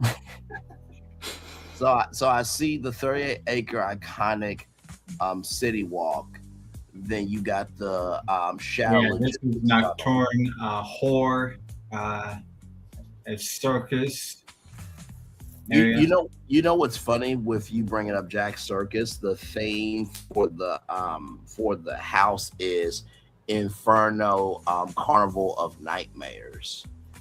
And if you take the first letter of each thing, Inferno, Carnival of Nightmares, and what does that spell? Oh, okay. There it is. So no, you're right. You're right on point. And by the way, shout out to Walt Disney and the Utilidors, except we got the Utilitunnels instead there. Yeah, this is the logistics for packages and luggage. Yeah. Mm-hmm. Wow. Yeah. Like, y'all, do y'all realize, like, maybe one day, like, BFP Imagineering and Universal or BFP Imagineering and Disney could actually happen in concept art, and this could be a real thing for us? Yeah. In I can fantasy, see it I can see it the way it's so professionally put there on the image. Like imagine like this actually Oh my happens. gosh, they gave it. They just like, oh they my just God. gave. You know, I was always looking for the correct font. That they just gave an epic font. Yes. Yeah. Yes. Gave it a little bit of a Hollywood low font, for Universal. A fantasy, I don't recall too much of the fantasy part, but it's a little bioluminescent, luminous shift. But I do recall much of the adventure side of City Walk area, and it has cliffs, and you could eat or sit by the cliffs or walk along the cliffs in adventure area, which is pretty cool. Cool idea, I guess. Sci-fi, Nebula Heights, and gaming, where you can play and see game scores from a Nintendo universe. So this is the iconic City Walk, cinematic metropolis. And over here, as I mentioned, there's a hotel, got a rotating hotel on top. One of my concepts from my Epic Resort was to have a rotating hotel on top, of course. And this is the Apex Hotel and Spa. And the spa is down here. And let's see. Get out of here. If I zoom in, that is the canal here, or straightway. This is the Hydro class Universal Ferry. This one is themed after the nocturnal land, so called that one the Sphinx, the boat of the dead, because it's there's a boat for each theme of the city walk, and this one, that one there is that's named the River of the Dead. This is just, like I said, just incredible. I mean, even the bridge looks like it's from the Wizard of Oz and Wicked. Like, just This bridge connects you if it can know the cars there. They don't belong there. Just imagine those are people instead. Just an FYI. Yeah, this is a bridge that will connect you from Epic to Iconic Park. As you can tell, you have to cross a road and cross the straightway. So I guess Wicked is going in Iconic Park. Oh yeah, you could say that because it looks like looks like the Wizard of Oz, maybe with the color there. But yeah, 238-acre Universe Park with a Kronos Hotel. This time saying 120 feet tall. Yeah. No, very well done, Phil. I sincerely mean that. I mean, I feel like what we've done tonight and this morning, really has probably been one of the most pivotal ones because, we took a rumor, not only gave color to that rumor, but also gave another potential rumor of Universal buying Icon Park and showcasing the logistics of how that can actually be a reality. I mean, my God.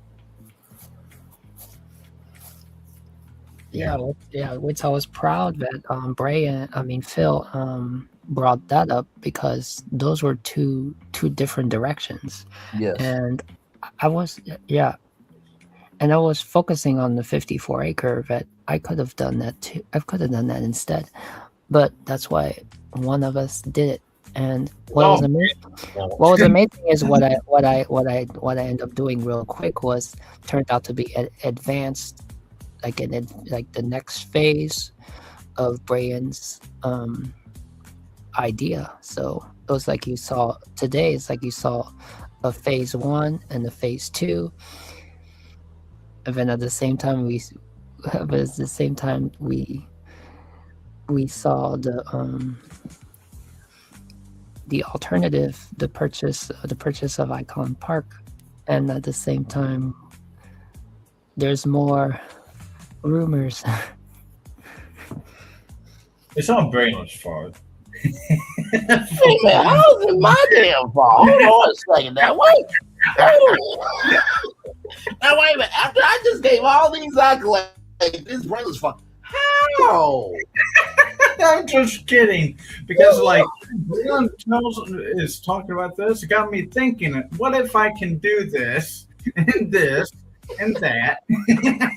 Oh. Wow, I just made I just did a Walt Disney here and utilized all the land. Wow. No, Walt Disney will be very proud of you.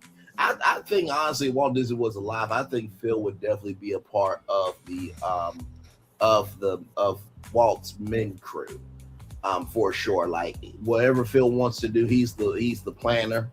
He understands city management. Let that man do what he needs to do. Yeah, you will be automatically hired by Walt for sure. Yeah. Now here's an image here of it trying to work on a real world map. It kind of got half of it right, but then again, it did not. It's kind of it's just like an idea. It's kind of mixed up around, but the idea is okay. Like I said, I feel like we're doing what, Ronnie Crump and all of them did at Wed Enterprises, because at Wed Enterprises, they just swung for the fences and they just tried. Mm-hmm. Yep. And I feel like that kind of creativity is needed right now of, hey, can we just try? If it doesn't work, it doesn't mean that we're failures. We just got to figure out another way to do it. Let me drop it instead.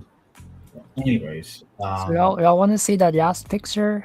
It's a realistic visual of just Icon Park.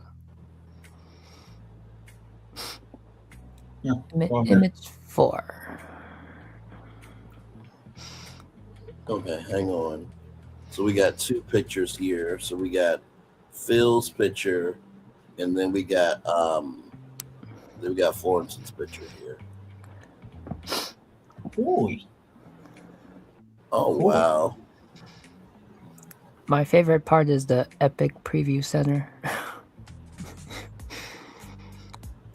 Wow. Monster Speakeasy, Blue Man Group, Neon Plaza. You know what? It's Glinda's for me. Mm-hmm. Now, is that supposed to be like a restaurant or? It can be both. It can be a store. I'm sure there's a restaurant in the store. Because at Jessica's, it's not wrong. She was just drawn that way, and she was blessed to be drawn with curves. So I didn't see any thickness on Galinda. So I'm just, Elphaba was the one with the hips, but well, speaking of drawn that way, just wait until I bring up that concept. It says Glinda's Bubble and Eatery. So it's okay. There's 2 purposes. Okay, very good. Very good, very good. And that's not to say Ariana Grande is not a beautiful woman. Y'all don't at me for that. I just like what the fuck I like. Y'all should know me by now. Hell. I think the Glindas, that's for the females. That's for the girls, the ladies out there. And everything else is very masculine. Yes. We love definitions, don't we? Yes, we do. Yes. Yeah, Well, I mean, listen. If it's a clothing store, right? I mean, at least there's like benches for the men to sit down because you know what it can be. It can also be a bubble salon and makeup for like the women to like if they want to get their makeup for the nighttime. Yes, that is true. But this is very good.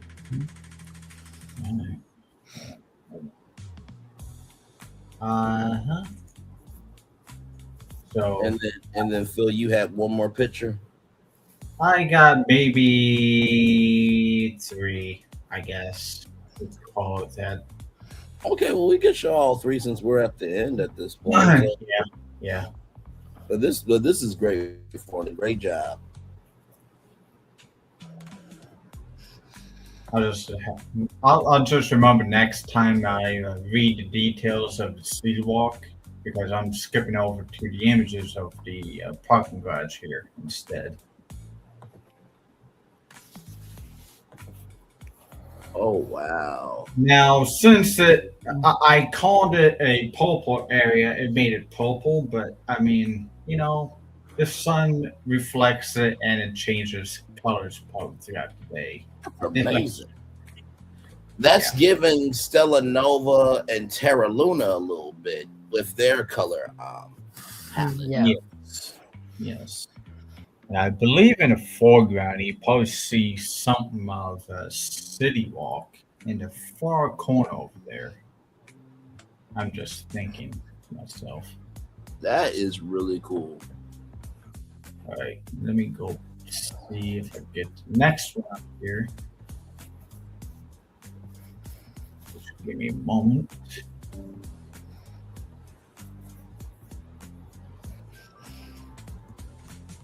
And Rando the Banjo, you're good, my friend. I will say our pictures are very visual, like a video game, but no, that's just AI and just us being creative. So yeah. So I had to skip over a bunch of images because of like being weird pictures of like this don't look right. So here's this one. Okay. Let's see here. A drone shot of looking at one of the parking garages. Ooh, whoa. This is amazing. I'm blown away. Yeah, I told you there was there's a parking garage near me that has a ramp that is spiral-ish, you know. So are the whole skylights? I guess. Yeah. Wow. I mean, it did describe the 6th level as a. I'll go back and bring it up. I will bring it up. I'll try to read it to you. I'll read to you what each level is. Give me a second here. Because I shared a short video with Flaunting about what each area is. Because someone made a really cute video of me walking through the parking garage there. Actually, I can't think of it. So this is called dynamic wayfinding. Every level, that's what the AI nicknamed description of this garage here. Of how to each level is themed to every legendary era of the Universal history. Level 1 is the bomb level, and it is the silent era of the Universal. Level 2 is the golden age of Universal. So your 30s and 40s, let's say, for example. Level 3 is the 80s and 90s, let's say, is level 3.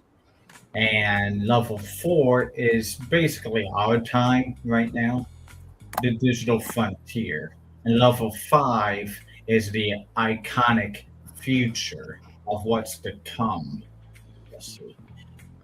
Those are the themes of the each level of the parking garage. So I'll get down to what level 1 looks like, generally speaking. Oh, wait a minute. Hold on. Come think for it. I got one more picture before I get to there. You'll like this one. You will love this one. This will put this one to shame. For shame. I'll give you that. Give me a second. Share screen. Voila.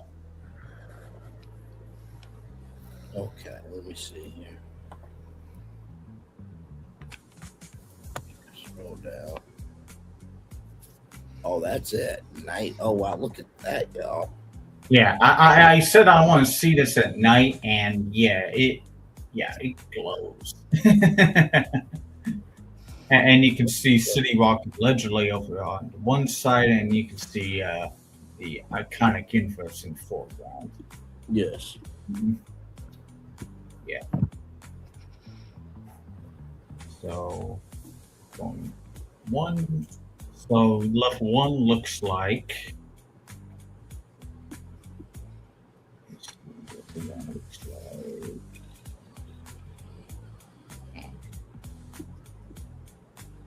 That is really incredible.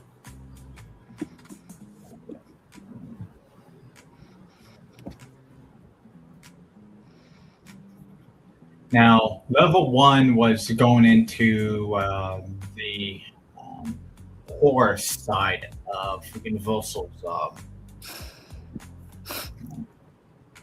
What is that on the right? Well, what's on the right? On the right of the garage. I'm not sure what you're talking about. I'm not going to picture it. You have the garage, and then you have the behind it. It looks like you have the icon park entrance, the archway, and then on the right side you have something lit up. Yeah, I think it was the City Walk and Iconic version. Oh, I see. Yeah. So here's the what level 1 looks like.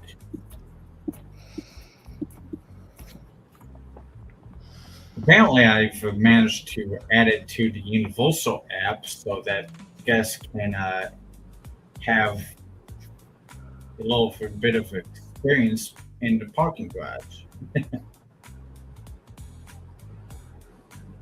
Hang on, let me see here.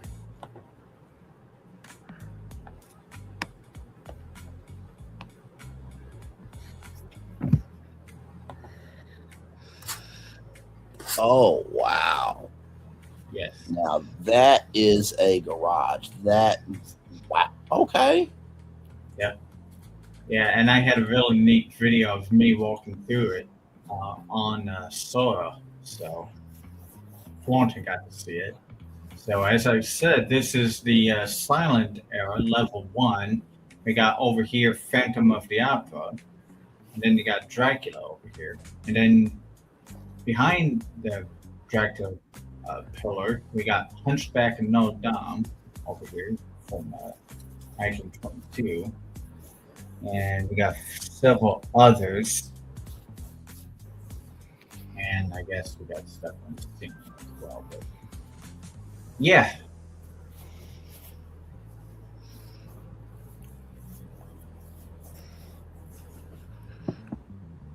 I like it says sync Universal app. Mm-hmm. Yes. Yeah, I asked her, okay, if you want to know in detail. Lon Chaney is mentioned, the man of 1,000 faces, represented as Quasimodo from the Hunchback of Notre Dame, 1923, and Phantom of the Opera. So he's seen there twice in that image. We got Conrad Veidt, which I told Florence last night, which is represented as a grand plan from The Man Who Laughs, a movie from 1928. Now, the connection of that guy is his haunting permanent grin was a visual inspiration for DC's Joker.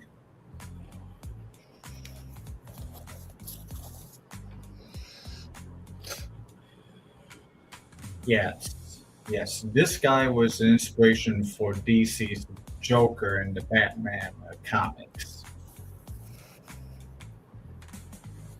The Man Who Laughs, because of the, I guess, his smile.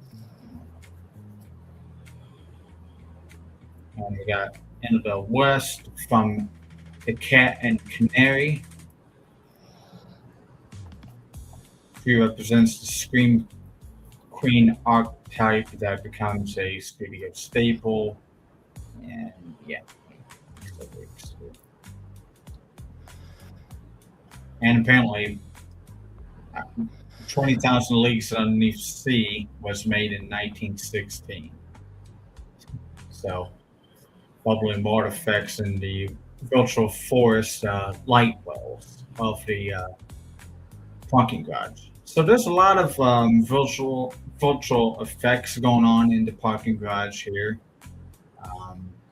Hunchback Notre Dame, stone textured pillars with gargoyle shaped sensors in the parking garage. Man Who Laughs, neon green grin, lighting along the floor strips. Phantom of the Opera has projections of the Opera House chandeliers on the ceiling. So, I think that's pretty good for today because, I mean, if guests want to go have fun in the parking garage, they can play scavenger hunts as they walk to City Walk.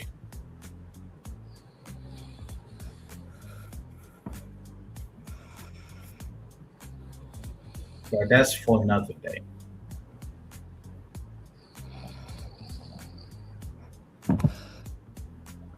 Uh-oh. Hey, Phil.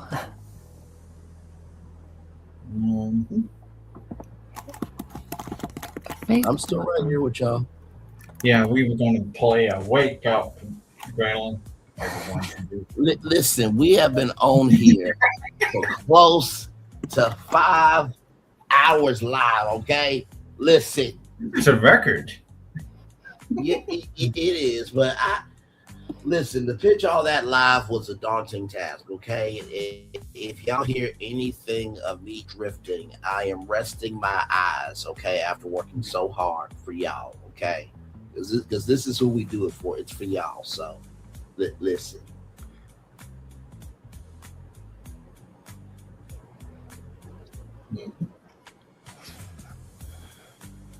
All right. Well,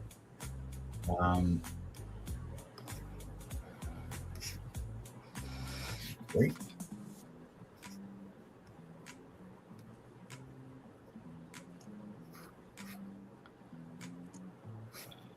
I think I'm pretty good with the pictures and everything. Yeah. Okay. Gee, even the AI overview says that officially announced that the sole video generating app and platform is shut down as of this month, roughly 15 months after its launch, which we'll talk about on a later date because it's very late right now. So Yes, it is. So to Florentine and Phil, great job to both of y'all. To the replay gang, we hope you enjoyed another edition of BFP Imagineering. Taking that 54-acre parcel and showcasing that. Listen, whether Universal makes it a hotel, makes it an entertainment district, something's going to happen in that space. Of course, we'll keep you updated. And then, of course, could Universal buy Horizon Entertainment and what they could do? And my God, we threw down. So, Universal, we are available for hire. You know what I mean? We just need to be paid well and good benefits. Okay, free tickets for life. So, and I would like my Fridays to work at Volcano Bay. So if I'm in the lazy river snoring and I have a hat on, just don't worry about me. I'm fine. I probably had me a very heavy mimosa that morning, and I'm just relaxing.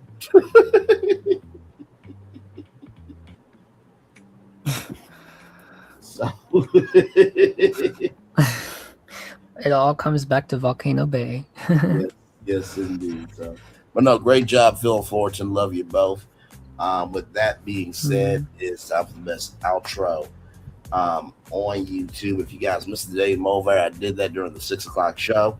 So yeah, it's time for the best outro on YouTube. Know what you do and do what you know. Never say one point special, because you are always more blessed and trust. You may not be where you want to be, but you'll be where you need to be. Do what you're chosen to do. Wise one thing to call yourself. It's not to be chosen. One love, much love, all love. We have spent time with you. You have spent time with us. And hopefully by spending time together, we're great together. And I always remember we're doing radio, television, clubhouse. No, not clubhouse, child. So such a long night. Whether you're doing radio, television, YouTube, living your best life, or you are resting your eyes, okay? Because you work so hard and you want to be your best for people. Make sure the replay is not just for you, not just for you to listen to, but for you to want to create it again. We love you, we value, we embrace you. Always remember, receive love, you gotta give it, receive love, you gotta give it, receive love, you gotta give it. Whatever obstacles you've overcome, whatever success you have achieved upon this particular day, I'm extremely proud of you, but no one else is proud of you. Be proud of your damn self. Finally, y'all, if you really want to do anything in life, just look at the three of us.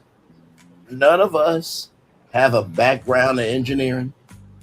Mhm. None of us have a background in doing planning except Phil. He has a PhD, because the way he broke down tonight, my Lord, hats off to him and everything he does.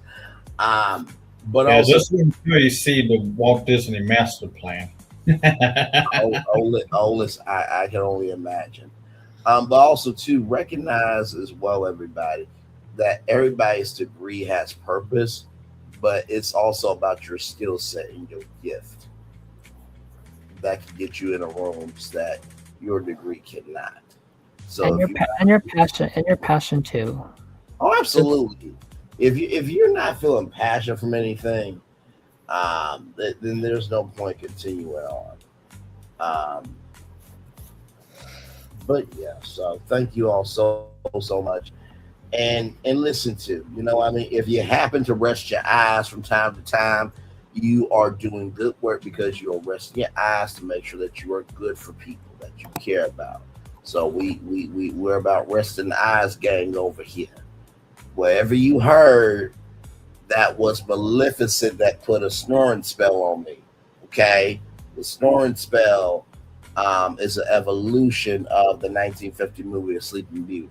Sometimes it just happens because it happens. You understand?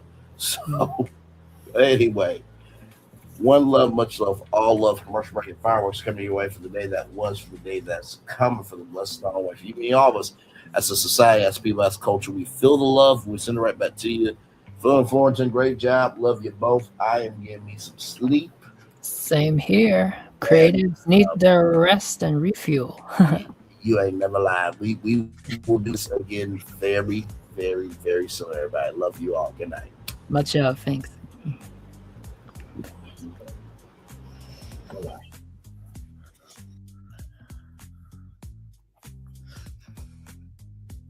I thought I should tell you, they've been talking about you. Yeah, they've been talking about you.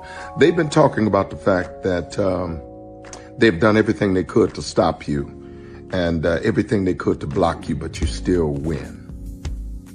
They've been talking about the fact that they have undermined your success and they have tried to sabotage your seasons, but you keep winning. They've been talking about the fact that even though they don't like each other, they get together to try to kill you, but you keep winning.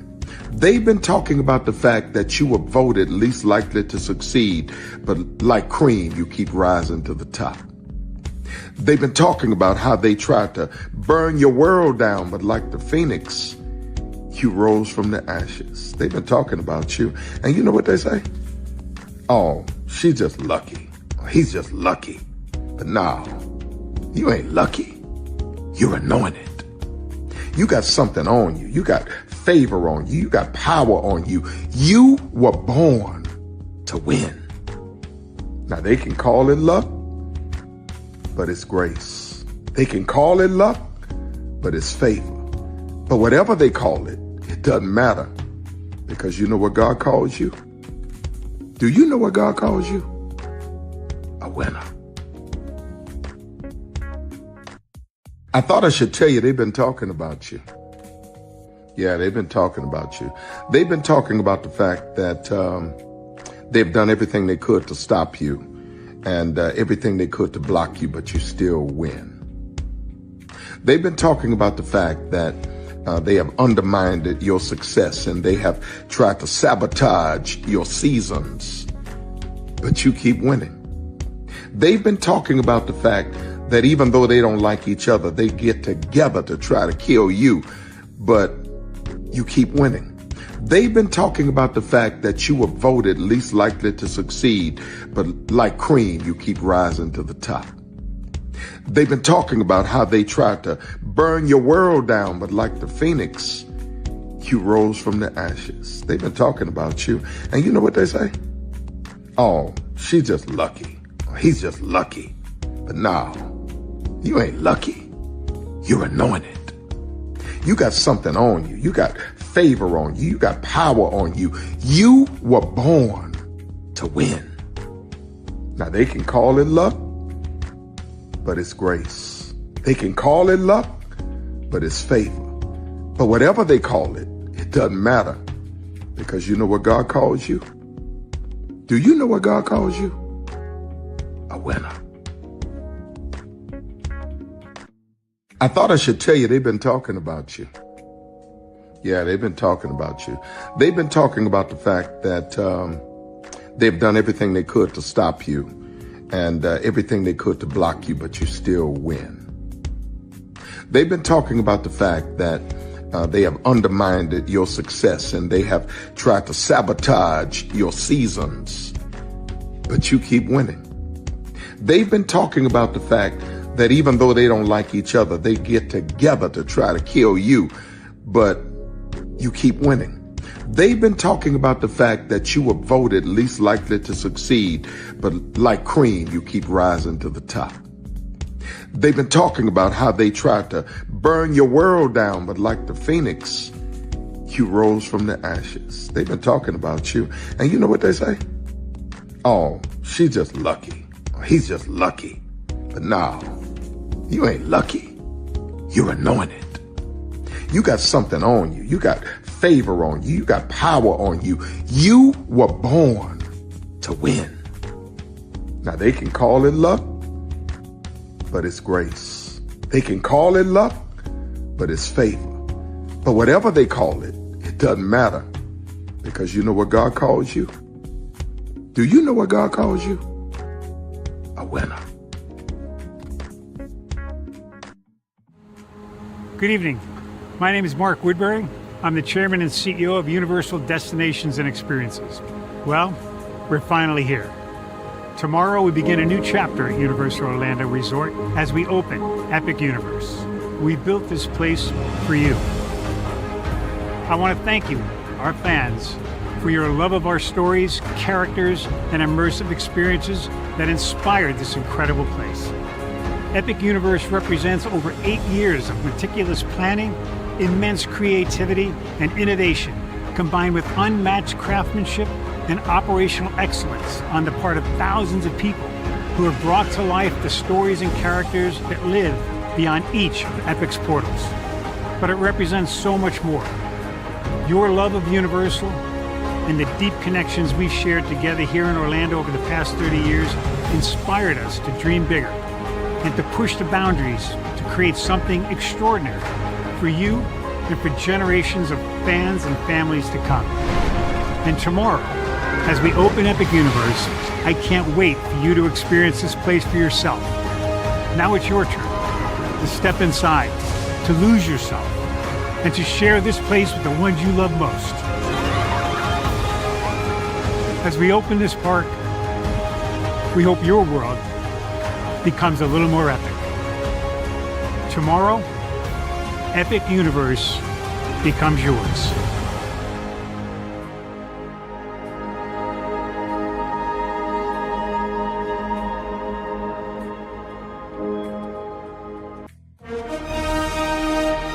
Prepare for a journey beyond imagination, beyond belief, beyond anything you've experienced before. Universal Epic Universe, a new theme park where you'll step through extraordinary portals to 5 immersive worlds. Prepare for a cosmic voyage of discovery, an isle of fire-breathing excitement, a shadowy world of monsters and mystery, new wonders in the wizarding world, and a new way to play. Plus the splendor of a magnificent resort hotel overlooking the park. It's all new excitement at Universal Orlando Resort. A week's worth of vacation thrills with 4 amazing theme parks, a variety of spectacular themed hotels, and incredible dining and entertainment. It's all at Universal Orlando Resort, where you'll find new adventures every day. Explore the astonishing worlds of Universal Epic Universe at Universal Orlando Resort. Because here's the thing, a good streamer can find other content. Because here's the thing, a good streamer can find other content. Because here's the thing, a good streamer can find other content. Because I have been moving on my own accord, covering Black culture. There is more to life. I heard that, friend. Braylon, shout out to Braylon. Make sure y'all go follow Braylon in case y'all haven't. I love your content. I have been moving on my own accord, covering Black culture. There is more to life. I heard that, friend. Braylon, shout out to Braylon. Make sure y'all go follow Braylon in case y'all haven't. I love your content. I have been moving on my own accord, covering Black culture. There is more to life. I heard that, friend. Braylon, shout out to Braylon. Make sure y'all go follow Braylon in case y'all haven't. I love your content. Child, Braylon been over there doing his thing, minding his GD business, staying out of trouble, trying to get the folks some positive stuff to talk about. Besides lying all the damn time. Child, Braylon been over there doing his thing, minding his GD business, staying out of trouble, trying to get the folks some positive stuff to talk about. Besides lying all the damn time. Child, Braylon been over there doing his thing, minding his GD business, staying out of trouble, trying to get the folks some positive stuff to talk about. Besides lying all the damn time. Child, Braylon been over there doing his thing, minding his GD business, staying out of trouble, trying to get the folks some positive stuff to talk about. Besides lying all the damn time. Child, Braylon been over there doing his thing, minding his GD business, staying out of trouble, trying to get the folks some positive stuff to talk about. Besides lying all the damn time.